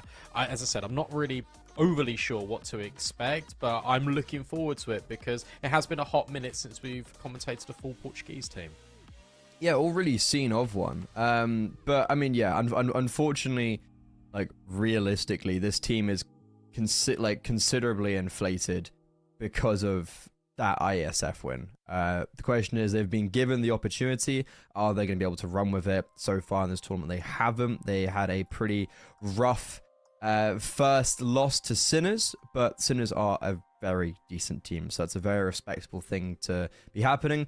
Up next, Ecstatic. This is a team that I really personally quite like. I think we're seeing, and I'm really big on Ecstatic stock right now. I love the way this team is set up. I think Christo's been playing unbelievably recently. Analele, I think, is a very important player to this team because he does give firepower, but on a more consistent basis. And you've got Nut and Zero that can just pop off and have these really big moments. I really like this team, and I fully expect it to be one of the ones that kicks on and gathers a lot of VRS points. I'm really excited to see where they end up at the end of this Swiss stage. I hope I'm not proved wrong and they just barely don't make it to the playoffs, but I really do think that they've got a good chance to run deep in these tournaments. Yeah, I think so as well. I think they've got a lot to prove, and this organization is very able to prove those points. Also, I just took a look there with the GTZ. They were called Rhino when they won ISF, but when they won ISF, they jumped up over 50 places in the ranking. So yeah, go figure. Well, not one, but came second. Like, that 50k makes all the difference. We've already seen it with Nexus as well. Teams that realistically probably don't deserve to be at that level are. But let's go take a look at the Veto. I'm interested because I don't think I've really seen GTZ play much. So just seeing how they're going to be shaping up against Ecstatic. Yeah, look, I think this Veto's actually an interesting one because you've got the pick of Nuke coming out for Ecstatic. That one's always expected. because it's a punish. Mirage is the punish here because Ecstatic have been playing poorly on this map. However, GTZ have only played it once, and that was a 13-9 loss yesterday against Sinners. So, in terms of track record, there's not really too much to go on for GTZ on Mirage. So, is this going to come back to bite them? Potentially. Could have they gone somewhere else? Yes. However, the map pool is very shallow for them, and compared to Ecstatic that ban Ancient but love playing it because they know it's a good map for GTZ. That means you have to go train as a perma ban if you're GTZ, and then that means the floodgates are almost open. I think this veto was going to always be incredibly tough for this team, and Ecstatic, by playing and having the virtue of so many maps you're incredibly comfortable in, by playing all 7 as well, it means the vetoes are always just going to be favourable. Yeah, but like, is Mirage going to be going well for them? I don't know. They've got some pretty rough results on it. Not played it in a month, so yeah, they might have been working on it. Some very rough results though, and it's been a very busy month as well. It's something you got to keep into consideration. That's true. We were talking about Train being banned out. Ecstatic, not gonna lie, they're actually looking really good on Train. And even though they lost to Spirit Academy in overtime yesterday, it's because Cypho 1v2'd the last 2 rounds back to back and 2v4'd. So, you know, there's that to take into consideration. I think Ecstatic's Nuke is really, really good. Every time I've seen them on Nuke, I've been very impressed. So straight away, we're going to be heading into that map, and I think we're going to be seeing this series start off with a very quick 1-0. And I just wonder if GTZ are able to capitalize on Ecstatic's poor Mirage, or realistically, is their Mirage also pretty bad? We'll have to see. That's the thing with this, is without too many expectations for GTZ, the hope is that it's just competitive, and the hope is that they don't get completely destroyed on Nuke, and you're at a point where you've got enough fight left in you, or feel comfortable on Mirage in the first place. All eyes on that T side of Mirage as well, because Ecstatic are going to be starting CT, so it's going to be a tricky best of 3 for them. I feel like I am writing them off quite a lot, and to be honest, I am. That's just because, biasly, I'm quite into this Ecstatic lineup, but I'm more than happy to be proved wrong, guys. So I'm excited to see what we can get out of GTZ in particular, but I do worry for the series as a whole. I'm like, I don't want to be too harshly critiquing GTZ, but they don't even, like, what I find really amusing as well is so this GTZ roster is ex-Rhino, and GTZ and Rhino have basically like swapped teams under the organizational banners, but the old GTZ team was significantly better than Rhino. In every LAN online finals that was played out, GTZ were consistently beating Rhino, and also Koi. A bit they were playing with DeLong instead of Just, but you know, the roster's now Rhino is a better team, but with worse VRS ranking. So I just have to cook and crumble sometimes. However, GT side GTZ, and it looks like it's gonna be a double A pump onto this A bomb site for Ecstatic. Yeah, there's a lot of players here, but I guess it doesn't matter when you've got Nut just causing havoc in the bomb site. 2 players down lower as well for GTZ. Linko needs to try and survive and link up quite literally with his team. Rafax goes through towards Secret. Nope J waiting for contact to be taken so he can slide up the vent. Oh dear, that's not the contact he wanted. Yeah, he definitely took contact, but it was his head being torn off. No Persian Rafax. Okay, get a kill. That's going to be it. It's a good start for Ecstatic. Getting the ball rolling early in the series, getting the ball rolling early on their T side. When I saw them yesterday against Spirit Academy, unfortunately, it was just the L class. TMB. Yeah, TMB, Jesus Christ, that's a fair bit of spam. It was kind of the classic Spirit Academy just decided that they wanted to flex their individuals. That sounds like Spirit Academy. Yeah, and Ecstatic were, like, you know what, they did do quite well, I will say, but it's just like when Cypho's like 1v2ing kind of back to back, it's like what are you even able to do against that? And Spirit Academy on Dust 2 were just so brutal to play against. And it's the same. This was a stack on A, and you know, it got a few kills, to be fair to it, but Sierra farmed up all of the cash with the Mac 10. So you kind of look at that and you think, okay, that was a good stack. It potentially could have worked. It didn't. And now Sierra's got enough money just to drop over even more upgraded rifles. So it really wasn't the end of the world there for Ecstatic.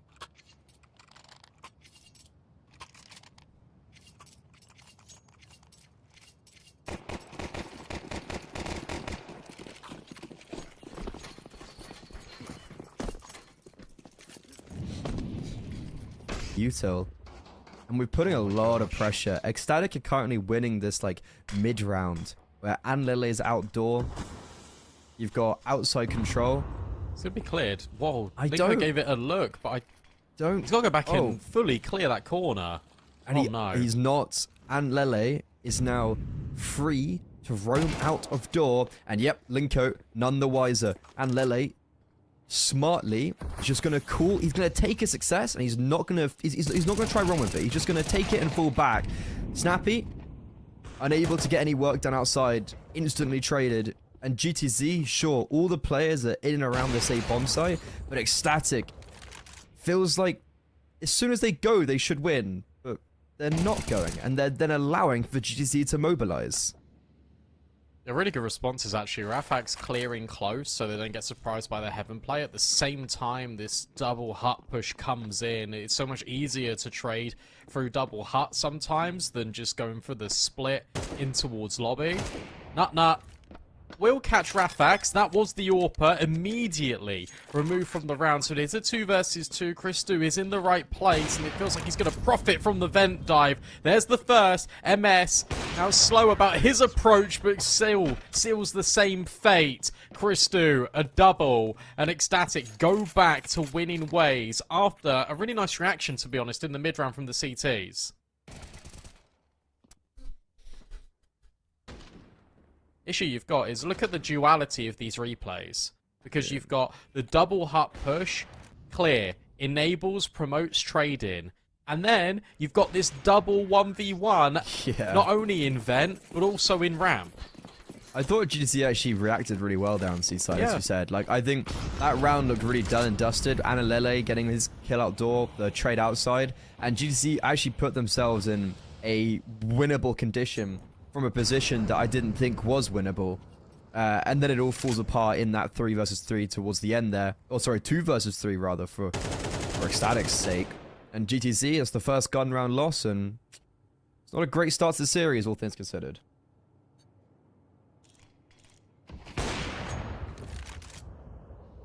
And it gets a bit worse. Remember as well, one thing I think people are shying away from a bit more is obviously we have the Anubis T side. No one really talks about Nuke CT side much anymore. What do you mean? And it is becoming a lot more even. But it's Yes still and no. already like 4-0 potential on the cards here. That feels amazing if you're Ecstatic. Yeah, like, it's definitely not as seaside as it once was, but it certainly still is. I mean, what can you do against that? Yeah, that was nice. Just gotta make sure we can do that against the rifles. Be a nice AK save for Rafax. I don't know where he is. Is he in lobby? Yeah, okay, so there's a smoke door, that's why. I wonder if Rafax was a Blame F fan. Why? He's got F in the end of his name. Oh, yeah. Like Money F. Yeah. Who actually beat Ecstatic? No. Who did they beat? They beat Monty. Which was a bit of a surprise.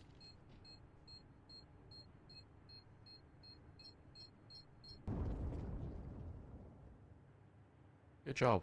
Ecstatic 4-0. A very simple, easy collection of 4 rounds. Uh-oh. Uh-oh. Do you know what happened this morning with Na'Vi and OG? No, but I can do some digging. It's quite disappointing. Oh, it's upsetting to see Na'Vi like kind of forced, because Na'Vi Junior is a sick team. Technical issues. Internet crash for Corbeni and Mackenzie in PC Club. Electricity. Oh, unlucky. Okay. So that to me, that sounds like they were both playing out the same like gaming cafe. Yeah. Huh. What a... So that sucks, really, to be honest. Yeah, what a strange ordeal. That's very upsetting, because, yeah, as a... God, they only played... They didn't even finish a map. Yeah, it was upsetting, because I really like the Na'Vi Junior side, and it's kind of cool to see them, because of VRS, like, they have to play as events now, where, like, previously we didn't really see them getting invited to any events, even though they were winning ESEA Advanced, and they were winning, basically, like, all the United 21s, European Pro League type events. We never saw them in anything else, which was a shame. They didn't seem to like to be invited to any of those events. And I think they're really good. And it helps when all of your players are top 200 on Faceit. GTZ, also a team that we've never seen them get invited anywhere. But they're here.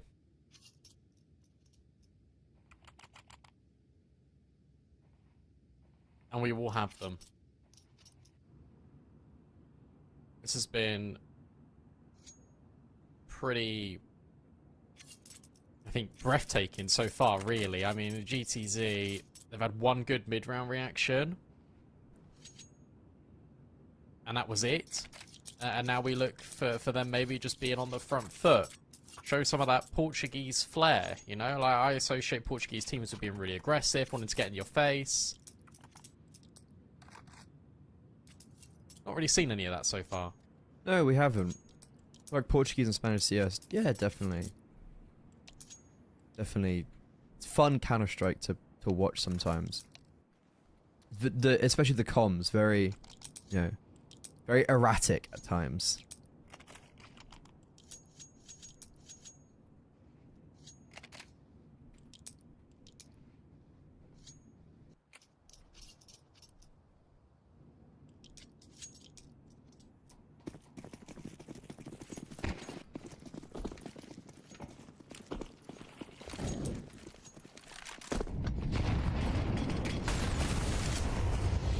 Going fast again. TMB is straight out A. They're consistently applying pressure, and MS has no idea top hut player will at least escape for a moment, but Linko low, still securing the kill on Nut. This is much better.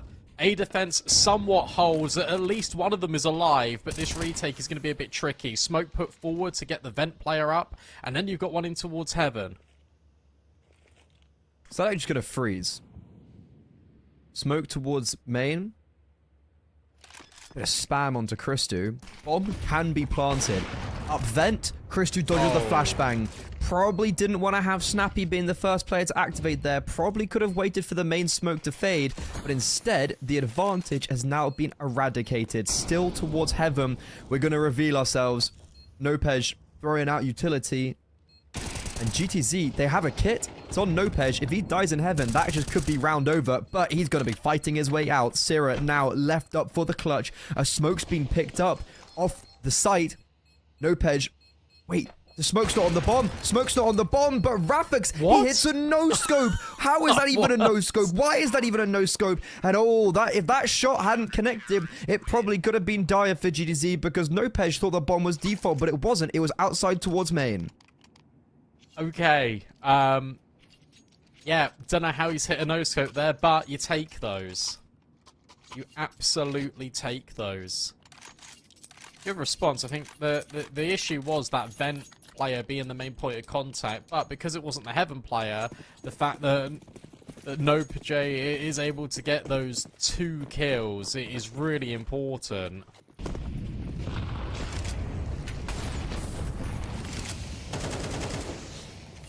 Yeah. Oh, that's an unbelievable find from Alalele. He's actually killed. He's just had Linko dead to rights every round. I thought Exotic had that 3v3, but apparently not. Okay, Rafix. Who needs vision, I guess? It's all 3v3. And Lily still alive towards lobby. Oh my god, the timing. They're pushing in towards lobby. He's holding for MS. Will he go back towards ramp?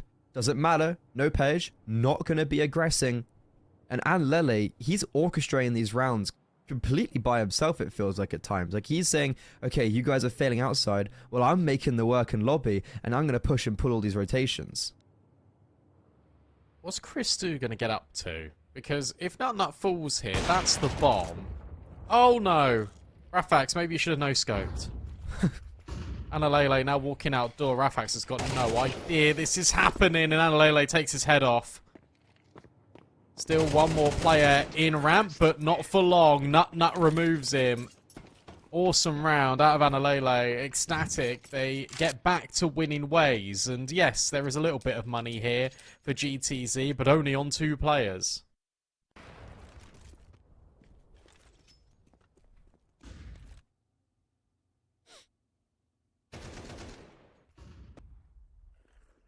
I think, again, that response was really good. I think it's a shame that Rafax missed the shot on Nut in lobby. I think that would have spiraled a lot of things out of control. It maybe would have made the ramp player a lot more, sort of less expected. Yeah, you would have... But you do have an AWP, out for Rafax, and that could be very unexpected. And you've already put some good damage onto Anlele, so, you know, this could be a decent start, but... Snappy just gets overrun outside. Rafax, his AWP is not going to have any use so far as 3 players have crossed towards Secret, but if they do choose to come back up and fight, he could be effective, just like that. Syrah caught lackadaisically. As I mentioned, they might not expect that AWP to have been in play. Is this double lobby push again? It's common reaction when you lose outside. But now it's a question of, how do the lobby players position themselves? Do you want one to go outside searching, just in case the bomb's been dropped there? Or do you want to walk back in towards Squeaky and take out TMB? That's a better start. And the framing of this round so much now relies on this FAMAS finding success. You've done the hard bit. But if you don't clear this FAMAS, at least the Ul's rotating down as well. This can still get a little bit dicey here. Analele is going to be almost like a late lurk. Flashbang forward into double doors. Nope, Jay doesn't shoot. Christu is faster. Oh. That's a really important kill because, again, you're dragging these rotates. Analele, he's on A. You can still go A. You can still go up the vent here. They don't know about MS towards ramp. This could be kind of the difference maker.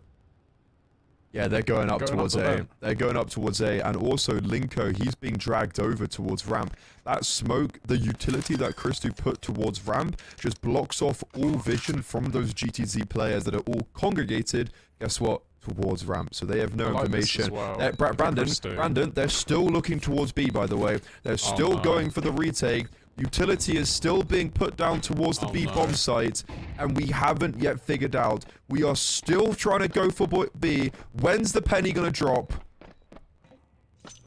Now. Bomb's already ticked too far. They have no kit. The round's over. That was a man advantage situation where GTZ just kept played.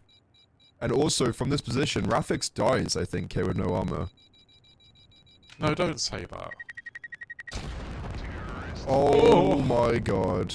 He's good, he's fine. It's all okay.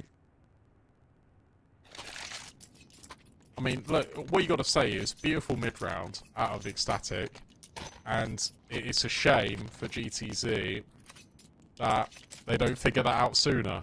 But even if they did figure that out sooner, Christu, I think, made the winning play, because he already went in towards back lobby and he was holding for the ramp rotate. Expertly done. The fact that you're being so patient, there's still 25 seconds left, and you've got Analele that has just made his way in towards heaven. As you mentioned, you just need that little bit of extra utility. It drags Linko down into ramp. Everyone is gathered, and then everyone is sold a dream. At least the... It's been really potent. However, that's back-to-back rounds now. That Snappy has also been caught off outside quite easily, right? So... you take a big scalp out of LA, but you lose a lot of outside control. Nopej, flashed off, no damage inflicted. Syrah's still on the prowl outside. And he'll be rewarded with another kill. Wow. Linko drop. They know that's the door player. And Ecstatic just resetting from ramp in towards lobby, but leaving Nut here. Oh, the timing is perfect. There's just so many different moving pieces for Ecstatic, and GTZ have no idea how to deal with it. They are being dissected, picked apart, and GTZ just have no idea what's hitting them. This is disgusting. This is such an expert way to play T-side Nuke, and if you're sort of aspiring to be a better team, watch this demo, because this is just fantastic by Ecstatic. And GTZ are being caught with their pants down. It's methodical map control, and then leaving an extra lurk just tucked in the corner, falling back, waiting for that common reaction to come forward. Sira found it outside, and he holds for the main player. You feel like Linko should have had him dead to rights, to be honest with you, but that's not the way the cookie crumbles. Christu's hunting with an AWP on B. Like, I mean, it doesn't get much more confident than that, does it, really? Yeah, I agree profusely that this was just one of those rounds where I look at it and I'm like, damn, that's actually kind of perfect. Like, You just been outclassed, Yeah. like, honestly. and because the thing is that like you've got, I think 3 of those kills weren't even really aim duels, especially like Nuts No, wasn't. it's positioning. Yeah, Sira's wasn't the first one. There were a lot of times like, okay, Sira's second kill outside probably helps that he's individually quite good, but apart from that, like you're pushing and pulling rotations. I don't think GTZ had a notion of what was going on that round, to be honest. I don't think, like, it's like we're just moving around so gracefully around the map. I think the comms for yeah. that, right? It'll be outside. Oh, one's in lobby. Ramp. Oh, they've gone out. Yeah. I would imagine that's kind of what it is. or But obviously it's- in Portuguese. Yeah. Also, it would have been like, ramp. Oh, ramp's clear. Wait, no, they are ramp.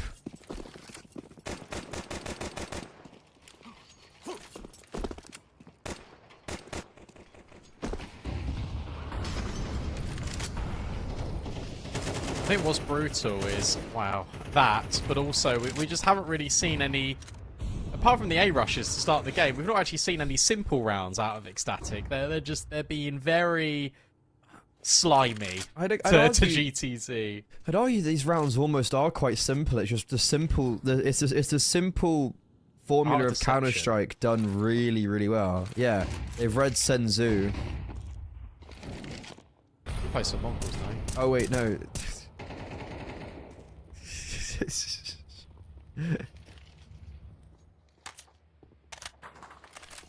I know what you meant. You're going for the art of war. Yeah. Hey, this B play might work. No. Oh my god. No Pej. Nope today. Linko's dead. Oh, that's running into the No, he's- smoke is no, not. he's not. Yeah, he is. TMB's pushing the smoke. TMB has been a rascal this round. I've always really enjoyed kind of bringing up the whole TMB storyline of like, Yeah, go on. dude's dude's an IGL, but his most impressive and I guess accoladed period was when he wasn't an IGL on Copenhagen Flames. And he's been this guy who's still quite young, but has been around for a long, long time, and is like almost 2 steps back from where he was on Copenhagen Flames in 2022. But now is leading a roster and looks like he's the best that I've ever seen him in his career. Respectfully, TMB, you don't look your age. You No, look a bit older. I thought he Right. was like 28. He's 23. Yeah, he's very newly 23 as well, I think. Because I remember seeing he was 20. Like, I thought he was 22 until not too long ago. Same with Chopper, right? I mean, Chopper's 27 now. Yeah. Right, come on. What can we get done with a Hero M4? Nothing. Oh, nearly the kill with the MP9. However, nearly's not going to cut it anymore. Yeah. Especially when you're 1-8 down, you're going to need more affirmative action rather than just, oh, we almost done it. We almost won out. No, you need positivity. You need Imperial. Look at this angle from TMB. What angle? Wait. He was just was so holding wide on secret. the silo. He was just Yeah, he he was was so open. I think it's because they, Syrah is currently under heaven. No, I know. I just rate the confidence. Like he knows it's a low buy, and he's just out in the open holding secret. Oh no. Oh. Everything is just covered, and then you got the molly pushing. Wait, MS is holding heaven, Rafax. but he's not holding it anymore. Oh, Syrah. adjustment. Luckily, Syrah is 1 HP. Unlucky Rafax. I was going to say they might not know where he is. That could catch them off guard. But now it's just MS, but he's just been jump shot. No. Yeah, he just got jump No. shot. And Lele got dinked for 10 HP, and MS just got jump shotted. Okay. This isn't even a competitive game. This is just so one-sided. I feel bad.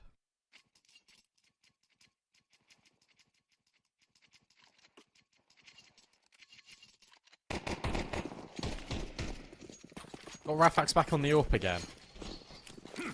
He's been the only one really providing, I think, a little bit of light here for GTZ. It's just going to be an A-pop, isn't it? All the util being lined up. They got a deep smoke that has just been dropped by the CTs, but Nut is just going to sit in it. Molly goes top hut. Doesn't even need the molly. Linko's just dead.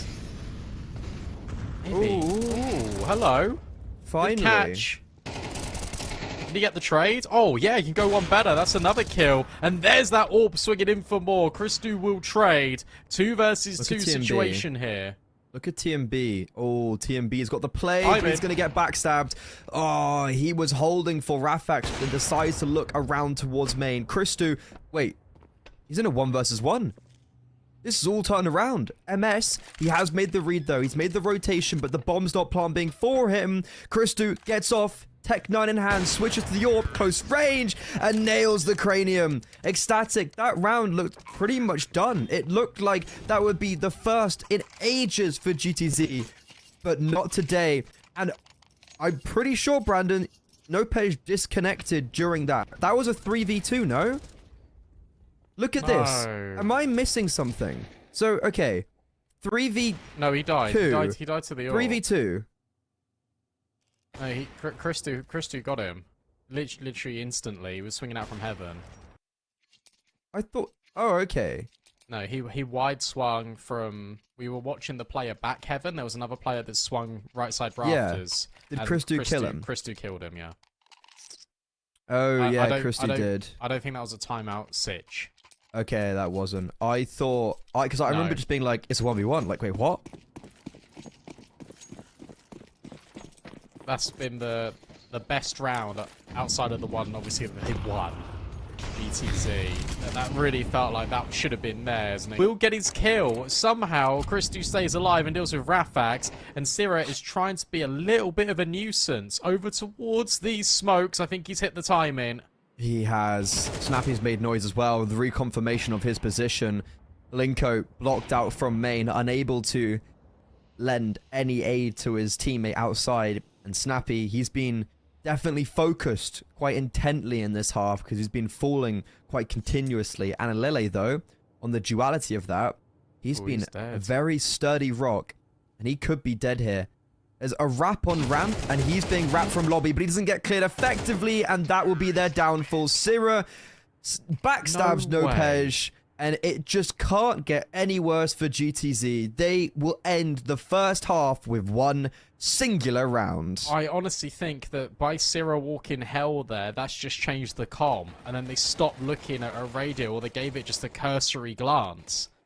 Because the idea was for them to all group together and to clear out radio, and then because Syrah walks there, the ramp player, I think it was Nopej, was so aware that Syrah was there initially, and then Alalele just is able to get 2 kills. I cannot believe that, quite honestly.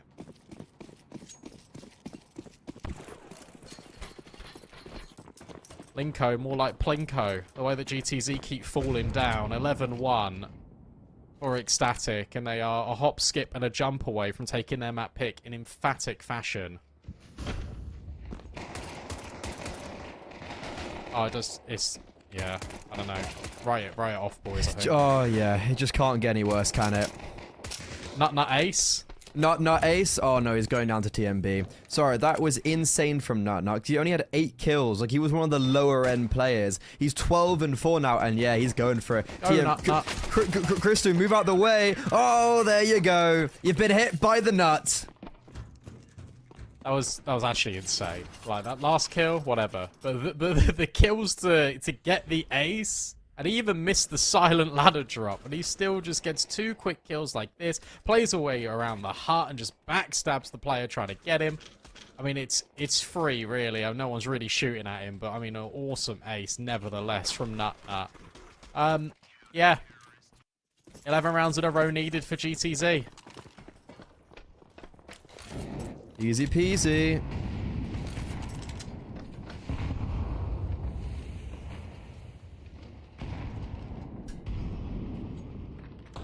This has been a very one-sided game where, okay, maybe there was some competition at first, but I don't know, not right now. Sarah will get tested and run down at ramp.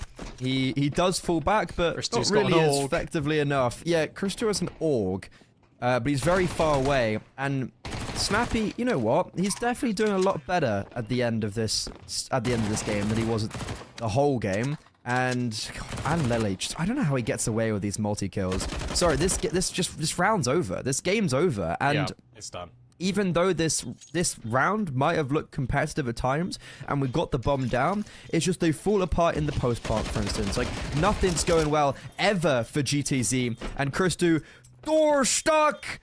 13-1.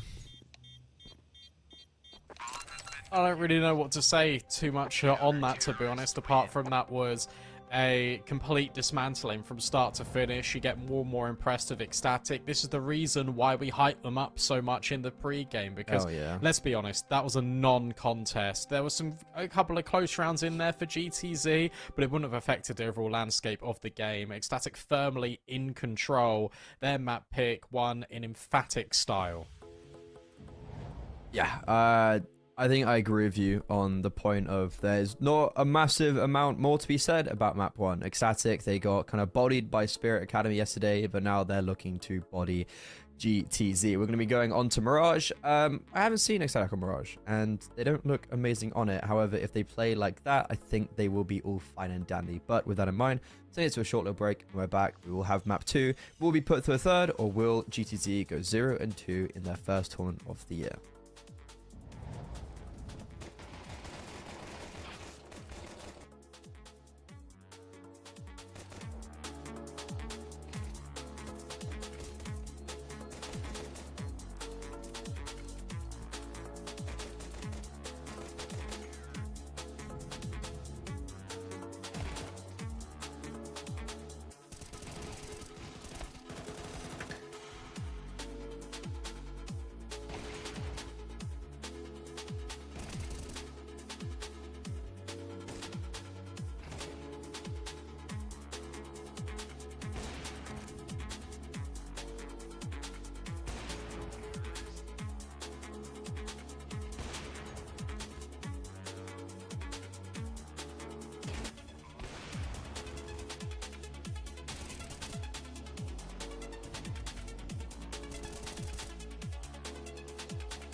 Map 1 wasn't even really competitive. Ecstatic just wiped the floor with GTZ. And look, we expected it to be maybe not a massively competitive game, all in all, but we didn't expect it to be a 13-1 bloodbath. Going on to Mirage now, Brandon. It shouldn't be the same, should it? I think it might be, to be honest. And the reason why is because there were some of the fundamental things you see on Nuke, GTZ were doing some of them, but they weren't doing all of them. I think back to the amount of outside smokes that were thrown. They weren't fighting ahead of them. They weren't blowing open the smokes, even with grenades. The only time I saw them trying to fight was when they dropped a forward smoke on towards Unbreakable and then climbed on top of it. I think that was the only round we actually saw contention outside. No one started secret, and if they did, it was passive.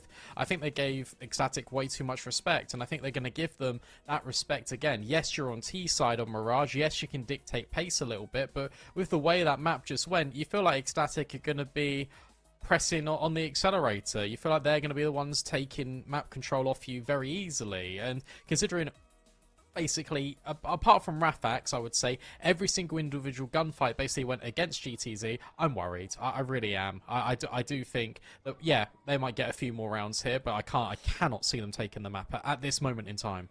Yeah, also just like individually, look, I'm not gonna lie, like even duel-wise, it was just not even feeling remotely competitive, and I completely agree. Now I'm reflecting, I mean, I was kind of bringing up in the moment, Snappy, the outside player, wasn't doing well. He was continuously just dying, getting caught in like really weird positions where I was like, why are you there? Like this should be obvious, yeah. Right?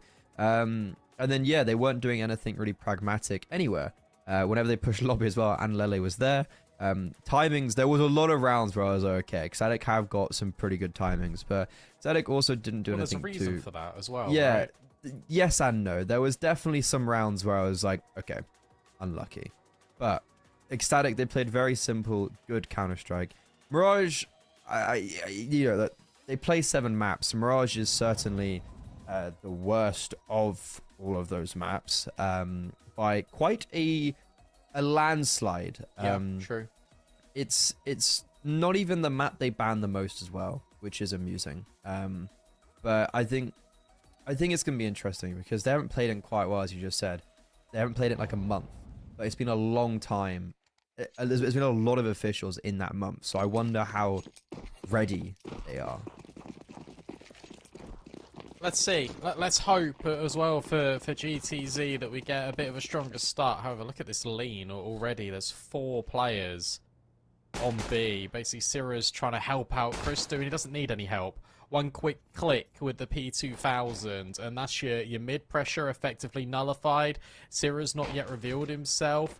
Maybe the underpass players can catch Christo, but no, he's still alive, and Sira yet to reveal. There's a lot of space here on A, but Christo can just hear all of it.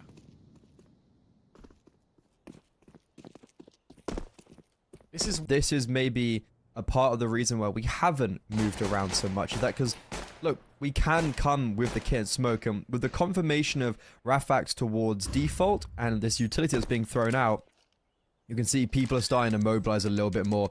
Bomb only just being planted now, and now we're going to see everybody starting to move over. But Christo, he has lost his head in the interim. That's a massive opening kill for Rafax, and he's going for even further, but his overextension will be his downfall. Now all 4 players retaking from CT. The grenade, it's not that great, but in the end, they still overpower. Kit, smoke, and Molotov picked up. Nopej tucked towards Palace. The smoke on the bomb.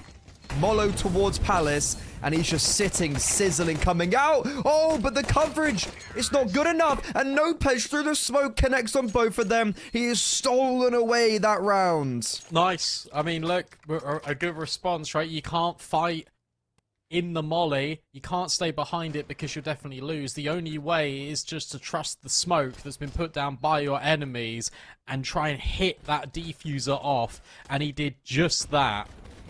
Yeah, the grenade went a bit wayward here in CT, but the idea was perfect. The fact that MS gets 2 as well, you think it's all said and done, but no. GTZ have other plans. Surprised by the amount of space they got in the pistol, but using it to their full effect in the end.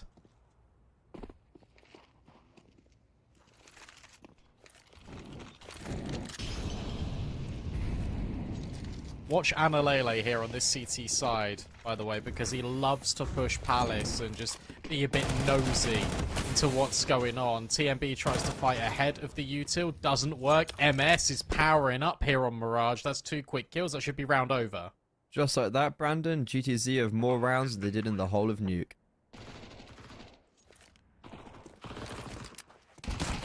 Yeah, I definitely assume Analele is going to be... I wouldn't be surprised if Analele does get quite aggressive, like, and getting a little bit maybe gimmicky, is that the word? Just from what he was doing on Nuke, like, he was playing with a lot of confidence, he was playing his role very well, and I wouldn't, it's just one of those things where, like, I would just assume he emulates that again, on every map.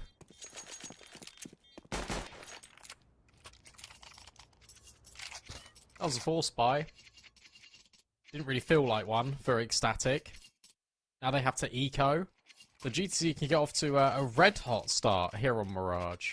Alright, I'm interested. I'm paying attention now, GTZ.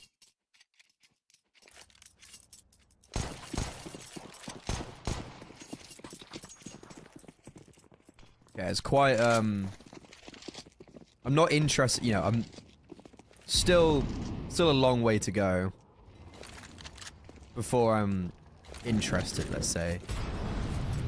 Just a force buy win and a pistol round win, where in the pistol round you also had to clutch over 1 versus 2. Be very interesting to see how this one progresses.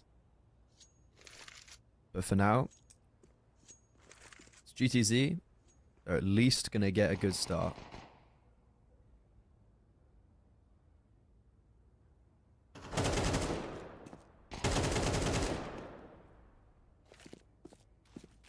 It's going to continue as well. Right, no one is on B. Analele is just in ladder.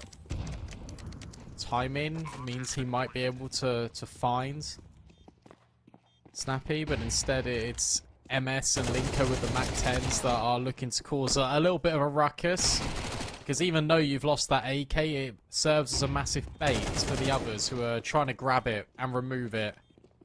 Take it home with them. They know exactly where Nut is, and that nade lands perfectly. GTZ, they only lose a Mac 10 in that exchange because they will upgrade one to the AK.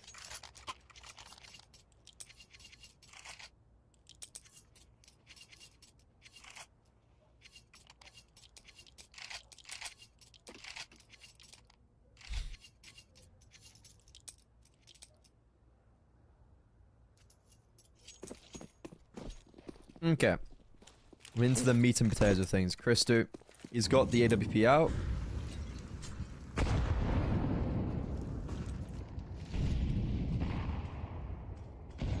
We're just focusing straight towards A. We're just going to pop into this. We've got mid-utility.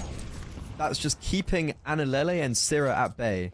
Look like we're about to go through towards A ramp, but Nut puts a very well-timed Molotov down. And it deters them. And now, because of the lack of mid control and just general lack of map control, GTZ are starting to spread out a little bit.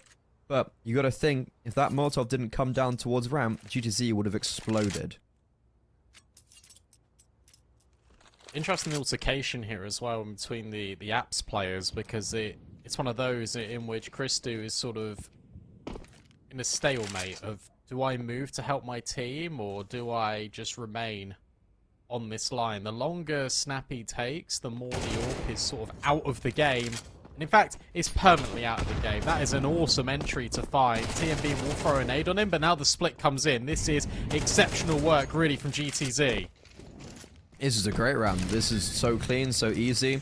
Kind of, it actually emulates a lot of the sentiments that we were talking about ecstatic over on map 1 of nothing actually that special, but it's just very effective. It's very simple, and they've done everything correctly. Exactly what GDC do right now. They just have that early idea. It gets contested, and they're able to reset super effectively. And from there, they just take each step at a time, and it's perfect. They don't even lose a single player until the very end here, where they tried to go for a hump. But apart from that, it was absolutely flawless. And GTZ, okay, they might start looking like they're going to put a little show on for us now. That's a great flashbang.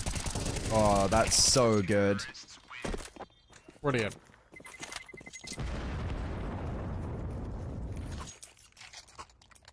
can't get that AK, but that's all fine. Look at this entry. Have that.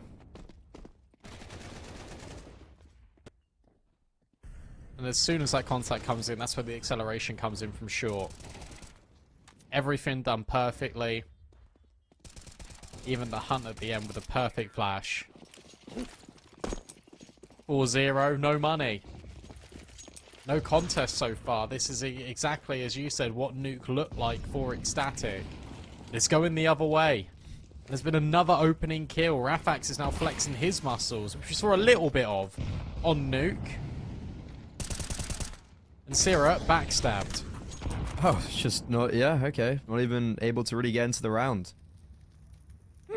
This is a very polarizing Ecstatic.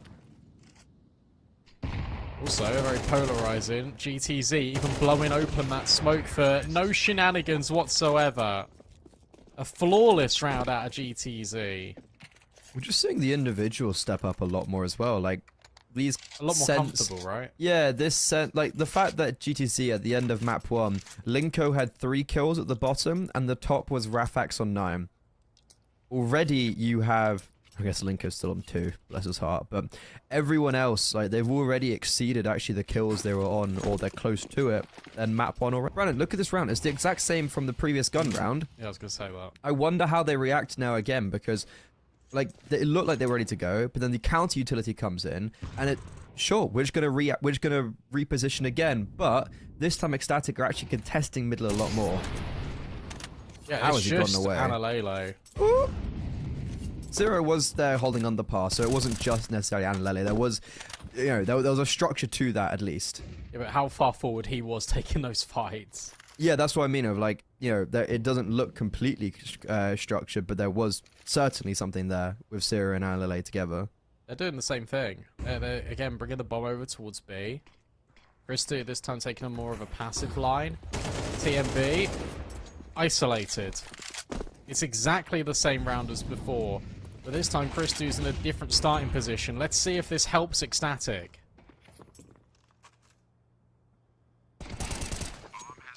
Big pickup from Syrah.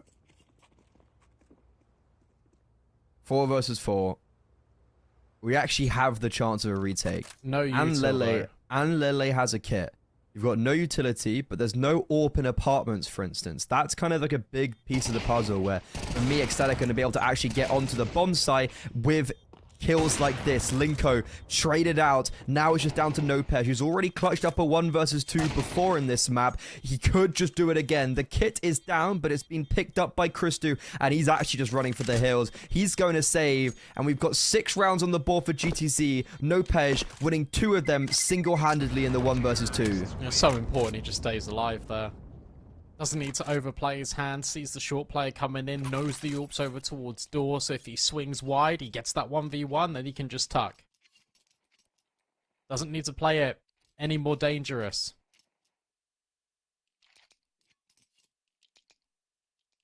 I love the way that they're playing this, because it's so simple. It's targeting a weakness for Ecstatic. Even though they tried to account for it by pressing in towards double middle, they didn't find anything. They left the space. GTZ immediately occupy it.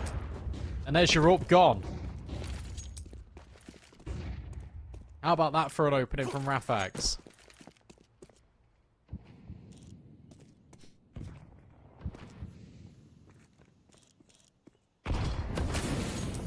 Rafax is playing much better. And this is just the explosion onto the B bomb site after putting a lot of that emphasis on over on A. And MS, that's the second time he's just walked out B right with getting a multi. Like, he's done that before, right? That's not the first time. He's just kind of waddled out and owned 2 of them. Dude, GTC, what the hell is going on? Because they also are not good on Mirage, but they're looking like super... What?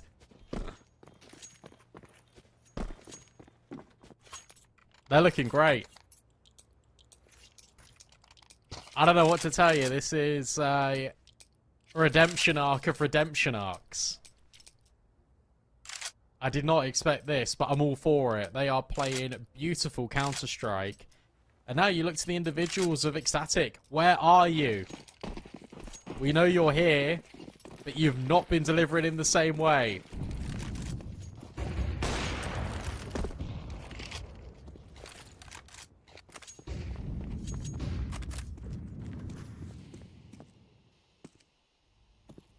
They're not fighting middle again. They might try and do it a little bit later. Syrah, tuck in. Oh, trying to spot ahead. Can't quite manage it. This time it's the AWP that shuffles over to start short instead. Yep, Syrah has to leave connector, and this setup that Exotic had over towards middle now gone. Christu is going to get mollowed off short, so just like that, we have no information. This is a bad Molotov, and because of that, no Pej dies. Alongside that, we're able to reset from our connector setup in towards one in middle. Analele, I don't know how he gets another one there, but he maintains the advantage for Ecstatic before he falls. And it's MS and Snappy left into this 2 versus 3. They've just made noise jumping up into window. TMB should be very aware of this being a possibility. But in the meantime, MS has faked the noise running underpass. Christu will have heard that. He's going to comment over. But again, TMB should still know about Snap. Notice how every single one of these entries has been GTZ having it on their terms. This time it's a bad molly, but it's also the double ladder. Sorry, double window setup. Then TMB flashes Analele to take another advanced peek. Then he's the one that steps into his shadow. There's so much trade space in being promoted here for Ecstatic that we have not seen in any of these rounds so far. You lose one, you call a pause if you're GTZ because you've done so well to get 7 in a row. You do not want this to evolve into a 7-5. You do not want to give Ecstatic any sort of chance and then mentally thinking, we can still come back in this, we can still win.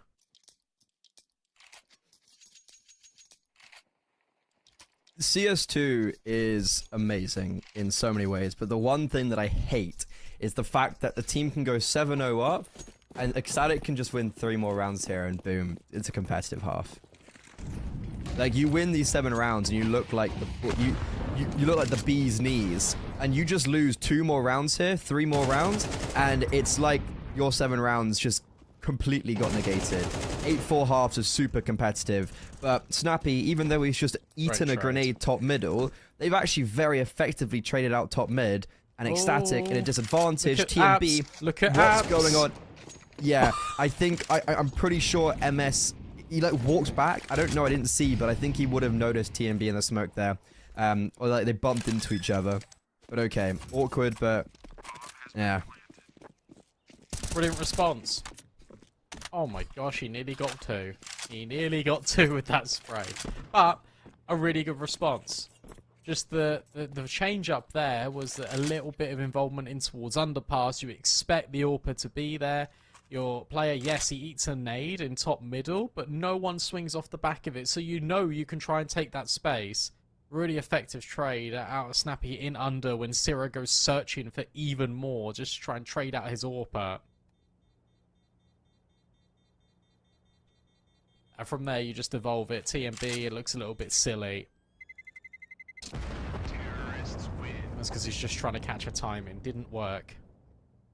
Money is still in the bin, really, for Ecstatic. They can drop 2 rifles here. In fact, it's Nut just dropping over the AWP. That conversation I was having, Brandon, 3 rounds in a row. Because when I said 3, I didn't mean like the half at end 7-4. I meant if you hit 4 rounds on any half, especially Mirage on both halves, still fine. Yeah. It's so you actually make the half looks, and you win a second pistol round, you're literally back in it, just like that. So I've learned to never count teams out and never count yourself out. Bit of a change up from Rafix there, going for an opening peek towards apartments. I think there's probably some comms that TMB has been getting quite antsy in apartments, so the AWP would try and go pick it, etc. Instead, he's going to get smoked off, and because of his lack of absence in middle, Snappy's actually just been subjugated to death by Syrah there, and Linko, this aggressive play he's trying to make, will actually award him a trade, and now we might have this propelling them onto the A-bomb site, but it's so awkward. Yeah, he's had the artillery strike on him. Bombs in T-spawn though, Brandon. So even though GTC did react off Linko's opening kill in top connector, they actually can't go with it because the bombs in T-spawn. But Rafix, he's keeping this one very winnable. Yeah, he's lurked middle with the AWP. He's now flashing B. He's trying to take the space. Nearly has the shot on Christo. And TMB needs this kill on Palace but can't get it. Yesterday when I was watching Ecstatic versus... No, it was Fireflux versus someone. Who was it? Fireflux versus 9. Map 1, 13-1. Map 2, 13-9.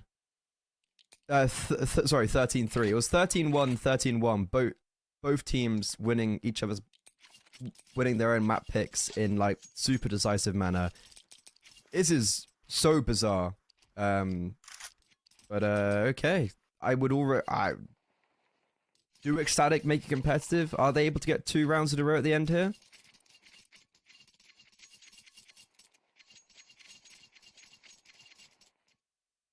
Don't know.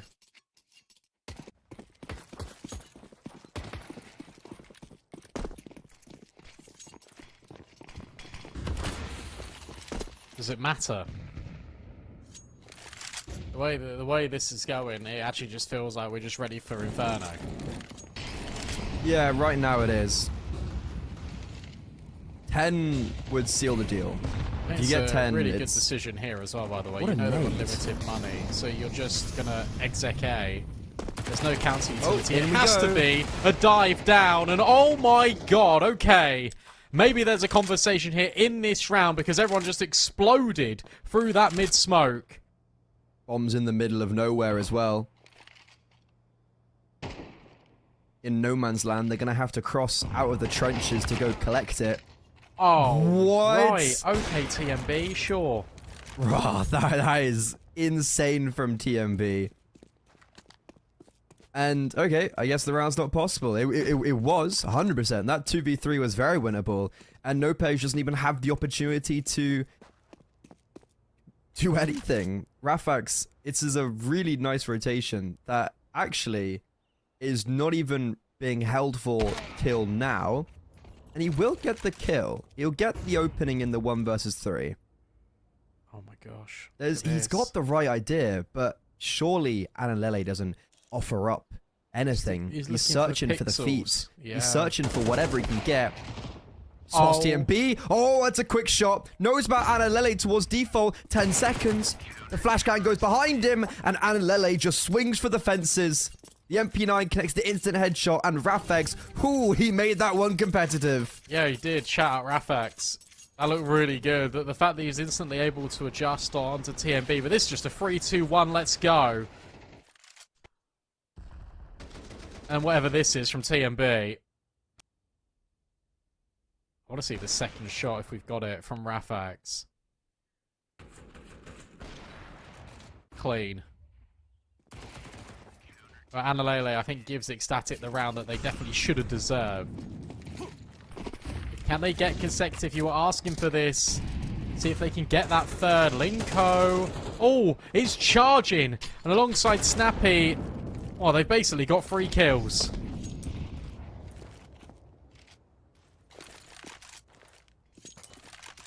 Oh, and we're right back to normal.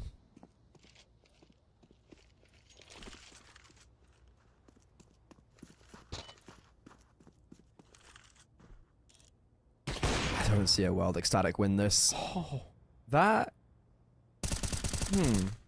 Graphics had died there. It's Linko, he's dodging bullets, he's Got tagged sweating even bullets. And Christo, yeah, he made noise running out of CT and already had the confirmation. TMB's on 15 HP, flex the AWP, and gets blinded. Bye-bye. No, he's inspecting his hot rod. And he finally does stop Nopej. He parks that car. However, I feel like he's about to die here. He's It's dead. about to be 10 rounds for GTZ. And they are looking to park their car into third map. this is a completely different team. Like, what? I did not expect this in the best of 3 at all. Nope, I mean, neither. goodness me. I mean, I'm ridiculously impressed by GTZ. And just the acceleration. That's what I was crying out for on Nuke. Just get in the face. We know they like to be aggressive. Portuguese teams in general, and now we're seeing it on Mirage. I mean, some of these B takes were sublime.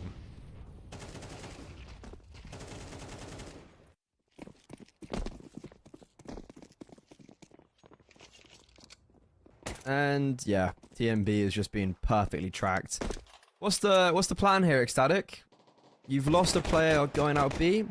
You're sending little trio out mid. Well, you've also got Christo still in apartments with no armor. They've pushed ramp. Yeah, bro, this is a pretty weird Vista Look at round. this double ramp push, double underpass push. I love it, but it also has got the capability to go ever so wrong. We see the second Just guy. like that. Oh no. Okay. We've got the advantage. we've Linko, got though, he's Linko. repositioned perfectly on B. So he stems the bleeding. But Syrah in middle. This is going to be a big duel between him and Nopej. I think the fact that Syrah's been spotted out is massive information for Linko, because now he's super aware of that being a possibility. Bro, Brandon, he's just fighting them. He swings right out, but his abrasiveness is actually what maybe cost them this round, because No, he not at all. opens himself up for the trade. But with all that said and done, Syrah, as he hits the cold hard floor, Analele, who was a tank on Nuke, now has to clutch up a 1 versus 2 on the pistol. That's a massive first shot, swinging out, and all the headshots collected. Ecstatic. Is this their way back in? Bro, like they've played the entire half disrespectful. Linko got the memo as well, playing at backside and then wide swinging, and then in the 1v2 they just don't fight him together. Like, what are we doing here, GTZ? As soon as you were like, yeah, potentially he's giving the roundup, I was like, nah, like this is really good. And then I don't know, you give Analele too much respect on the back of that bomb site, something that they've not been doing all map long. At least they're in the right stack at the right time. Because this is currently going B, and everyone's on B. Also, Nopej got a bit of a taste of his own medicine. He 1v2 the first pistol round. Analele kills him in the 1v2 in the second. Everyone is here. You are right, Brandon. Is there a Molo for Bout? No. And we get a kill and a half. Guys, Oh my why are you god. committing it? No. They're Like, what are you- committing. like, what are you doing? TMB's low. Christo's been dinged. Christo's been obliterated. We've currently got the advantage on a full eco. Syrah progressing up short. Finally is going to get a clean kill for Ecstatic. I still don't know about the boosted player. They don't. And Snappy has been able to get away from that grenade. He just needs to land a dink on Syrah, set Nopej up. We're still committing for some reason into this. And surely they started to think Nopej is on the bomb site. If everyone's been spotted, and they do. Syrah saving the day. Or will he? Oh, the USP almost clutches up a 1v2. That Oh would have my been God. ridiculous. But TMB, who ended up actually getting the opening kill in the round, saves the day on 25 HP. Yeah, that's one word for it. I can't believe they won this round, Ecstatic. They wait for Syrah's lurk, sure, and I don't know. I think that at some point you've got to get off the boost and just fight together. I understand why he didn't, because you feel like the boost is such a good spot. But man, oh man, that was dicey. Rafax Chaotic. has got to be careful. Rafax is going to get executed on. Is there a CT smoke? Yes, Is there a molly is. for sandwich? No, there isn't, because TMB is running out with it. TMB's dropped his Molo. They're more focused on the AWP now. Nopej is going to get overlooked. We aren't even getting out onto the bomb site, and Nopej has just done God's work of getting a double there. Snappy with another, and Christo not even going to get anything done, because the USP, well, it's a little callback to the last round, ends up closing it out. And GTZ, it couldn't be any cleaner, and Mirage looks like they're going to be silencing any doubt. Feels like actually a really unfortunate round for Ecstatic, in the sense of you feel like they will kill a sandwich if Rafax doesn't hit the shot through the smoke. Because the Wow. first player gets bodied through the smoke, I feel like it brings a little bit of turbulence there. First player was going wide to clear sandwich. Unlucky. At the same time, incredible work from GTZ. Look at this buy. It is terrible. There's not a single AK in sight for Ecstatic. Yeah, because they only had one player survive against the Eco. Their bonus round, they had one weapon saved. That's a big... I thought that nade might hit Anlele, it didn't. But yeah, they don't have any utility either. They're just peeking the AWP. Radfax has played the exact same position 2 rounds in a row, and it's worked perfectly. TMB, well, we heard him. Snappy's had a massive resurgence, by the way, Brandon. Like, he was pretty horrific on Nuke outside. He was actually, I'd argue, very bad. There's, you know, no beating around the bush there. I think he had 2 kills until basic... And Lele's nightmare fuel.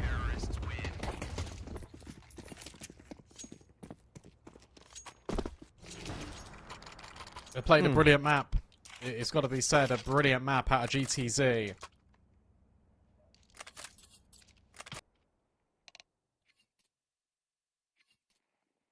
I wonder how many of those tactical pauses you could have taken sooner, Ecstatic.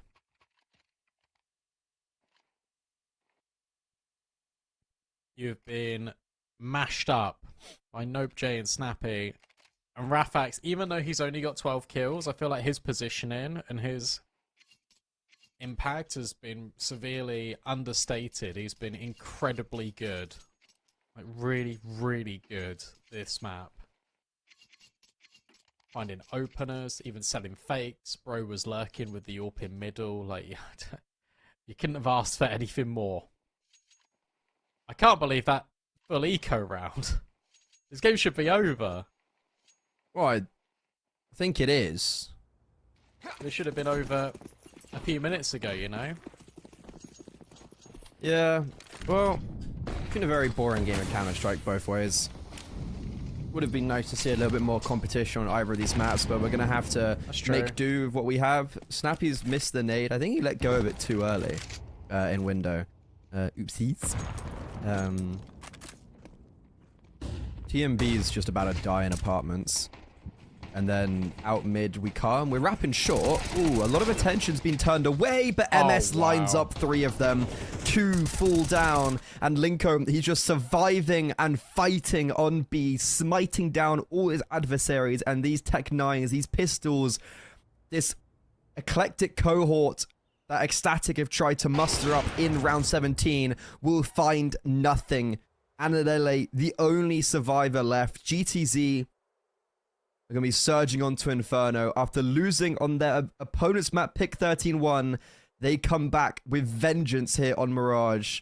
They look flawless. It's lights out, and it was all originated from Nopej clutching up 1 versus 2s to actually put them in that lead.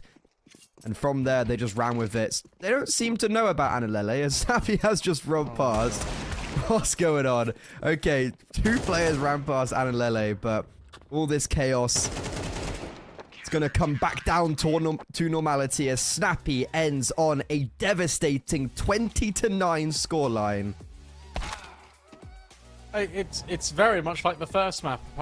It's very much, what more can you say apart from GTZ were a completely different team, and so were Ecstatic. These really fast-paced plays in towards mid and B completely caught them off guard. And I was worried when GTZ picked Mirage. So I was thinking, yeah, it's a bit of a punish, but you've only really played it once. But no, I mean, that was unbelievable. If anything, GTZ should be picking Mirage more, because I think they were very, very good. And I'm interested to see sort of what the future holds for this team. And the fact that we have got 13-1 and 13-4, and now we go Inferno, I don't know what to expect anymore, and that's actually kind of exciting. It's going to be a very exciting map of Counter-Strike, and we've got 10 minutes to let these last 2 maps sink in. We're going to be taking a breather. Ladies and gentlemen at home, go get a snack, go get some food. These teams, they're going to be taking a mental reset. Inferno is going to be an exhilarating matchup because both these teams want to avoid going 0-2, fighting with their backs behind the wall. They want to be going through to playoffs. Ecstatic, they went 3-0 in the last CCT, for crying out loud. They don't want to be starting the next one 0-2. So with that in mind, we'll see you guys in a moment for our deciding map of Inferno.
It's been one of those really weird games, Brandon, where both teams just dominate on their map pick, and in both instances, there wasn't really even a notion of competition from their opposition.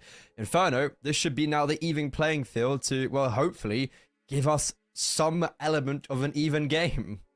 It should, right? And look, it's a decider for a reason. All the best BO3s end on Inferno. That's the cliche, of course. Oh, yeah, I know. I actually don't think we're going to go that way. I don't think it's going to actually be that close again. I think we're going to get maybe a little bit more of a competitive showing out of one of these teams, but I do still think Ecstatic are better on Inferno, and I think Mirage is clearly a weak, frail point for them, and you expect them to now brush themselves off and reset on Inferno. I wonder how much significance the knife round is going to have, and I wonder how much actually, if you're GTZ, you want to start on the T side, because it was clear once they had tempo, once they had control in that map of Mirage, then you could see them really just cranking up into a different gear. And I really do think that they need to sort of dictate the tempo, because as soon as that gets taken away from them, that's where they crumble. Same thing for Ecstatic, though, I think in the same vein, where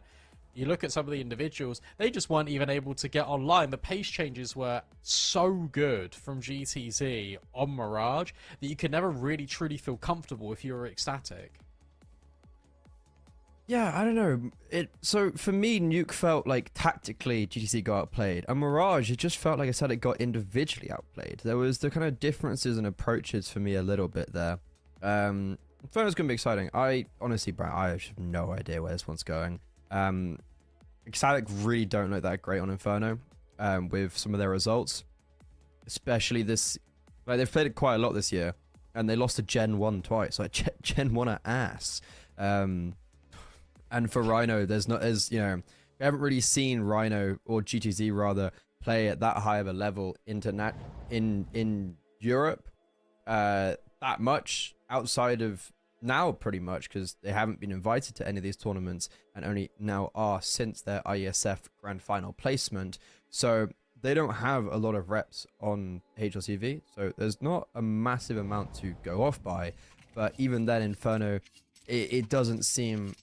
It actually seems like one of their better maps and more played maps. So that's could be a benefit. It looks like Ecstatic did win the knife, which means they do start CT. Pistols being juggled over for Analele. Solo B, player B, he's got dualies and a USP. I've never seen a pistol being juggled over. Yeah, I mean, like, is this the fake how many people are here? Like, he takes contact with the USP, and then when they get close, he changes to the dual Berettas? Yeah, maybe. I don't know. That's what I'm thinking. I've not seen it, but I'm tap, excited. You take the one tap, and then I assume you then tuck, and then dual Beretta. So his smokes come in. Molotov. Wait, that's a bad smoke. He's able to play ahead of it, on top of it, but no contact. Dual Berettas picked up now. Issue is, Linko's also just heard them all in middle, and he's got nut. And Lele's been spotted. The dual Berettas, yep, they get one, but he gets hunted down. Okay, that master plan maybe not working out quite to the expectation, because TMB's still fighting bottom mid, and Snappy's P250 is taking names. I really like the way that they played that GTZ, because as soon as they got all of that info of, okay, well, the players are pushing down middle. Oh! Hang on. No it should time. be fine. There's no time. 6 shots at the end there from Sira and TMB, but it amounts to nothing. But as soon as they heard and they knew the info, okay, loads of players are pushing down mid, they just isolate Analele. They double push in towards Coffins. They double push in towards C. Definitely a really good reaction to take the primary zone away from Ecstatic, where we knew they weren't. Easy peasy.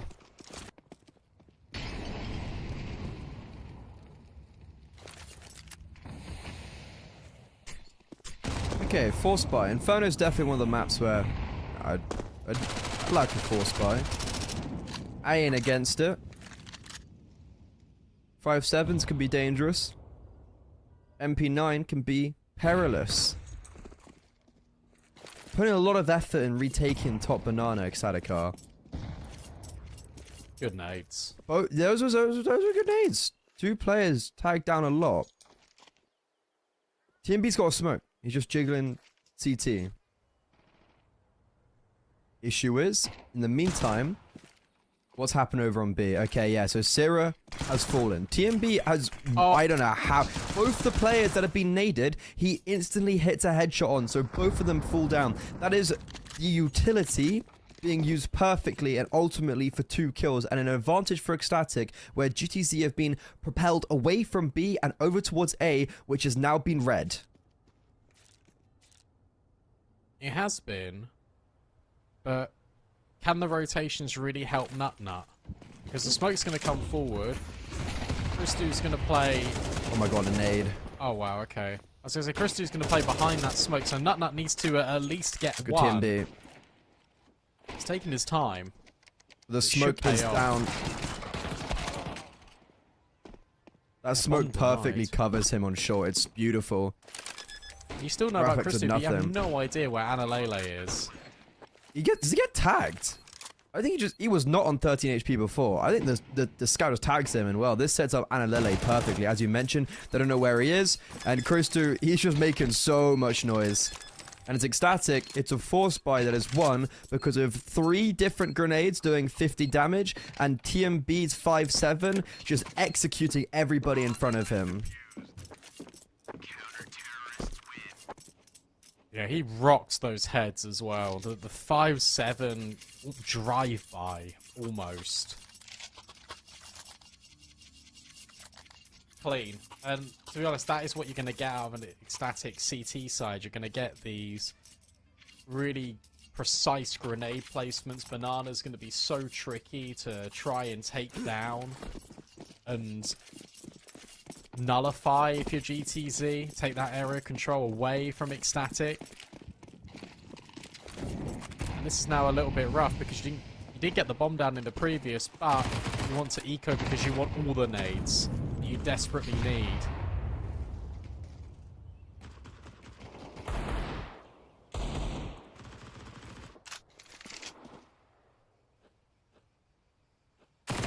Bomb plant here would be fantastic, but Don't that's see not it happening. happening. No, Yeah. I don't either. Played Inferno in a pug for the first time in a while yesterday. How did that go? Oh, we won, of course. I'm a fiend on Inferno. It's always been my best map.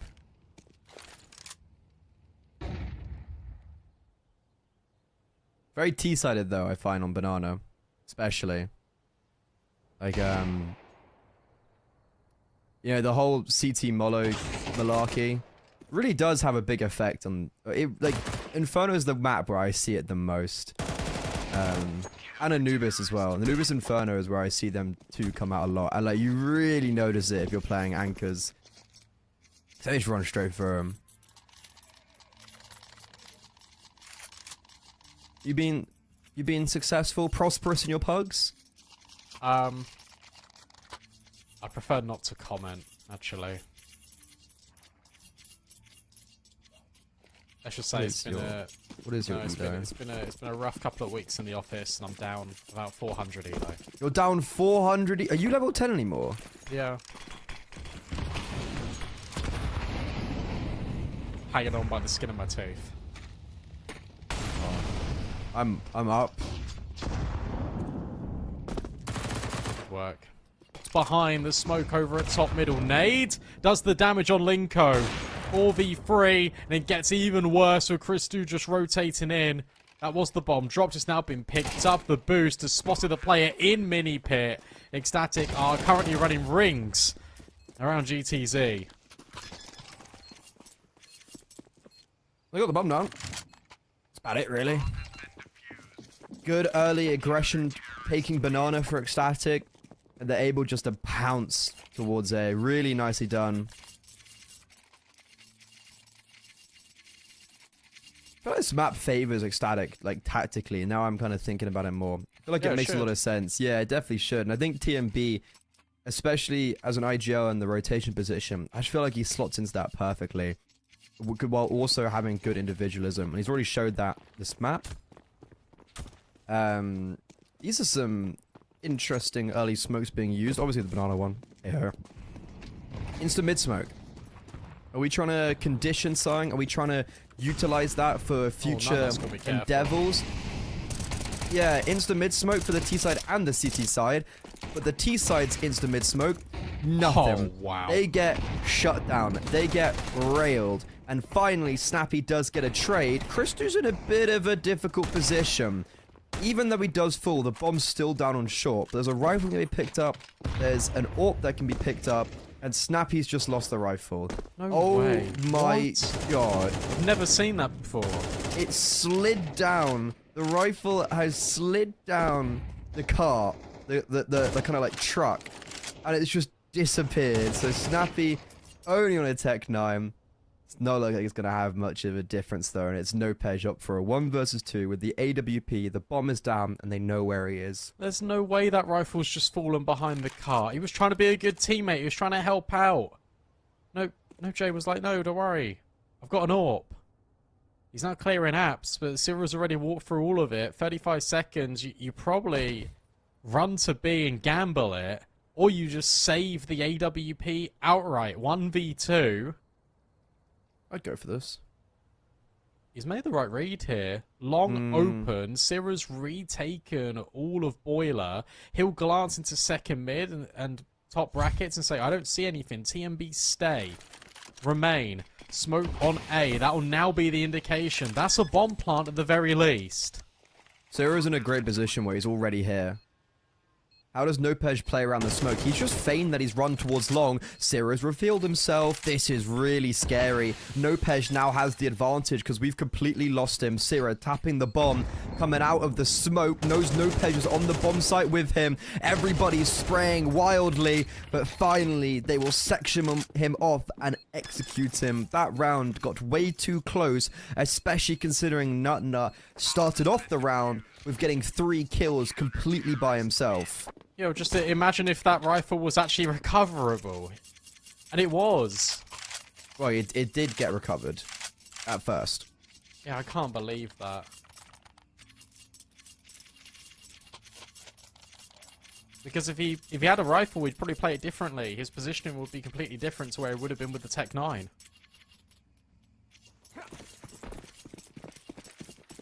That hurts. But that also does a number onto the economy of Ecstatic. Remember, of course, that was just with those pistols.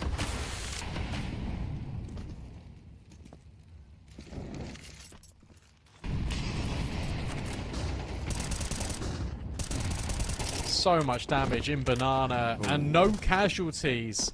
Snappy lives on 4 HP. But not for long. No. And that follow-up spam does massive damage. Oh, Even further. you can't go B, you gotta go A. Yeah, missed grenades as well by GTZ. Look, it probably doesn't matter, but accentuates the problem even further. Christu, I don't know why they're Stage of Inferno. You get the pistol, and then you don't get any other round as a follow-up. You're not even getting the bomb down, so you're consistently going to be in this cycle of going back to the Tech 9s. These rifle rounds are looking even more concrete for Ecstatic. They're having a tougher time trying to deal with the Tech 9 and the pistols, the burst out of apps. A pause being taken, and this is sort of what I feared coming into map 3. I thought if Ecstatic start CT and then put down a layering of utility over towards Banana, it was going to be really tough for GTZ to find the way in. And they're proving that. Again, a completely different look for both teams in another map.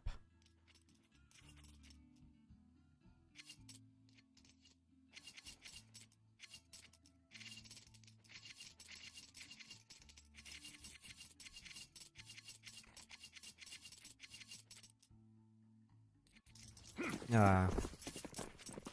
Definitely exciting Counter-Strike. We're throwing this bottom mid smoke a lot for Ecstatic, and I wonder if we're going to try do something with it. It could just be an element of removing a lot of information, because it does remove a lot of info early to the It's also T prevention side. as well. Just that they can't run through that top mid smoke. They always have to go through second mid, which means they're...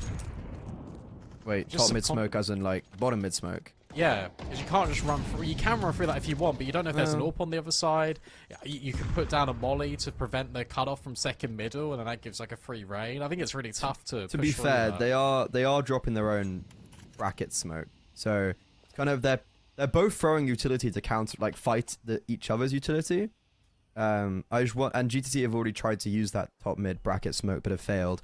And Ecstatic are yet to use their bottom mid smoke. In the meantime, though, GTZ have pulled 4 players over towards A, and I don't really know what this read is, but Anlele is the only player on this B bomb site and is now being run down. He tried to stay and fight, and because of that, that will be his downfall. We've got a man advantage with GTZ upgrading one of their Tech 9s to a primary rifle and the bomb down. Anti-flash, Rafax was playing, but Syrah still reads into him. Back to the 4 versus 4. Is this retake possible?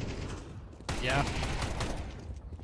Or maybe not. Linku in the back lines will actually be able to pick up an AWP as well. Now he can flash forward for his teammates. Great flash. Sets up the Tech 9. He's still got a player in towards Dark, just now been dealt with. But how does TMB isolate both these players? A tap on the bomb, but no one's swinging. They hear the footsteps as he just escalates the situation. But it's the Tech 9s that do the damage again and come back the haunting. I mean, Linko wins that round. It's not only running Christu down and removing a big part of the retake, but it's picking up the flashbang. Screw the AWP. It's the flashbang he picks up that he throws in front of his teammates that are playing towards Banana and playing towards backside, and everyone's blind here. All 3 players running out of coffins are completely blind, so sure, the AWP gets a kill, well, he gets 2 with the AWP, but ultimately that flashbang is the difference maker between success and failure for GTZ on that half-buy, and they finally break the camel's back, and there you go, the bottom mid smoke being utilized like I was talking about. Syrah, he's getting close to it, but he's being eliminated. This gets read into for GTZ, something they haven't really been doing, which is so interesting. What a nade. He just banked it They've off never the balcony. thrown it either. They banked it off the balcony and just blew it open. See you later, Syrah. No more of that. Oh, we're heating up now. But Brandon, what's crazy is that GTC have never really done anything with that smoke. Oh, I know. Did they hear Syrah running down? Like, is there a difference as to, because like, so what I saw from that was they did the bottom mid smoke, they've done that every round. They did the bottom mid nade, which they've done every round. And like, what else did they read into? Must have heard that something.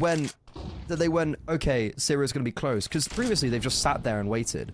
But this time, they actually take the proactive initiative. Nut. He's in danger. That's a good nade.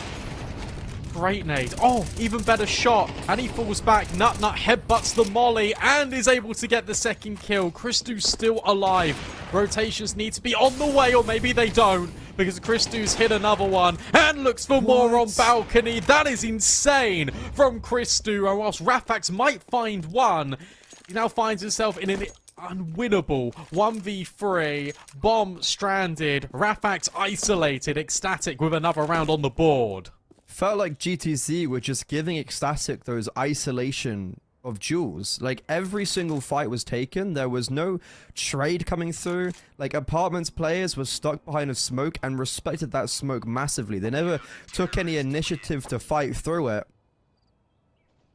But my god, what a hold from Nut and Christu. Sure, Nut only gets 1 kill and Christu looks like he did it all, but it's the coordination between the 2 of them that is so important there. And the fact that Christu drops a really good nade, swings out with the AWP, and he kills the high HP player. He leaves the player that's on 1 HP alone, and it gives Nut this super easy kill, and that just... Oh, that span was so close as well to dealing with Christu. He keeps peeking further. He keeps inviting himself more opportunities, and he'll find it. This AWP is doing incredible work.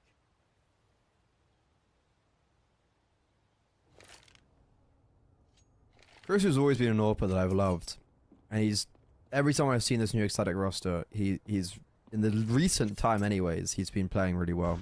And feel like I've always expected that. He's always had it. It's always been there. It's more but now I'm consistent properly seeing it for the first time in a while. Nut and Christu to be tested again.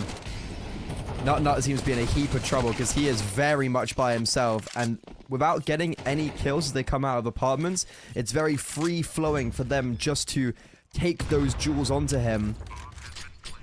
That's a good nade onto back of the bomb site. It's a fantastic nade. Christu and TMB explode MS, but Rafax, he's taking these duels by himself top mid.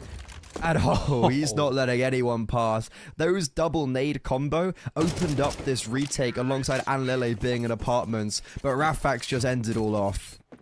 Great comms as well, I think, from Rafax, because he's looking top middle, doesn't see anything. He gets a second kill on TMB and he says, can be apartments, can walk by me, and instantaneously you get Linko looking. The rounds go back and forth, and all that means for the CT economy is that it continues to wear thin. A really important round that they need to win, otherwise we're looking at 6-6. We're looking at this competitive half. ETZ have well worked into as well. TMB just gets destroyed by the spam. And not the nade? I thought the nade was going to finish him off. Or it's made of titanium. Zero's learnt his lesson, is no longer pushing down middle.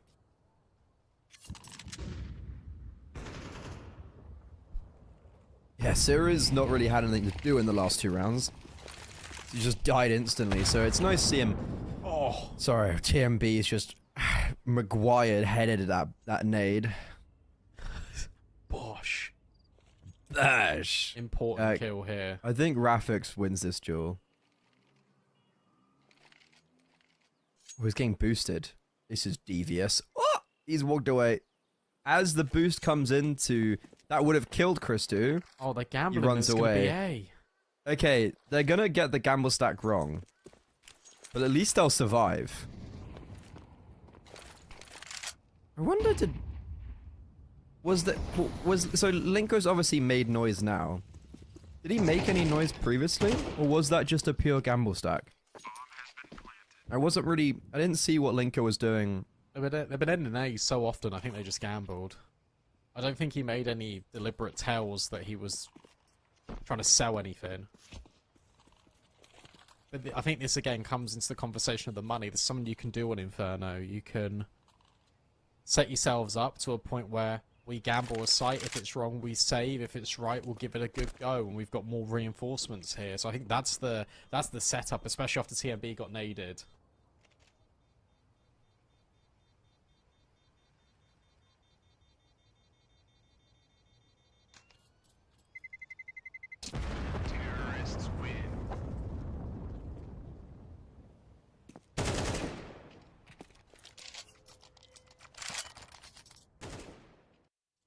Oh, and he's headed it into the back of the net. TMB. Yeah? What do you mean, yeah? You're not really a football fan. Well, yeah, but I know what football is. Oh, Ooh, that was kind of sexy. oh, I guess even better.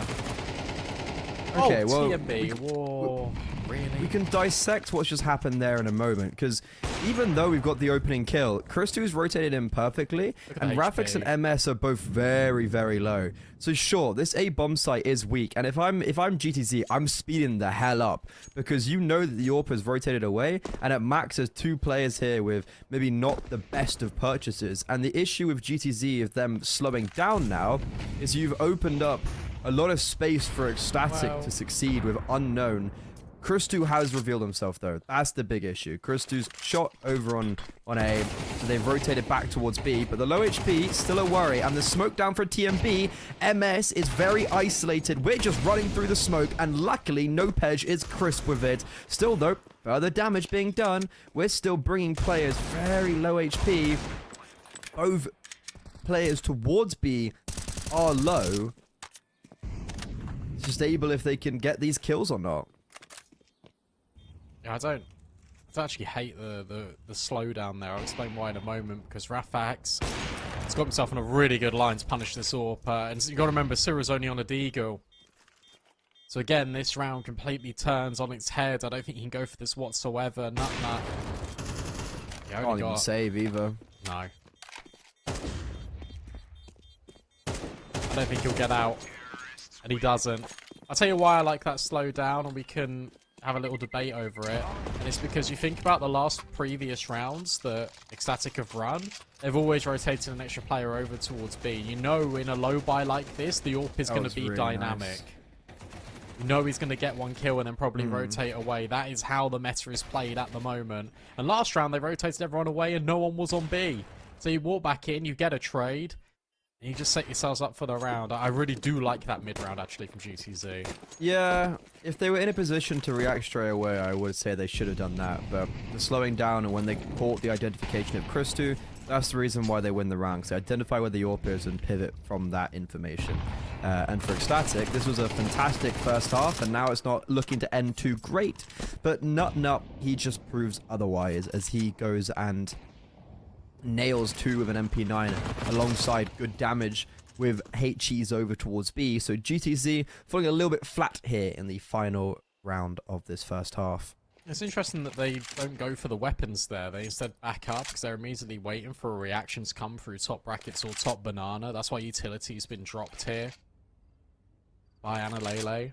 You still got the smoke on TMB that he can deploy at a moment's notice.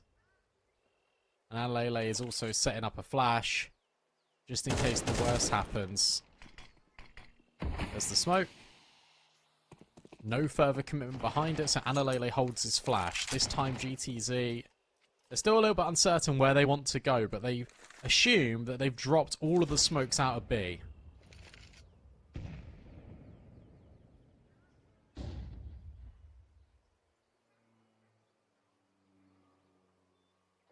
Cool setup over on B, because TMB takes the first contact, and then you have utility that can be thrown by Analele. And then the quick support from Christu. 20 seconds, we're running back B. This is a bold play with big lack of time. Snappy's holding the rotations with an AWP. Yeah, there's no way we're getting the bomb down. That is a fantastic first kill onto Nutna, but they're not going to back Sarah. And Christu just Assassin's Creed Snappy's ass. Bro, what the hell is that? Hey guys, Valve here. We nerfed the crouching accuracy of the MP9. Yeah, I'm glad that's happened. Not the running though. Enjoy, Bro, kids. CS2 and MP9s are just so annoying. Like, it actually ruins the game. Look at this.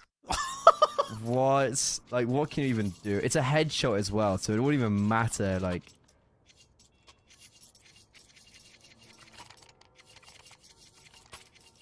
You guys like the FAMAS? No. FAMAS has become a little bit more viable.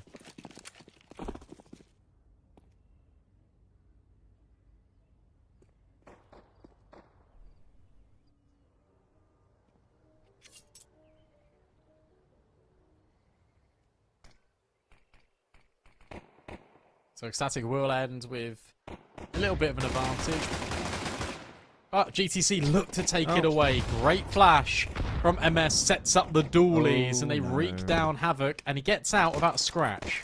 Yeah, because both the grenades go towards sandbags, anticipating maybe a little bit more of a, let's say, je ne sais quoi to this pistol round. No, it was just Snappy top banana. There was no one else there. There was no setup. And, well, we've actually 4 players now on the B-bomb site. Ecstatic have used all of their utility, and I don't think they're even going to get onto the bomb site. Yeah, they don't even get past, like, the stop sign.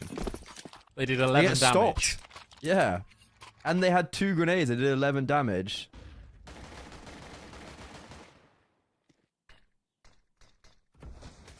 Look at this cheeky little shot from Rafax as well.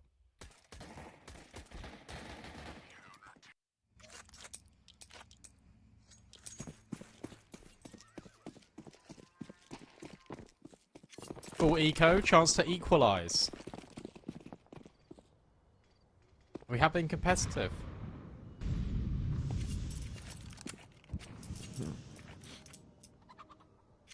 This is El Clasico. What are we talking give us about? A little prediction here at 7-7.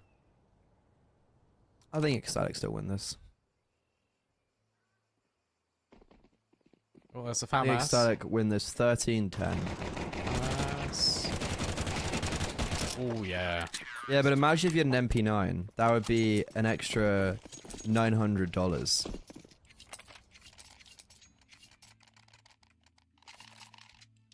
We made 900. Could have doubled your economy, man.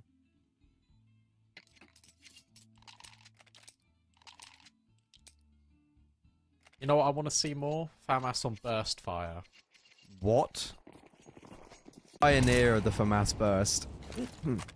Snappy had some cool moves on Banana on T-side. He had some very cool moves, actually. Okay. I wonder what he's got for us to show here on the CT side. He's dropped a full belt of utility. He's got another one to pick up. That is a juicy grenade and a juicy spam. And Lele, he's had a very rough game. He's 4 and 10. We were singing his praises continuously on Nuke, and now we're singing his song of death.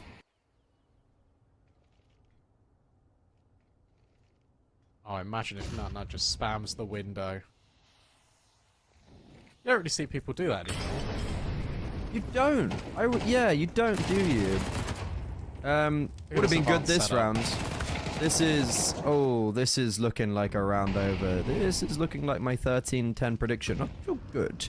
Very early doors, but this is the first gun round, and it's just been decimation. We haven't got into brackets. How has he got that kill? We have the bomb down on B. They should know TMBs towards A.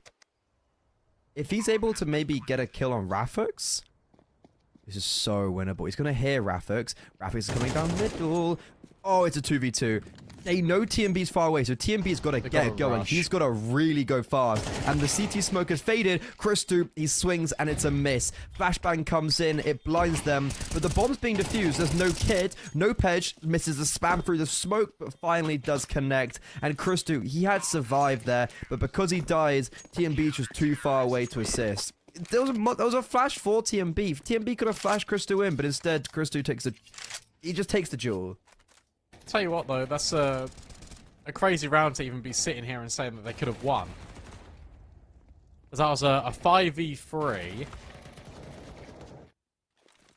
Even a 4-on-2, rather. It gets turned into a 2v2 in a matter of moments. But you're right. I think, look, there was utility there. They maybe could have done something. But the fact that they make that 4v2 into a question of they should be winning the round, I think it is still pretty impressive. They got the bomb down, but they're still on techies.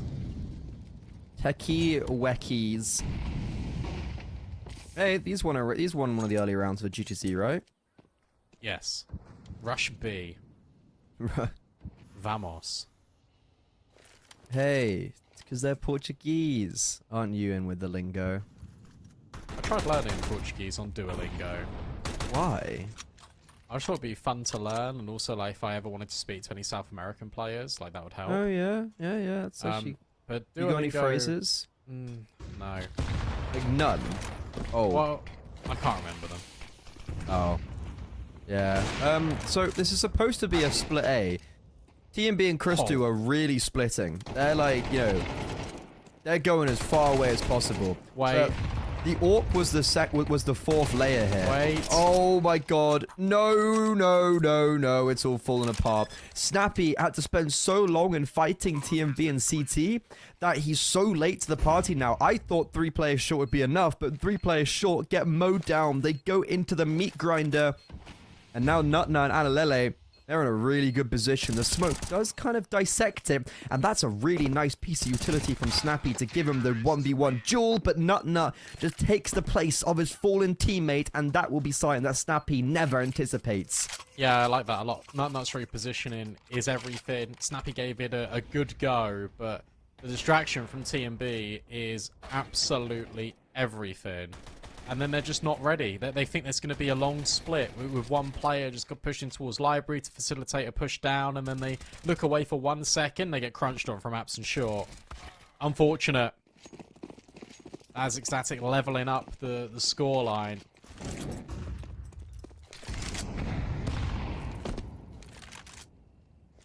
He did say the Tech9s won a round previously. Well, they've just won another one here for the opposition team. GTZ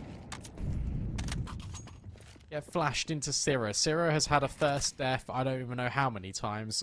At least 3 or 4.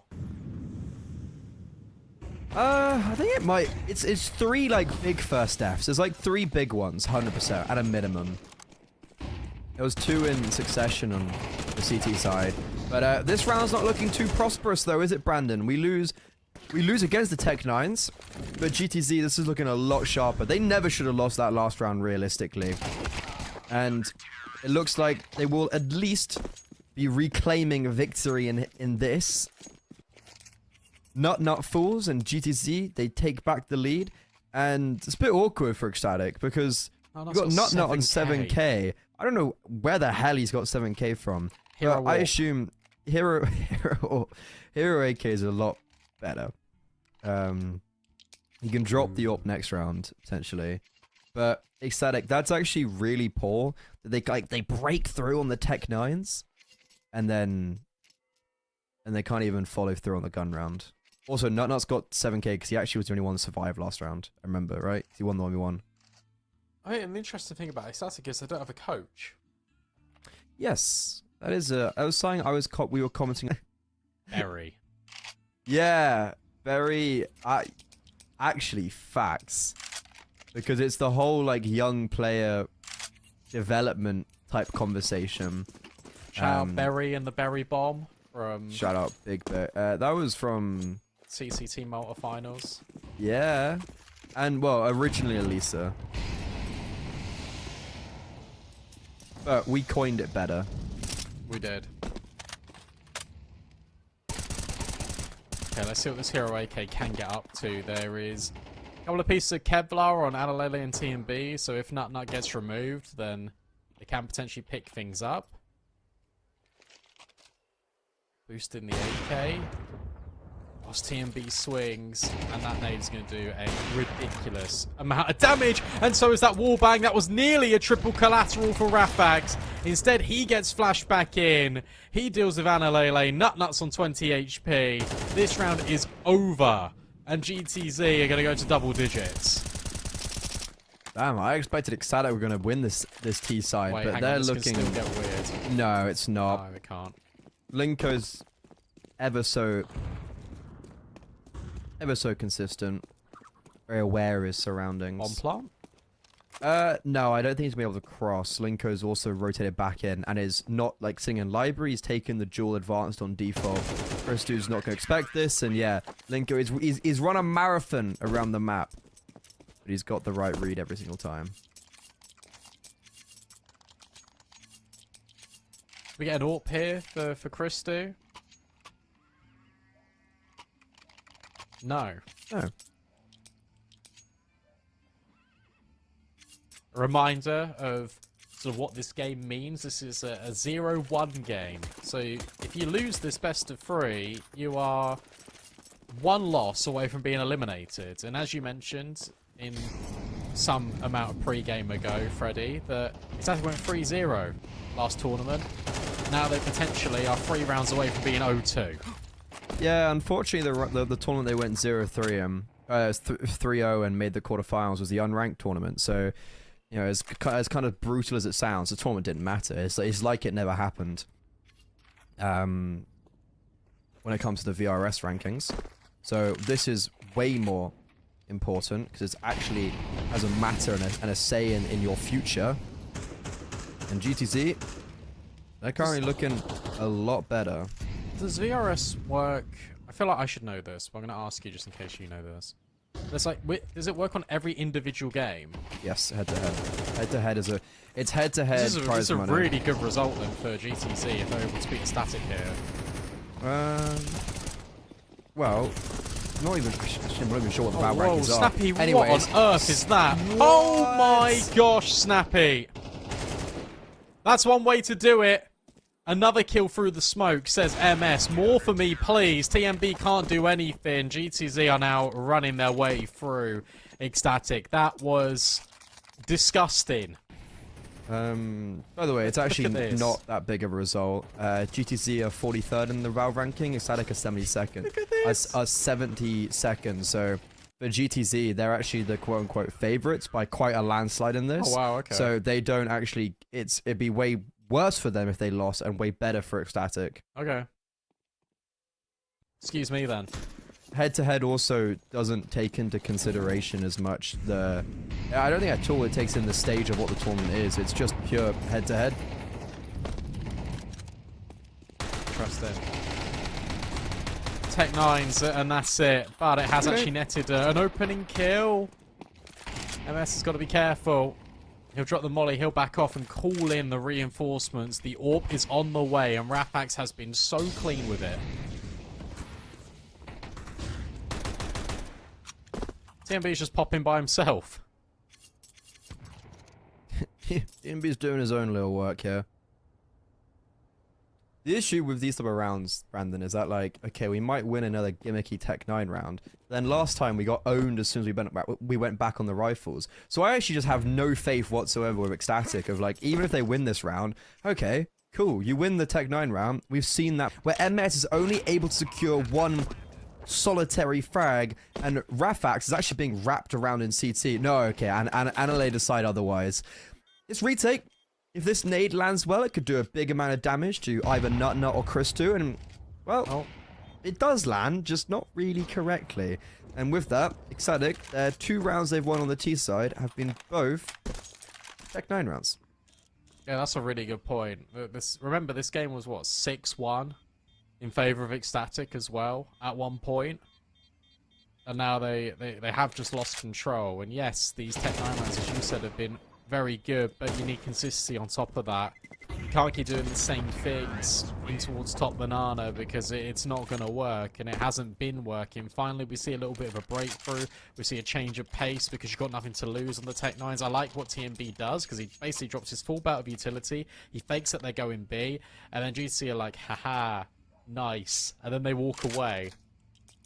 It was all part of the TMB master plan.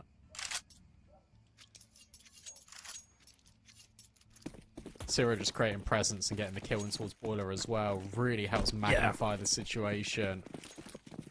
That actually is a very important kill to be getting, because it gets a good amount. It's good information as well on top of it. Snappy though, he don't care about anything. This guy is running so down aggressive. Banana. Snappy is a really good player towards B on both T and CT side. I've been very impressed with just how he conducts himself, and I think he's even though, you know, he's got the same amount of kills as Rafax, for instance, or he's not got loads of kills. He's really important kills. And Brandon, here we go again. We win the Tech 9 rounds, and then instantly as we go back onto the rifles, everything falls apart, and Ecstatic is just back to being decimated, and only 1 kill in the 5 versus 1.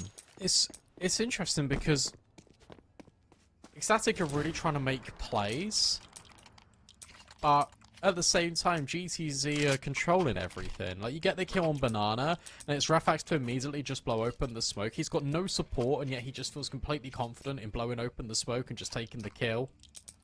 Or on top brackets like it's nothing. And it's some of these moves that are confidence plays, but they're also just sort of like, you're not even really thinking too much about what's ahead of you. You're thinking, okay, I'm just going to do this, and it feels like a lot more natural. Like that. Sweet Jesus alive. Rafax has been sent to go greet Jesus.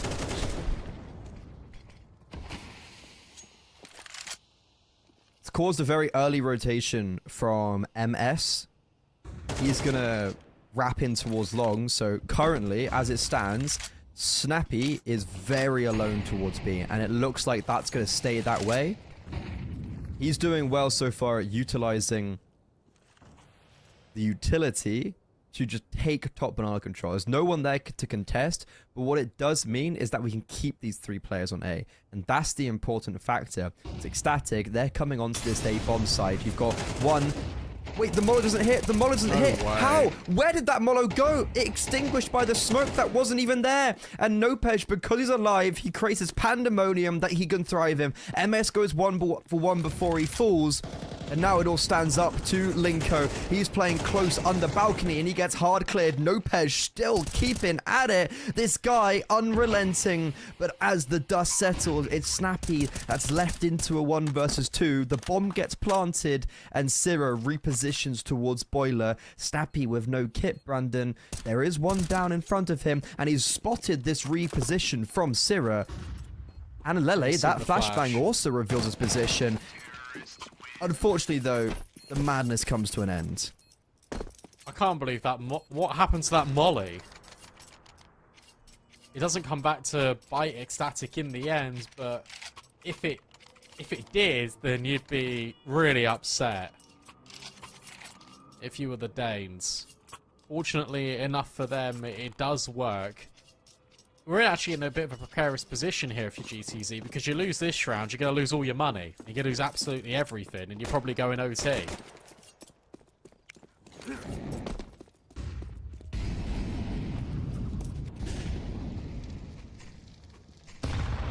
Seen how aggressive the banana play is. This time it's layered with the grenades rather than incendiaries. No flashbang. Sierra, oh, is making the apartments his own. He might even just walk this smoke. He's going to walk this smoke because he knows the AWP was on the other side. Rafax is holding. Good util top banana. Forced to smoke out from the C side, but MS peeks before the flashbang pops. Rafax, he has the right idea, and that's a massive kill to be getting over on the A bomb site. It's going to allow for him to rotate over, but it's still GTZ in a disadvantageous position. And with a good smoke on boost, it means that Nopej can't really activate until there. Finally does get one, but the Molotov that was thrown into CT catches him on his retreat. Snappy trying to make a move while the bomb's being planted. He's now stuck in no man's land, and Rafix is blocked by a smoke in CT. He can't make anything work, and if GTZ can survive with both players alive on the save here, that's going to be a miracle. Rafix should be able to save. There's no way Snappy gets out of this, I'll be honest. He does drop a defensive smoke and somehow gets out, but Ecstatic, as you now mentioned, Brandon, they could push it into overtime. I got bad news to you as well. The molly that was extinguished by top banana was by GTZ's retake smoke. Wait, what? It was their retake smoke. Yeah. It missed. Yeah.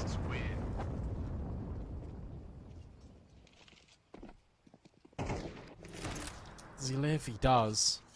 That's massive, because now Snappy can drop another rifle. By keeping those two players alive.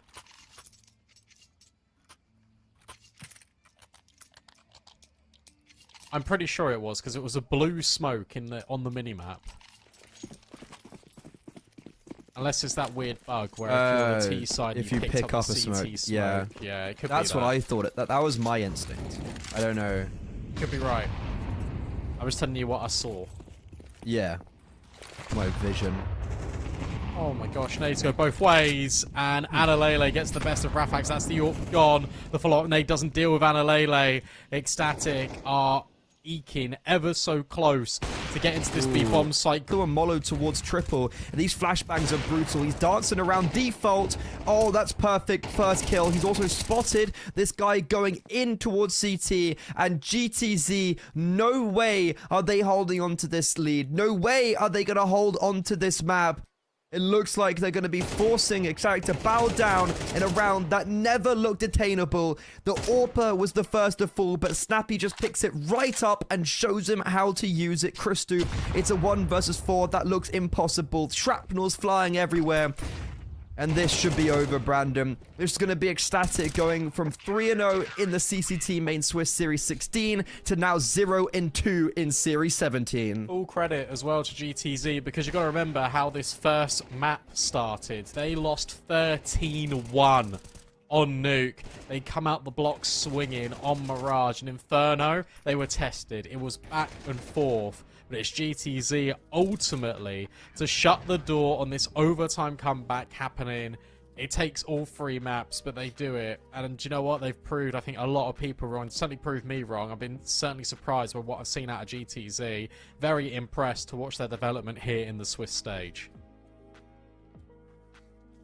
Well, with that in mind, that was a pretty good game from GTZ. I'm a big fan of Snappy's banana take on both T and CT side. I'm really a big fan of that, and I'm looking to see him develop more. But with that in mind, GTZ, they go 1-1. Static, they go 0-2. We have one final game left today. We have Sashi, another Danish team, up against Monty, starting in about 10 minutes. We're a little bit behind schedule, so Brandon, we're going to throw it to a short break, and when we're going to get back, we're going to get the finalist from Series 16 to see if they can avoid going 0-2. Thank you very much for watching the first series, and we'll see you in just a moment.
One more best of 3 here on the stream, and it's Sashi taking on Monte, who were grand finalists, literally playing yesterday in Series 16, looking to hope and replicate the same successes. And for Sashi, they're hoping that they don't repeat what happened last series, and they're looking to sort of pick things up and go forward in this. They play Amcal in the quarterfinals and then instantly have to go play Money F in the next CCT, in this CCT. Yeah. So, you know, sure, even though they did lose to ex-ITB, it's kind of one of those things where it's like they probably had to, it was a very quick turnover of events. But as we mentioned, Monty, the ex-finalists in the last series, you caught them yesterday, Brandon. Let's go talk about them. Let's go pull them up, and let's go talk about why Gizme is the best IGL ever and UKCS is going to take Monty to tier 1 again. Yeah, the thing I struggle with this Monte team is we'll bring up the roster, and it's actually, to be honest with you, Gizme doing a lot of the heavy lifting when it comes to firepower outside of Hades, and you need the rest of the riflers to really step up. I think Ryu had a good CT side on train against Parivision. Demka was so absent. Like, he had like 2 good rounds, actually put Monte into overtime. But aside from that, like, he was missing. Diha, I think, has moments where you see signs of his old form, and then maps where you don't even know he's playing. Like, there's such a disparity of consistency on this team outside of Gizme's firepower and Hades' reliability. I think Hades is really powering up and is doing quite a lot for this team at the moment. I look at these riflers and I think, look, I expect so much more from the rifling core of Monte, and I'm yet to see it all click together on an incredibly consistent basis. Sure, they made the finals, but I'm still being critical because I do expect more. Okay, well, let's see if today, because I think today they should be putting more in. Like, today shouldn't be a challenge, and the reason why is that Sashi have not started the year off very well. I think, truth be told, they've definitely struggled. They traveled to Barcelona to play in the ICE Invitational. They lost to 500, they lost to M80. Their only win was picked up against Nexus. Whoop-de-doo, my grandma could beat them. And like in ECL, they haven't looked fantastic. They didn't have a great outing in the unranked Series 16. Again, you don't want to take too much heed onto that, but it's still like early best of 3s with this new squad. Not fantastic success, and then losing to quite a good looking bait. Not just losing, by the way, getting 6 rounds combined in those 2 maps. I think going from bait to now Monty is not a good look for them, as in a good look for them to find prosperity. It's a shame as well because I really like this team. I think it's got a lot on offer as well. I think the Xiphon and Altex editions were really shrewd and sensible, and it helps reinforce the core of Iceberg, Cabby, and Lucky. I think Cabby's form, you look at the front end of 2024, the back end of 2023 was really good, and I'm yet to sort of see him surge to that level, and I hope we get it. I think that's the thing. I'm hopeful for both of these teams, and it will come down to the rifling difference here in this best of 3. We'll have to see what maps we get. We can look at the Veto now and just relay our attention there. Is there anything you're all sort of expecting here, Freddie? I actually haven't seen much of Monty. It's actually my first time I'm seeing them, so I'm not exactly sure what their Veto is. Sashi, they've always liked a nuke pick, but they got absolutely owned by bait on nuke, and Sashi have picked back into it, while also Monty look decent on nuke. So I'm very cautious of this. I'm surprised that we don't see a train pick for Monte, but they lost against Paravision on it yesterday. But they do like picking train quite a bit, and Sashi have won 1 outing on train total. And the only loss that Monte have suffered on train was to Paravision yesterday. So I guess they go for Mirage, but it is a surprise to me. I honestly thought we'd see train here. I thought we would as well.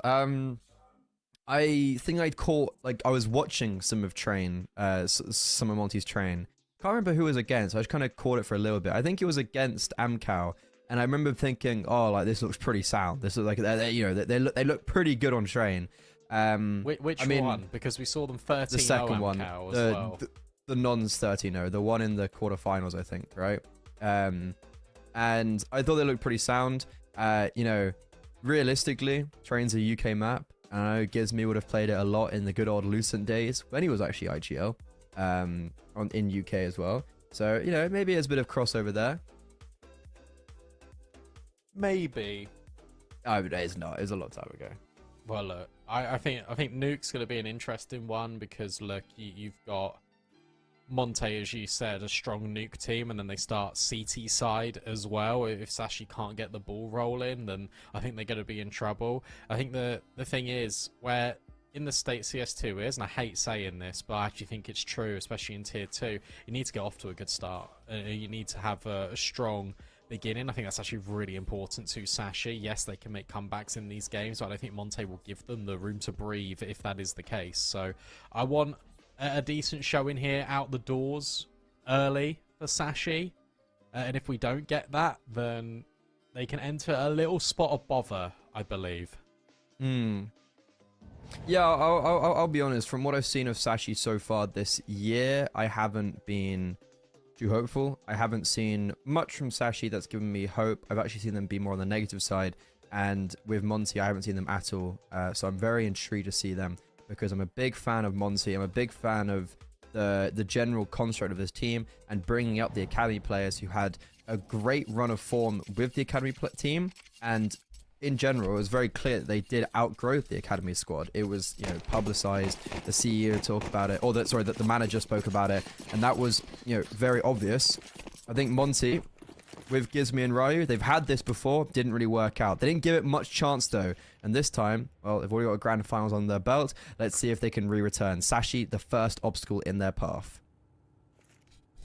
First obstacle in their path, and whilst it looked like they had utility to go for an A pop, they didn't have the molly, so instead they're going to try and burst ramp. D-Hurt rips Altex's head off and then escapes. They're following him. They are bounding down towards this site. I think they've just seen him leave, and you've got Lucky lurking in towards A. You don't need to immediately commit in towards this site if you don't want to, but they are, and Hades has just walked through the smoke, and suddenly all of these pistol kills are come in favor of Monty, and Lucky is left completely isolated on his own at ramp.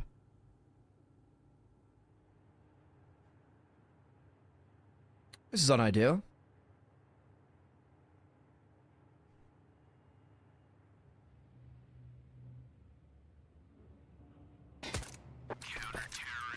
Oh, bye-bye. Lucky's been owned, and what a start to this game. And this is the trouble, maybe, for not getting a... For Sashi, this could be worrying if they do not get a good start here. Look at this play from Hades as well. He just walks through the smoke. He takes the risk because you've got players that are opening the door, break through the control room windows. He takes his chance, and he seizes it with both hands. They got onto the bomb site, sure, but they can't plant, and then they've got no space to work within.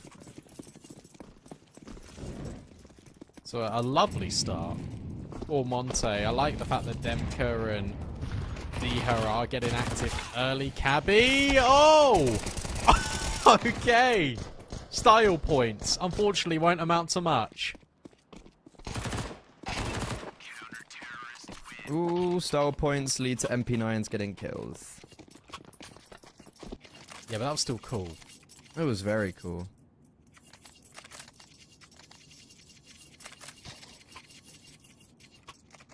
Replay on that. It's just in the replay. It gives me just like, okay, well. Wee! That is amazing. That is amazing on Gizmo. There's just nothing he could have done about that. I think that would be a GG desk broken type of moment.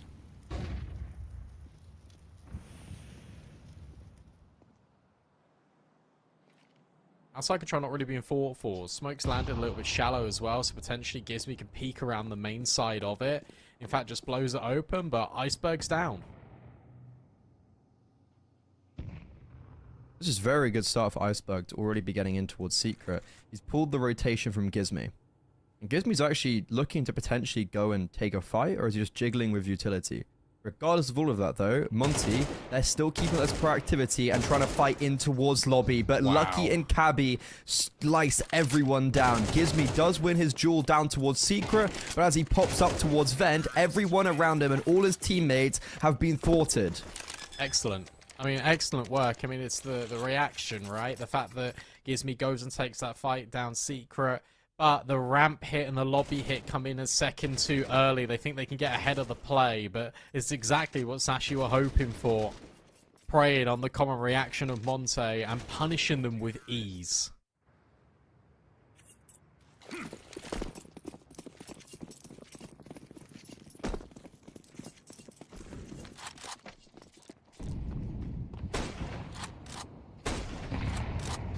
Ooh. Okay, so after a pretty abysmal lobby crunch, Monty, the repurchase back up, has already granted Hades an opening kill. Sashi with now no outside ulting in anything, because Monty still have all of this information and they are just waiting for Sashi to make their move. They have just used their last smoke, though. That might make them a little bit antsy outside. There is a lot of opportunity here for this to still go wrong for Monte. Sashi taking the pace and the sting out of the game. Deher still not spotting anyone outside. And Ryu could be caught on this cross, and he is by Altex. And the molly goes forward. And another one in towards Gizmy. Gizmy is cooking in main. And then it's Demka only with the P250. Sashi orchestrate that perfectly. Really well done. That was a round that could have got very precarious. But Deher, who's, as I mentioned, the one with the primary rifle, hasn't really had any impact in this round. He's been waiting outside for them to make the move that they never do towards him. And after that opening kill for Hades, it's nothing he can do about this round. So for Sashi, that could have got very precarious, very dangerous, very uncomfy, and it doesn't. I think that's the important thing. Sashi, is we've actually seen early in 2025, like these moments sort of escape them. And it's back to the fundamentals. It's back to just ensuring that you are putting yourselves in favourable spots to always have control in the round. Okay, something doesn't go to plan outside, that's fine, because we can group and we can take space. And just by slowing things down, you promote these mistakes, like that Ryu cross in towards the door. One kill found, and it's immediately the double mollies dropped. It's the space being created, and it's Sashi taking the round completely away from Monte. Force buy, by the way, in that previous round, and now they've got, what, an M4, a scout, and then pistols. That's it.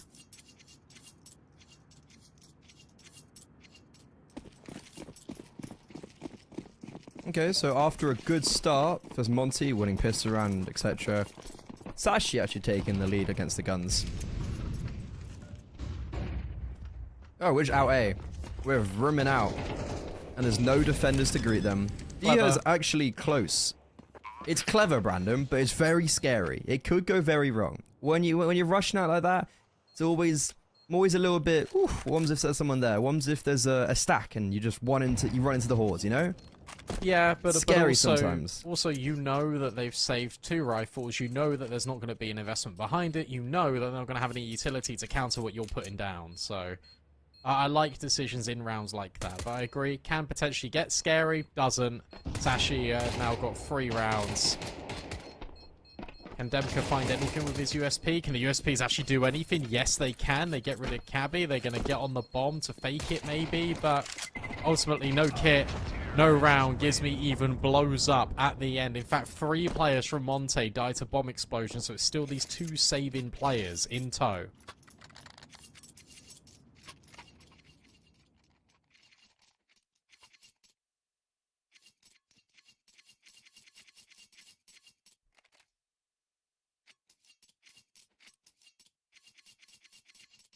Okay. Hades on the AWP. Lucky on the AWP. First round, both players have a AWP outright. And the first gun round, the first proper gun round, was very easy for Sashi. Monty got executed. This time, we've got another player going towards Secret. It's happened before. Monty have been quite constantly putting players early down B, be it Gizmy, Deher, now Hades. And it looks like he's going to be getting some contact because they're running past, but Gizmi tracks Iceberg through the cross smoke. There's a massive gap in them. It's a little bit discoordinated as they're also fading as he starts crossing. Hades is down towards Seeker and has yet to receive any contact because Sashi can't even cross down. Yeah, and Altex was supposed to alleviate a little bit of pressure. If he could have found Demka, then you look at a different dimension of playing that. That's a good pick, because that allows space, or at least you think it might. Nate doesn't quite finish off the job on Zyphon, and he punishes Diha. This round is back on. Oh no. Such a good start, and now such a poor end, potentially. But Hades, who's been so patient, might just be rewarded for his patience, but he walks away. The gun drop might have been heard. No. No, it hasn't. So Hades is really putting a lot of distance, and now he's going to start hearing them. He's kind of trapped himself towards single doors, though. And with 20 seconds, they're out onto the bomb site. All three players went double. There's a fast rotation towards vent and ramp. Hades denies the bomb. No one's holding for him. And now with 8 seconds, it's pandemonium. They're scrambling and everything falls. That could have got dangerous there at the end. But ultimately, they never clear Hades. As soon as I see them going down towards like control, and then they clear out dark deep, I'm thinking they're not considering this single door.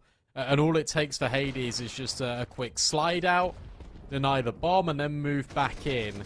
So the fact that he does move away, patience prevails. Look at how easy this is for him. No one is checking him, and he shuts the door behind him, which then allows the Demka rotation to punish. Ryu comes down the vent. Expertly handled by Hades, all things considered.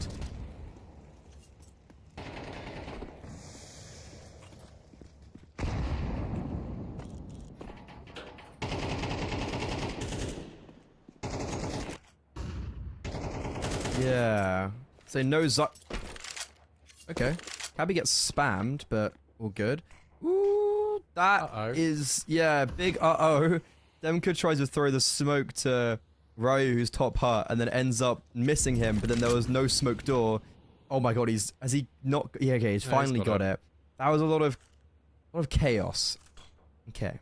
Sashi, they've put Iceberg down towards Secret, and Brandon, this round, it hasn't been disrupted. Double hut play now coming in. Cabby holding. Can he get both? Does he get trades? In fact, he gets nothing. Great push. Demka now looks to Robs, but it's like, okay. He was the player that I initially spammed going for an early push into this location. I'm still looking at Iceberg because he's achieving quite a lot outside, and he might just come up the vent here to split main with his team.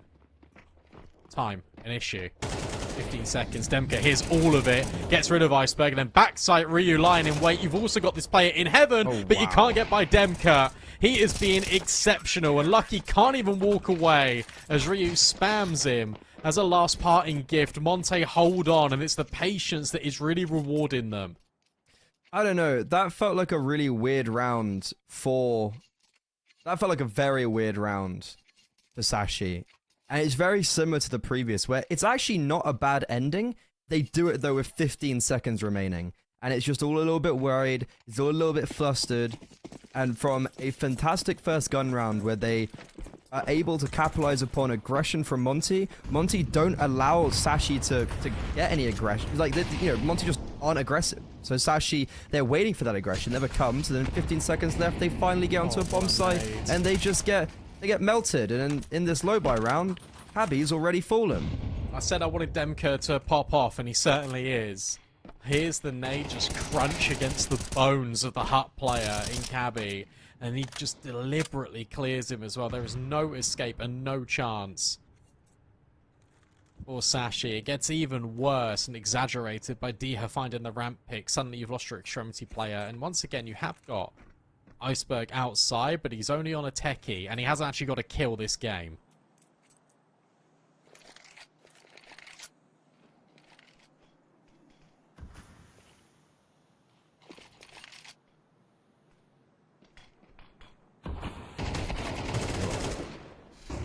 Iceberg's still going to remain on 0 kills as he goes James Bond style, and it's not in the way that he's aiming, it's in the way that he's dying. Altex and Lucky. Hades can get caught here. Hades can get caught. The window's broken. Hades might not expect this. Oh, never mind. I talked it into action. And now Demka should be able to clean up on Lucky pretty easily. Okay, now this feels a lot more of a rhythm and a groove for Monty. There hasn't really been too many troubles here for them. Despite losing a couple of players here or there early, it's always about sticking the landing and the finish that has been the polish, really, for this CT side. And if I'm Sashi, I'm looking at trying to weave in some faster rounds. I'm looking at an A-pop. I'm looking at maybe just putting more pressure on D-Her over at ramp, because every single fight D-Her has had in ramp has been a one-on-one. What is... Okay, well, Iceberg finally gets on the board, and as you were saying, maybe committing a little bit more down towards B, and that's exactly what they're going to do. Altex is holding the vent rotations. He does fall, but he's done his job. They can't go down towards vent, but you know what they can do? Go down secret and go down ramp, and they've all of a sudden, Monty have put themselves in the advantage. This is... I'm not a fan of that from Gizme. Yeah, he's now put this in a... even steading, and Lucky's playing this perfectly, does hit the headshot in the end. Hades, it would need to be a masterclass, and the player in from control room in Iceberg is able to deal the damage. Scary.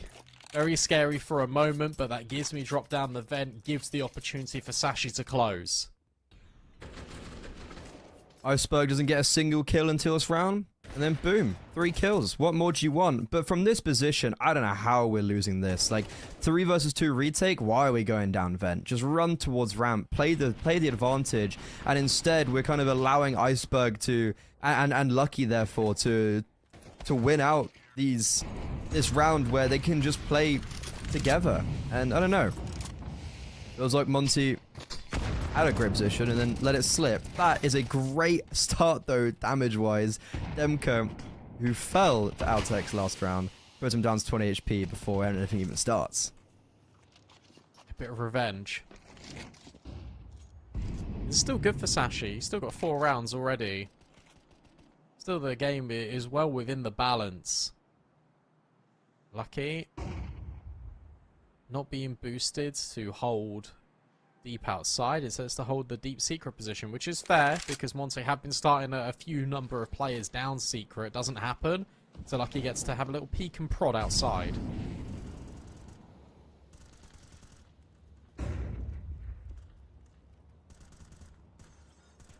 They just crossed without smokes. Yeah, Monty have been letting them... I mean, there is one smoke there, but Monty have really been... like letting Sashi go down B. The last 2 rounds in a row, it felt like Sashi have gone down without really any issue. I guess the reason for that is now we've got 2 players already on B. Like you've got the setup here for Monty already. Hades holding single, D-Her on the top of silo. I think holding... Iceberg heard him. Yeah, but Iceberg, he's faking. He's heard the AWP. He's killed the AWP, and now there's a pathway onto this A-bomb site. Demka, the only defender, only able to get 1. And with Vent full control of Sashi, Monty, there's nothing they can do after they also committed Ryu down towards ramp at the very end there. Yeah, you gotta go trade the FAMAS out for a sniper, which is a pretty notable upgrade. But yeah, I like that from Sashi. Iceberg goes, okay, well, I've heard one player step in towards top rafters. And now there's the AWP, let me cook. And Sashi just allow it. Because they didn't receive any contestment outside, to be honest. And a confirmation of the AWP down B, you know that there's probably a pathway through towards main. Demka has loved pushing hard, so they are ready for him as well.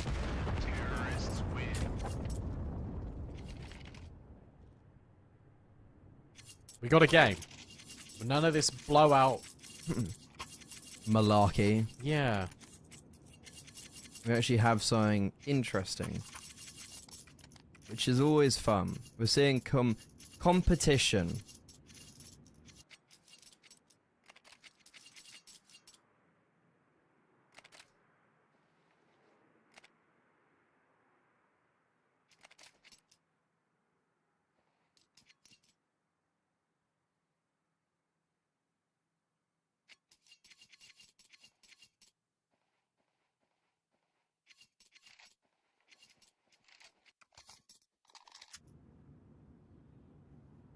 big tactical pause timing for me when it comes to Monty here. I think just taking time when it's like you've had success, but then that last round, oh, you should have been winning that round. Or maybe the previous, like, you know, these are gun rounds that I would argue Sashi feel like they're the better team right now. 5-5, get Avian on the mic. And just have 30 seconds to breathe, because some of the rotations are feeling maybe a little bit brash at times. But Sashi, they're using that time to also say, why don't we just commit down B? They're not doing anything to stop us. And Iceberg, a minute and 37 seconds, he's already down deep in secret. There's 2 players to greet him.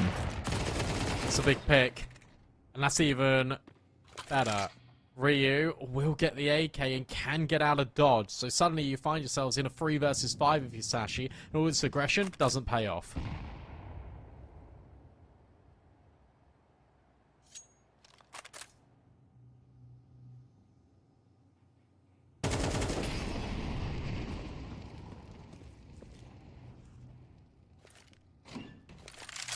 Now you're just hoping that there's going to be a 1v1, but there isn't, because Ryu can just drop back. Oh. Gun barrel spotted and secured, and there's that trade. It just makes it even worse. It doesn't matter for Monte if they go 1-for-1, because they've always got the player advantage. Zyphon fake out on the bomb. Hades creeps in close, and he can't get by Hades. Monte, with the lower buy, still make it happen. The lower buy, where they actually end up having the sound, like, it's good. It's these 2 opening kills coming in that aren't anything too crazy. They are just directly counteracting what Sashi have really been doing. Because this has been, in some parts, quite a narrow T-side from Sashi. But it's been working because they haven't been tested. They finally do get tested, and it kills their economy going to the final round of this first half, where Monty, on their opponent's map pick, are looking to take 7 rounds on their CT side.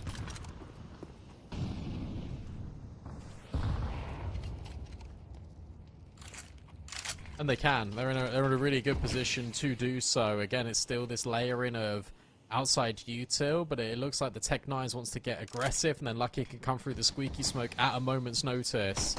He's been playing back garage. In the open, still manages to find 1, and that draws Ryu's attention. Demka now split between 2. He gets the first, but not the second. D-Her at least trades. It is a 2 versus 2, but in fact, it's now all onto the AWP of Hades. Here's the first player. Takes his head off. Can he get the second? Not quite. Swaps to the pistol. This is messy.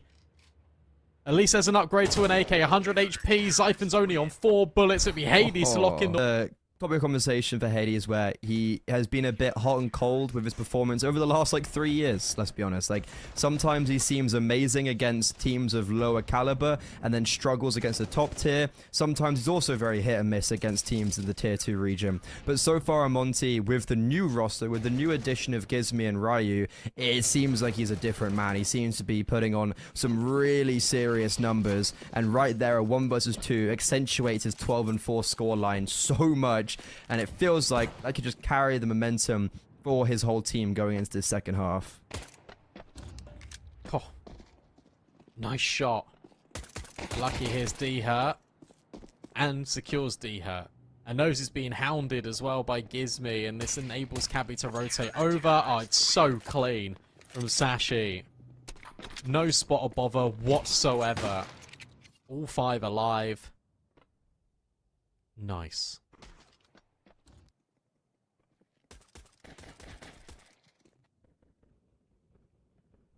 These shots here.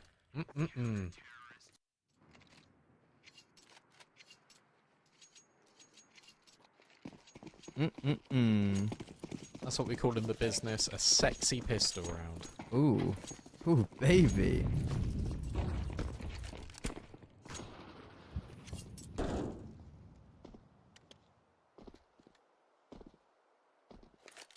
Go on. Jump off and knife Lucky. Get some revenge. You don't know he's there. But you should just Assassin's Creed him anyways. That's nice from Cavi. He's had a pretty... Yeah, he was sat on 6 kills. Nice to get a little bit of momentum. Oh, that's when you hope it's an M4 and not an MP9. Iceberg with the dualies.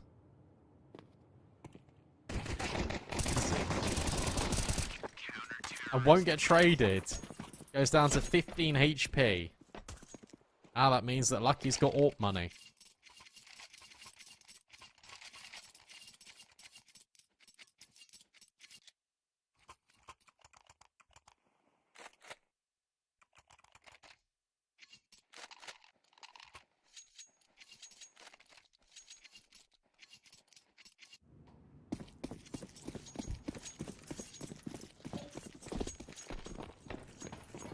Okay, Lucky's on the AWP as we were talking about. No AWP out for Hades. Just on a rifle for him. And it's going to be Monty mimicking a little bit of what Sashi were doing on their T side of just throwing the outside smokes. That gets me struggling there a little bit. Actually getting up the blue box. It does seem like they want to go down with these smokes. And even though Sashi like, bro, move. Oh! Ooh. Yeah, okay, we get down, but we've made noise. We've made noise, but for only, like, confirmation of 1, right? Yeah, you don't know. Sashi don't know 4 are down, but it is still gonna cause a rotation from Cabby, and for Altex to pick up ramp, and maybe even come down himself. But apart from that, there's no one else nearby. Not even pushed info on lobby. And Demka's holding for it. That's a great catch. And he even knows the AWP's over there now. Smoke forward, but are you ready for 2 players here? If you're Monte, first one not cleared. And Altex, of course, lying in wait. There is a trade out of Ryu. Bomb can get down. It is a 3-on-3, but the T-side have got no utility and Demka is still worlds away. Look at this from Gizmy. Gizmy, this is perfect. Oh, Lucky actually almost anticipates it. But even though Gizmy does backstab 1, Ryu falls. Demka playing around secret. An unknown factor, but he's making noise. Over towards double, dueling Altex, Gizmy dueling Xiphon. It just came down to whoever won their fights, and it's Gizmy who wins every single one. The IGL leads by example, and the hat trick pushes Monty back in the driver's seat. That's a really good reposition out of Gizmy. Like, you see so many players that will just go around the corner on that single door, but he pushes himself back into the corner. And as a result, you're not ready for that whatsoever if you're Xiphon. Look at him, he's already pre-aiming the stairs. Why on earth would you expect him just round the corner on that right-hand side? That's a tough angle for him to clear. And that was the investment of the AWP, now being brought back down to nothing. And in fact, being given over to Hades. Something we were actually talking about recently of when you take a duel on an angle, don't try and change position, just hold the angle and actually way more, it's way better. Right. Okay, that was a bizarre little piece of sequences. Gizmy gets the kill because D-Herd just somehow loses the duel on Xiphon, even though he was sitting in a Molotov. Big worry, Gizmy has the bomb. Gizmy has the bomb going up heaven, and his closest teammate is in secret. This is... does Gizmy know he has the bomb? Or someone must have said something now. But he can't be the one to make this proactive move. If he dies here, the round unravels. And oh, he gets baited out. That's so awkward. Ryu kills Cabby as Gizmy's coming around the corner. And it throws away his perspective. So then Altex is able to pick up a double. And now, Monty, against this low purchase, are in a very difficult position where they need to try and recollect the bomb while not knowing where Altex is. Wow, what? They find him, but now they don't know where Iceberg is. Demka will get a rude awakening as the 5-7 shatters his skull, and Hades has 25 seconds to work with now, and he just swings, but he blinds himself. He flashes himself, and it's from one IGL to another. Both come up huge, and it's Sashi who even back up the scoreline. I can't believe he blinds himself. That's actually really rough. That's such a shame. Because he had the right play, even pre-aimed Altex. That flash doesn't even look like it should be blinding him, you know? I don't know how it has, to be honest.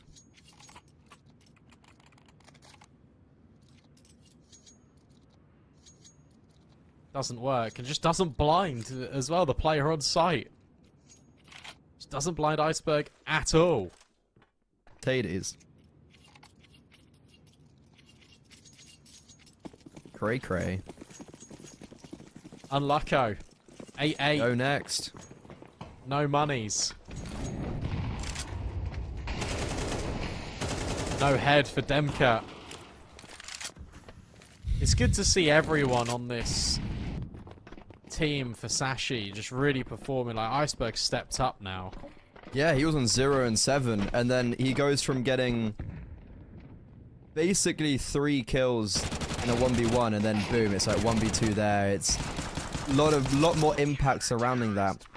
You know, it's against the eco, but those 2 kills there, they saved the life of Cabby. It just means that we're flawless on the CT side after only keeping 1 alive. I can't believe he wins that 1v2, right? And then he gives his rifle over to a teammate, and on both anti-ecos, he's played dual Berettas and then 5-7, and he's found 4 kills.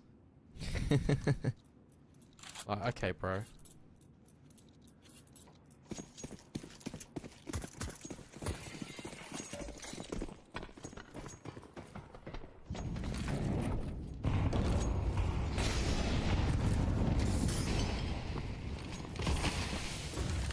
Oh, this is a change of pace. This is very different. Monty just surging out onto the A bomb site. Xiphon does get the first kill, but they then get overpowered. And this is a bit brazen from Sashi. They're trying to fight their way out of heaven before the dust has settled, before the bomb could even come through. And that will ultimately be their downfall, as Hades, who had thrown the utility, is also holding for the ramp push. I wonder if there was an element of that of Diha's low and they knew about it, so they just wanted to try and overpower the bomb site back rather than slotting into a potential retake, because then the T's can really go anywhere rather than if you pounce, that's the last thing you sort of anticipate them to do.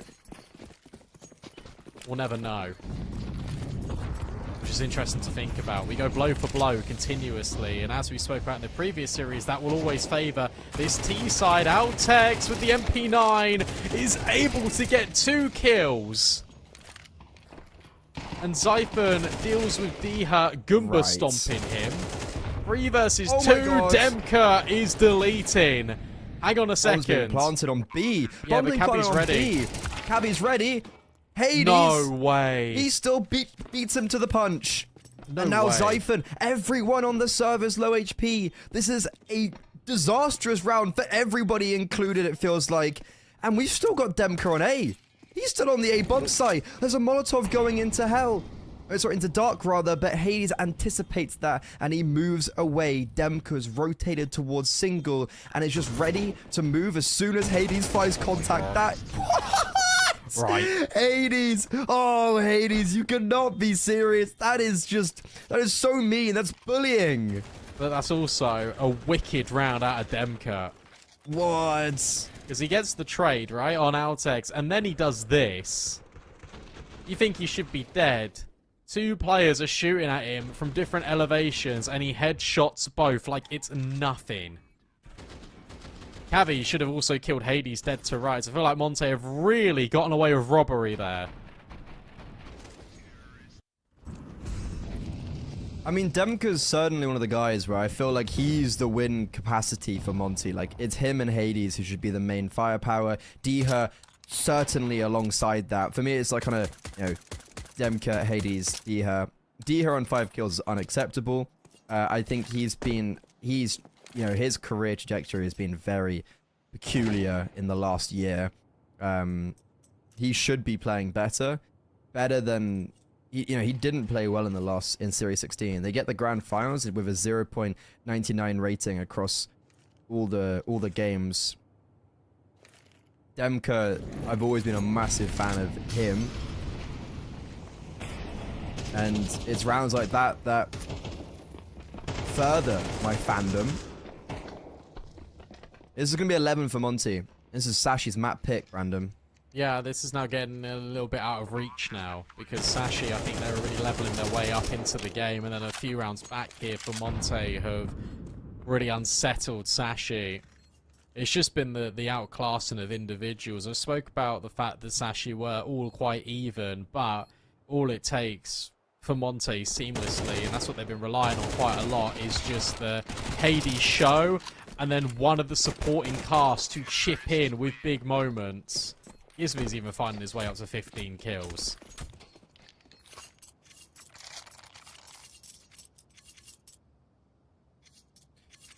Gizmi's a goat, that's why. The last time Monty made the move of Gizmi and Ryu, it didn't really work, because they didn't give him enough time. It was very chaotic. It was a time of Monty trial basis. They've been given the chance to prove themselves properly on a longer basis. And well, making another grand finals would be a pretty good way to prove that. However, this round, Gizmi stolen away. Lucky holds for him, and Demka trying to make a play out of door, also smited. Iha, Rihu, and Hades, they have made their way down secret, but how far can they get, especially considering that Iceberg's jump spotting single door? Yeah, I'm not ruling anything out. He spotted too. It's interesting he leaves the door open. Let's come back in. But cleared. Great clear out of Hades. Double set up in towards ramp. That's important from Cabby. A spam follows through. This needs to be a Diha moment. And whilst he does find Zyphon, he gets confirmation. There's another player down here in ramp. 2 versus 3. Util and Ryu in vent. It's still winnable. There's no kit.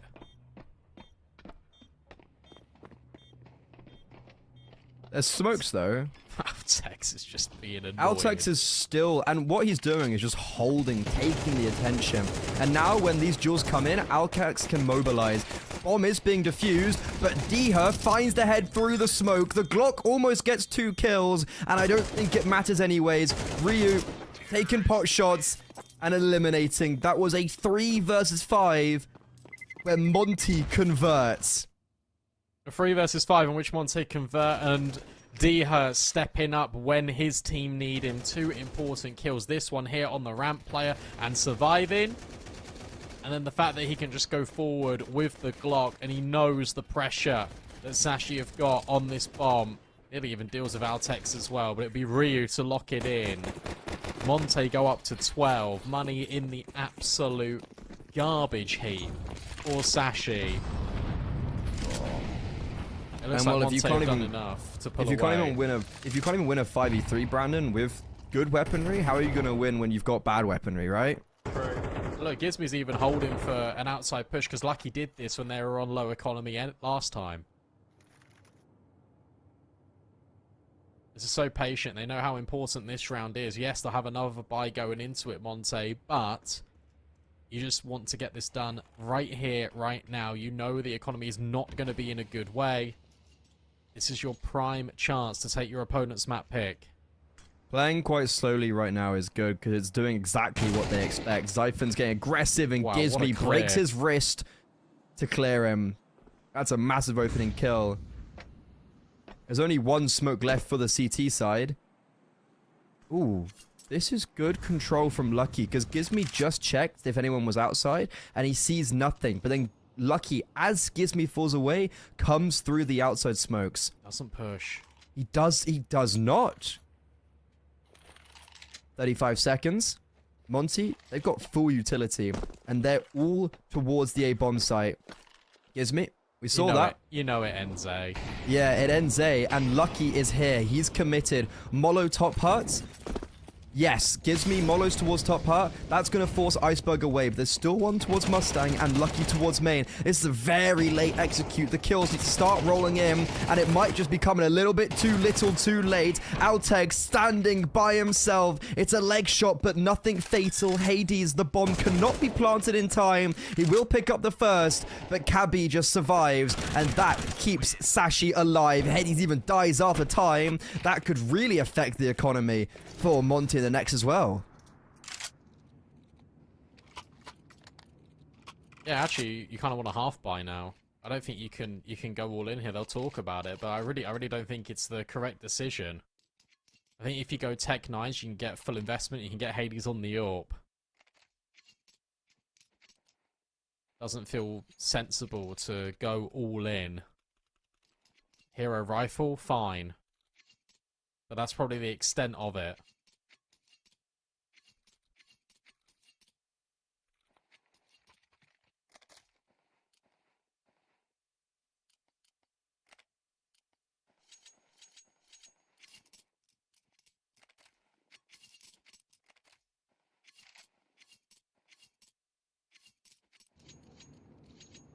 That round from Monty was one of those perfect rounds where it's like, you know, they do everything correctly with taking their time and waiting, and then they just wait too long.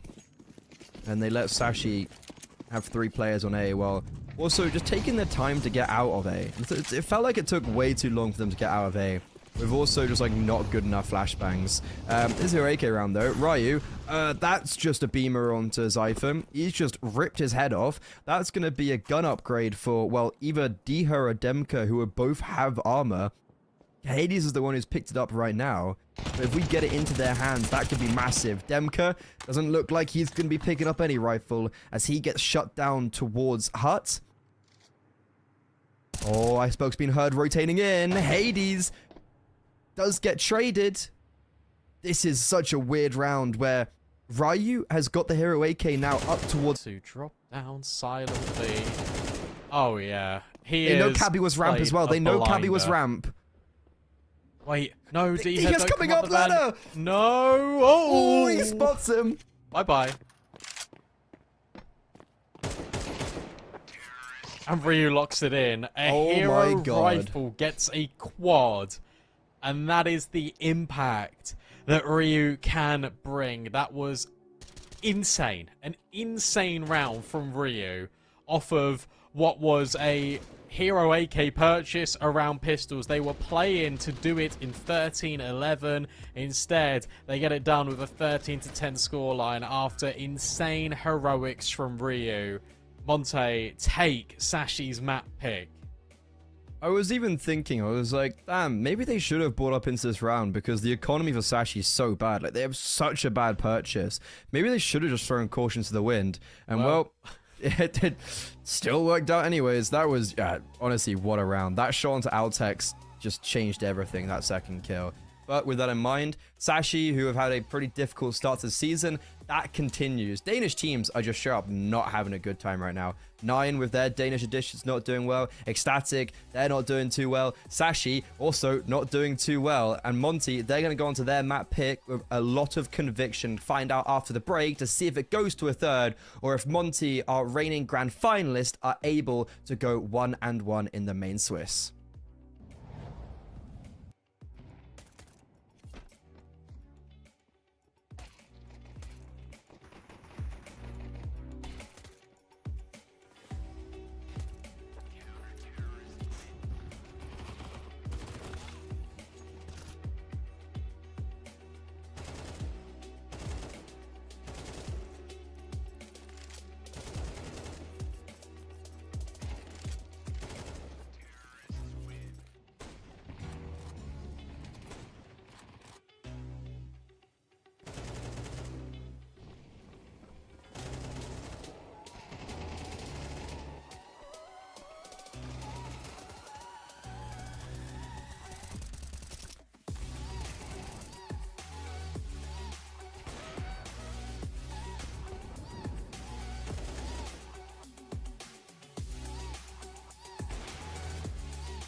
Sashi, not a great start to the series. They lose their map pick, and now they are forced onto Mirage, where, random, hasn't been so good for them on this map so far this year, has it?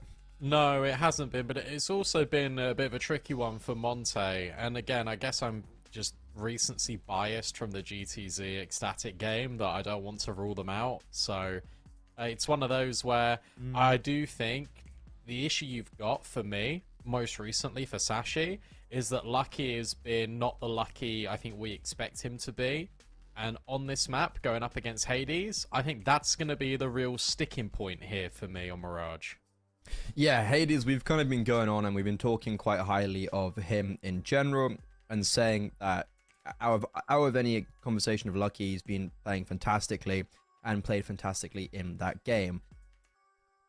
I see that continuing. And for Sashi, look, it's really not been good for them recently. They lost both against Bait and Paravision with only 5 rounds combined between those two maps. And Monty have currently won 4 Mirages in a row against some pretty big names like 9 Pandas, Ents, Copenhagen Wolves that with a new roster are looking a lot better than the previous, and they get beat 13-1. Yeah. Like, that's not great. The only thing I want to say to that point, the only blemish I'll put on that record is, yes, it is 4 wins in a row. Yes, it's against some very good teams. That Ents game, that was the semi-final. That was yesterday. Was it Miltsy? No, it was with Miltsy, but Podi's internet went out and had to play with NKJ, and he got 1 kill. Okay, I didn't know about the NKJ part. Miltsy also top fragged Lamau. Yeah, Miltsy played really well for Ents when he was standing in. Yeah, he's my twin. True. Yeah, look, apart from that, though, you're right. They've been pretty formidable, to be honest. The game's live, so we can go ahead and just jump straight into Mirage, and we can see what Sashi got to offer. Saving grace to them is that they will be on CT, and I think that will benefit them massively. It's just a case of how many rounds can they get? And again, I'm looking for this confident start out of Sashi. I want them to be set in a good tempo here. It can't be this back and forth like we got actually in both halves of Nuke.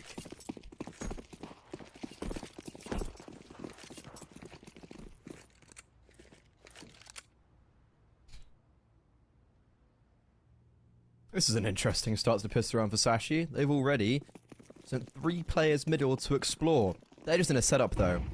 And now they're going to be forced to rotate back. Iceberg overlooked. Oh, this is messy. He gets 1.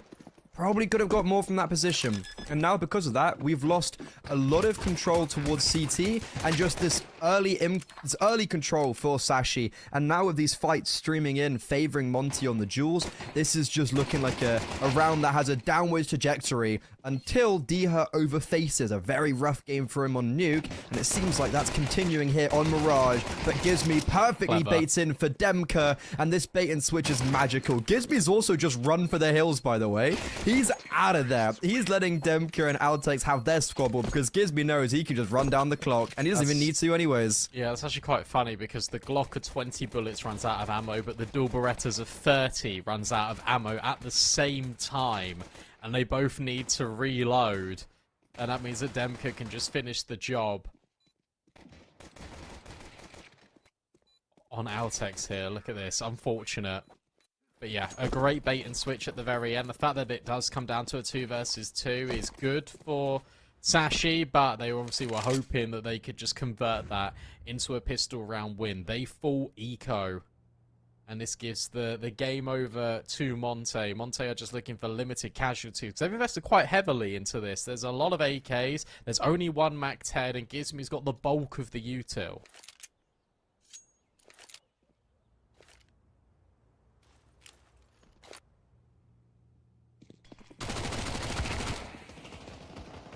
Oh, he's diligent in his clears. Yep, it's all good. He has the bulk of the utility, and... Wait, when was this?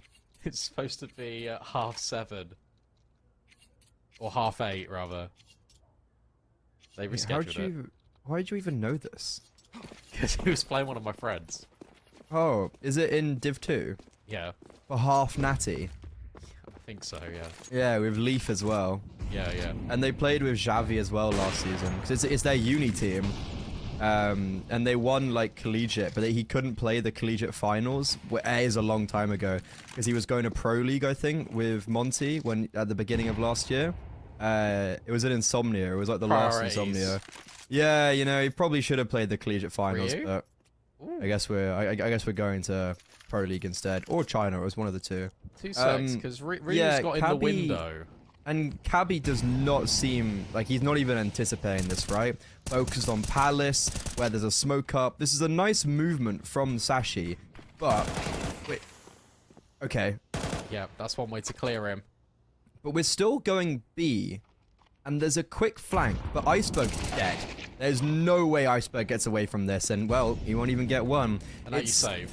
Yeah, and now for Sashi, look, you've got a double push towards ramp, but it doesn't matter. Look at Ryu as well. Ryu's already anticipating that they can be in towards top middle. Lucky will catch him, but I think if you're Monte here, you definitely want to kind of give this a little bit of a look in when it comes to hunting. Maybe send one player, but they're out of there. They're completely gone, so maybe just saving 4 is definitely the best option.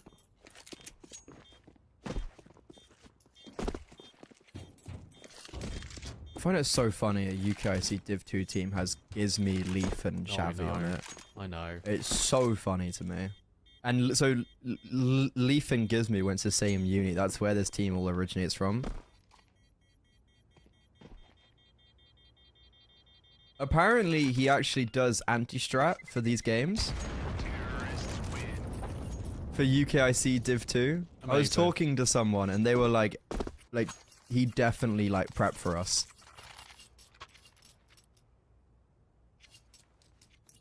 Well, he's got to flex his in-game leading muscles in and out the server and be ready for any occasion. For E0, it was as simple as a boost up getting the opening kill for Hades as well. So everything is clicking into gear now for Monte, and this is exactly the sort of scenario I was worried about for Sashi. Yeah, it's not great. They're actually getting the purchase out because of the saved weapons. But it's a very simple round for Monty. Just taking mid control, utilizing only like 2 smokes and 2 flashbangs. That's all you need to use. And there you go. You got Ryu out. How does Sashi react to this? They currently have no one towards shore, and they have 4 players in and around Connector and the A bomb site. Molotov towards the left of Connector is going to be really bad. Oh, it goes... What are we doing, Deher? What are you doing? What are you doing, Deher? Dude, like, what? With a faux pas. But it's one in which Gizmy will still try and capitalize upon. They're just going to burst through this con smoke. Altex, stuck in at default, will get the best of Ryu. And look at this position out of Iceberg. They found 2 kills. It's untraded currently. And Iceberg even swings for the fences and finds 2 more with the FAMAS. That's an AWP collected, and that's the round over. Talk me through why you're unhappy with this. They It's doesn't for- know for- how to for take viewers- Connector. yeah, for It's viewers at home. super easy. Smoke top con, and then you mollo the left side. Why do you mollo the left side? It's because they can tuck, and you can't clear it, for exactly that reasoning. Deha looked like he wanted to mollo it, and then instead mollos the top Connector smoke, and then turns his back instead of clearing it, and just gives away the free kill. You're sitting there, and you're like, it doesn't make sense. It was a bad call from Monty in the end as well to end towards A, because that's where everyone was. This is a nice change of pace from Monty. They're going straight out onto the B bomb site, but their flashbangs have missed. It's blinded them, and they've just walked into Sashi's counter utility. That's really weird though, because they were making so many steps, and then the boost sure got established, and I thought, well, if they went, then Sashi would have no idea, even though I thought they heard them like trampling towards B apps. Instead it works and it's fine for Sashi, but it feels like they really got away with one there. They got away with dead. it as well. Yeah, they got away with it as well because Gizmy misses his entry flash. They stopped because of that. Hades tries to go a little bit too aggressive there in window. He will be replaced by Demka, but in the meantime, it's been big utility damage and big just general re-aggression from Sashi. Demka, okay, he will catch off one. Ryu another. This advantage has swung back in favor for Monty, but the bomb is down in Connector in no man's land in the scopes of Lucky. Look at Deha, He could be the difference maker here, and he will. Silences the AWP, and now it's Altex, one of the new additions for Sashi to come up clutch. One versus 2. The bomb has to cross in front of him. Diha, Molo lands on the Dane, but it forced him into action where he thrives. 1 HP! And oh, it got so tentatively close, but Demka remains strong and saves the AWP in the process. And that's how you put a better molly down in towards jungle. Shout out Diha because he saves that round for Monte. And it's interesting because Demka and Ryu, just by having this freeze in towards middle, it just promotes Sashi to go looking, searching for clues, because they don't have any information whatsoever after Cabby drops off the boost. It gets close, down to the wire, but it is still Demka prevailing, winning important rounds for his team in this best of 3. Ryu's now going even faster. This change of pace, surely they don't expect it. Cabby might have heard him, but Ryu's in a perfect spot just to tuck and potentially go unnoticed.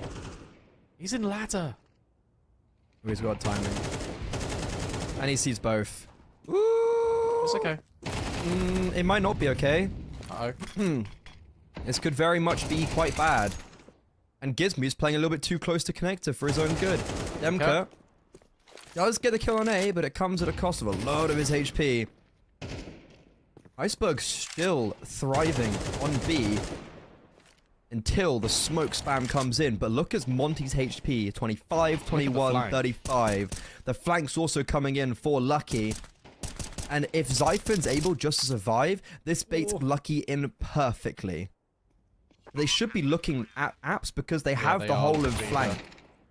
Yeah, perfect from Diha, making up for maybe some of that misfortune 2 rounds ago.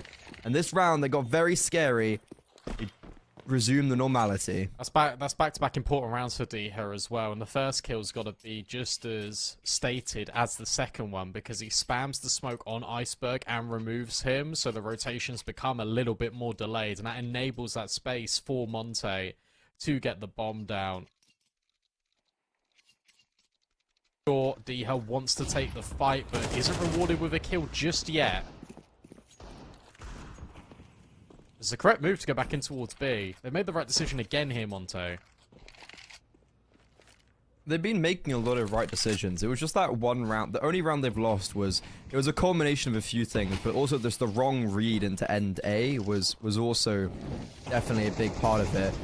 We're losing a lot of utility weightedly. Diha misses the ladder molo there. There's supposed to be 2 in ladder, so they kind of like all combine and just... It devours ladder. We've also had 2 smokes in window. Yeah, a lot of time. We've also had 2 smokes put into window. And now, as we go towards B, Sashi, they are here. There are 4 players here to defend. There's a good Molo on Lucky. There's so much more from where that comes from. Iceberg silences the first. Whoa, a massive shot onto Demka. This could all be falling apart. They need to get out of here. But it doesn't matter. Monty, they stem the bleeding. The stack almost prevails. But luckily for Monty, they keep their head above the water. You gotta give it again. Credit to Diha, because he gets 3 kills there. They walk into the B stack. It does look a little bit touch and go, but his frags just mean that Monte are able to not only have that emergency exit, gives him his carving out a path towards A, but he can also challenge for the B site. And when you, especially when you lose Demka in towards apartments, it really does feel like they are making the wrong decision. They should evacuate, but they are bailed out. They're back towards B again. They consistently keep hitting this site, Freddy. They really want to punish Iceberg. They really do. Oh! And Iceberg's not being the first to fall. God. That is a barn buster of a shot for Demka. And now Iceberg is in a whole world of trouble. The Molo was coming down to flush him out anyways, but Demka... This guy is on fire. He was having a fantastic performance on Nuke, and he has not left the gas. His foot firmly down on the accelerator, and Monty eased themselves to a 7th without really breaking a sweat. Yeah, they just consistently apply pressure to the speed bomb site. It was really simple for them just to get on there. That was the kind of round they wanted to run a few rounds ago, but then they sort of got blocked by their own utility. And now they've got a little bit of money where they can sort of hunt. If they restrict the AWP from Lucky, this is everything. I don't think that's going to happen anymore. But Demka has been undeniable.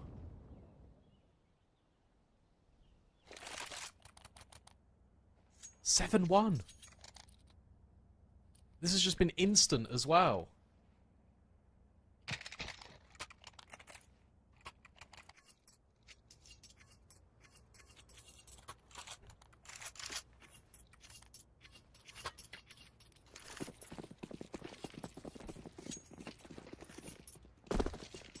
Seven one, and there's been a lot of close rounds, but the scoreline does not reflect maybe where this game is right now. Like, the scoreline shows that Monty are looking like it's going 2-0, but some of these rounds have been very different.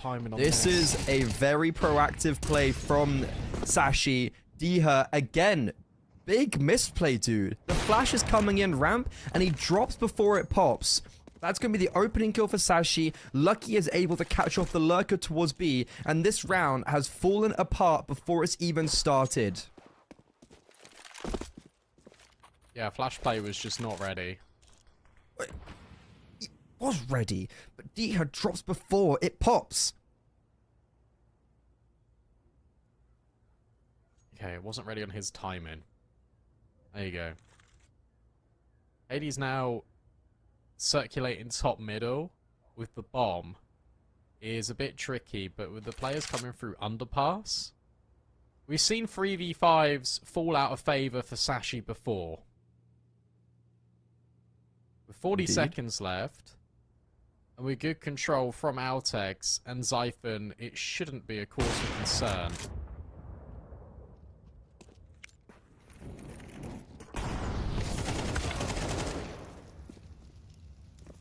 Lucky has just taken a lot of damage to a Molo on short, but it does mean that he's pushed in front of it, and he's able to get into these advanced positions. Yeah, a round for Monty that just from the get-go, it went so horribly wrong, and it was going to take a miracle for it to be salvaged, and it never does.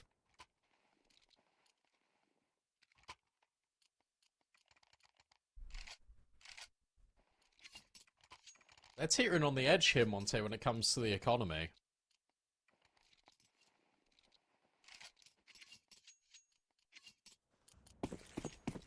They lose this, they eco, and Sashi can salvage a half out of... To be honest, a few rounds should have been theirs in the first instance, but this time Demka's getting ahead of this. It's going to be another one of these contact swings. Is Iceberg ready for him? No, not quite. At least Altex will trade. And Zyphon finds Hades in mid. That's a big catch. Uh-oh. Lucky's got away. That's all that matters right now. If Lucky had died, it's like the gate opens. But instead, Sashi are able to reset in this 4 versus 3. And what does Gizmy do? How does he get Monty out of this position? He's got the bomb on his back towards top mid. You've got one coming back TV, Diha in apartments, and he's calling for them to commit towards B. Ryu doubles back. But Lucky's still here, and he's also in this lovely bait and switch setup with Cabby. Cabby's yet to get a kill, sure, but Lucky just needs to take the first contact, and Cabby should have the floodgates open. Smoke to deny. If you've dropped that smoke, you should be Molly and Van. Oh, why are we not expecting someone to be Van there? Feels like we've overlooked Cabby, and we've given him his first kill. He will be very quickly traded, but look at the rotations. Lucky has distanced himself towards shore, and the two riflers are hot on the heels towards market. Lucky, though, eliminated. 2 versus 2 is the 2 academy prospects upgraded, given the responsibility of captaincy, and Gizmy alongside Ryu are not faltering. Zyphon, they know where he is, and look at this position from Ryu. Jumps up on Gizmy's head as he's applying the bomb, and Zyphon never anticipates him. Wow. It's all 4 kills for Ryu. And Monty, how do they win that round? Ryu was just fantastic, but look at the staging of this, because you get the trading of beauty. Well-crafted round from Ryu. And I've been quick to sort of call criticism on his head a little bit as part of like the Monte rifling core, but he stepped on a big way in this best of 3, as has Demka, as has Diha on Mirage. And Hades now goes searching as he can secure a kill on short. For me, Ryu's doing what Diha can't. Fully blind. Early blind. Oh, Hades and Ryu making a mockery. They try and crunch mid. That's the operative word, Brandon. They try, but they don't succeed.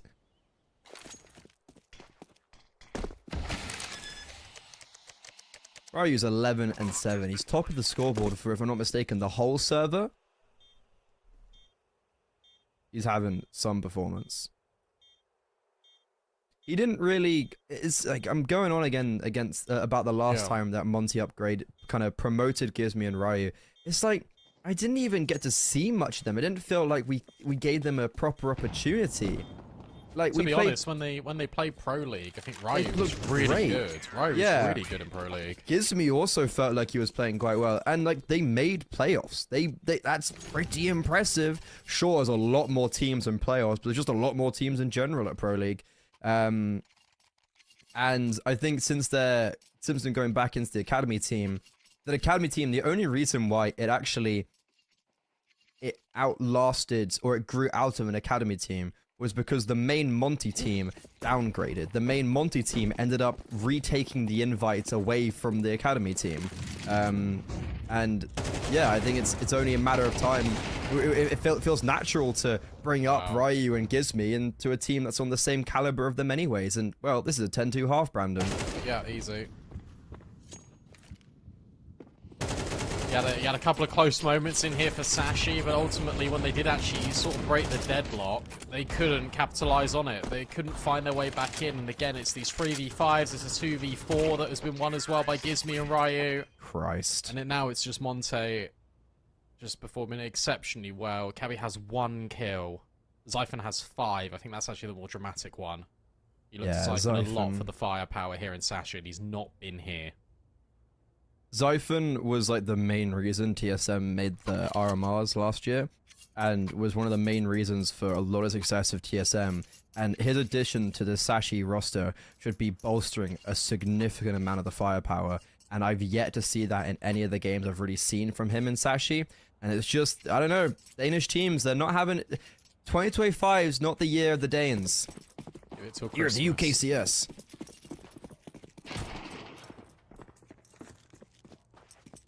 What have they got to show for us here on their attack, though? That's the thing. They're speeding out. Oh, they are. They're zooming. They're coming up con. Oh, it's free. And then Gizmi's holding the window. His teammate. Oh, okay, yeah. It's the 2 academy graduates just doing it all. That's it. That's game. That's series. Locked and loaded. Sashi are going 0 and 2.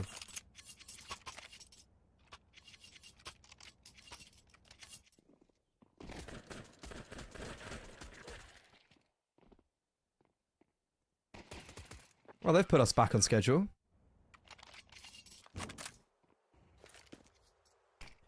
Forced by...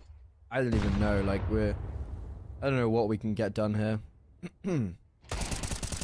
Okay, I was interested to see the position for this CCT side. D has playing B apartments? Yeah. Who's playing con? It looks like it's probably Ryu. I was gonna say, have Ryu and Diha swapped roles a little bit? Has Diha taken a back seat, and has Ryu taken a lot more of the? Yeah, Ryu plays star power roles. Okay, yeah, that's what that was what I was thinking. I wanted to kind of look out for on the city side of like, what are the roles looking like? Yeah, Diha was lurking Palace on T side a lot. Okay, that's interesting. That's a massive topic of discussion. That is. Yeah, that's a big jar of worms. Also, they missed their window smoke, for crying out loud, Sashi.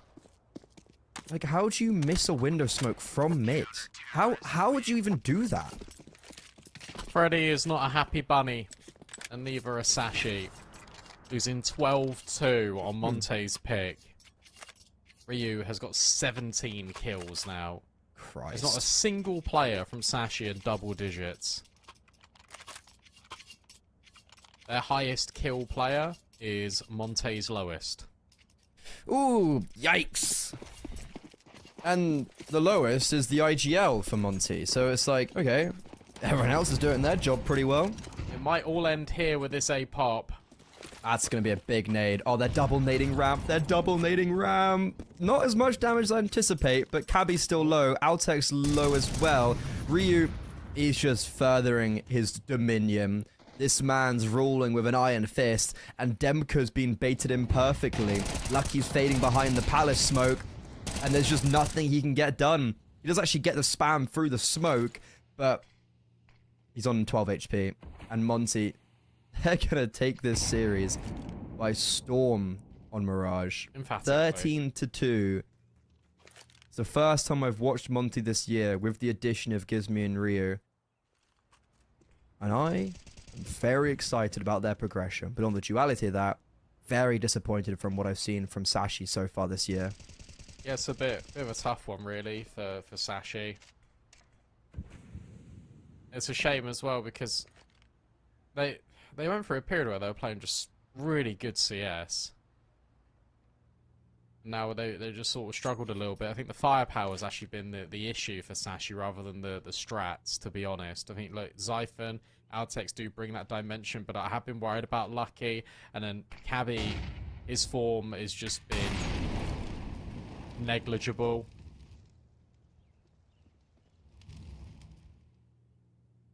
And Iceberg, he has moments in games, but it's never that consistent. Nice work out. Unlucky. Unlucky, Diha. That's all it's going to amount to be. A consolation kill as the series peters out. Monte, it was pretty comfortable in the end. It was a Ryu 4K that got them that win on Nuke. And then on Mirage, it was not even a contest. It was unbelievable work from Monte. And Sashi have got a lot of work to do. Yeah, I'm really excited. I haven't necessarily seen amazing performances from Rio previously, and he's definitely been more of a question mark for me, where obviously Gizmi, I feel like there's a little bit of bias there. Yeah, there will be. There always will be, but I always see him as being like a, yeah, okay, I can see why he's been moved up. It's always interesting having a team with Demka, Hades, and Diha, who have all played in major quarterfinals and plus. Diha, who's won Tier 1 events in IEM Dallas. Demka and Hades, who, especially Demka's won an eSport Challenger in Zhongnaping, if I'm not mistaken. And you've got very experienced players with an IGL who was studying at university until only a couple months ago. Actually, not even sure if he's got finished uni yet.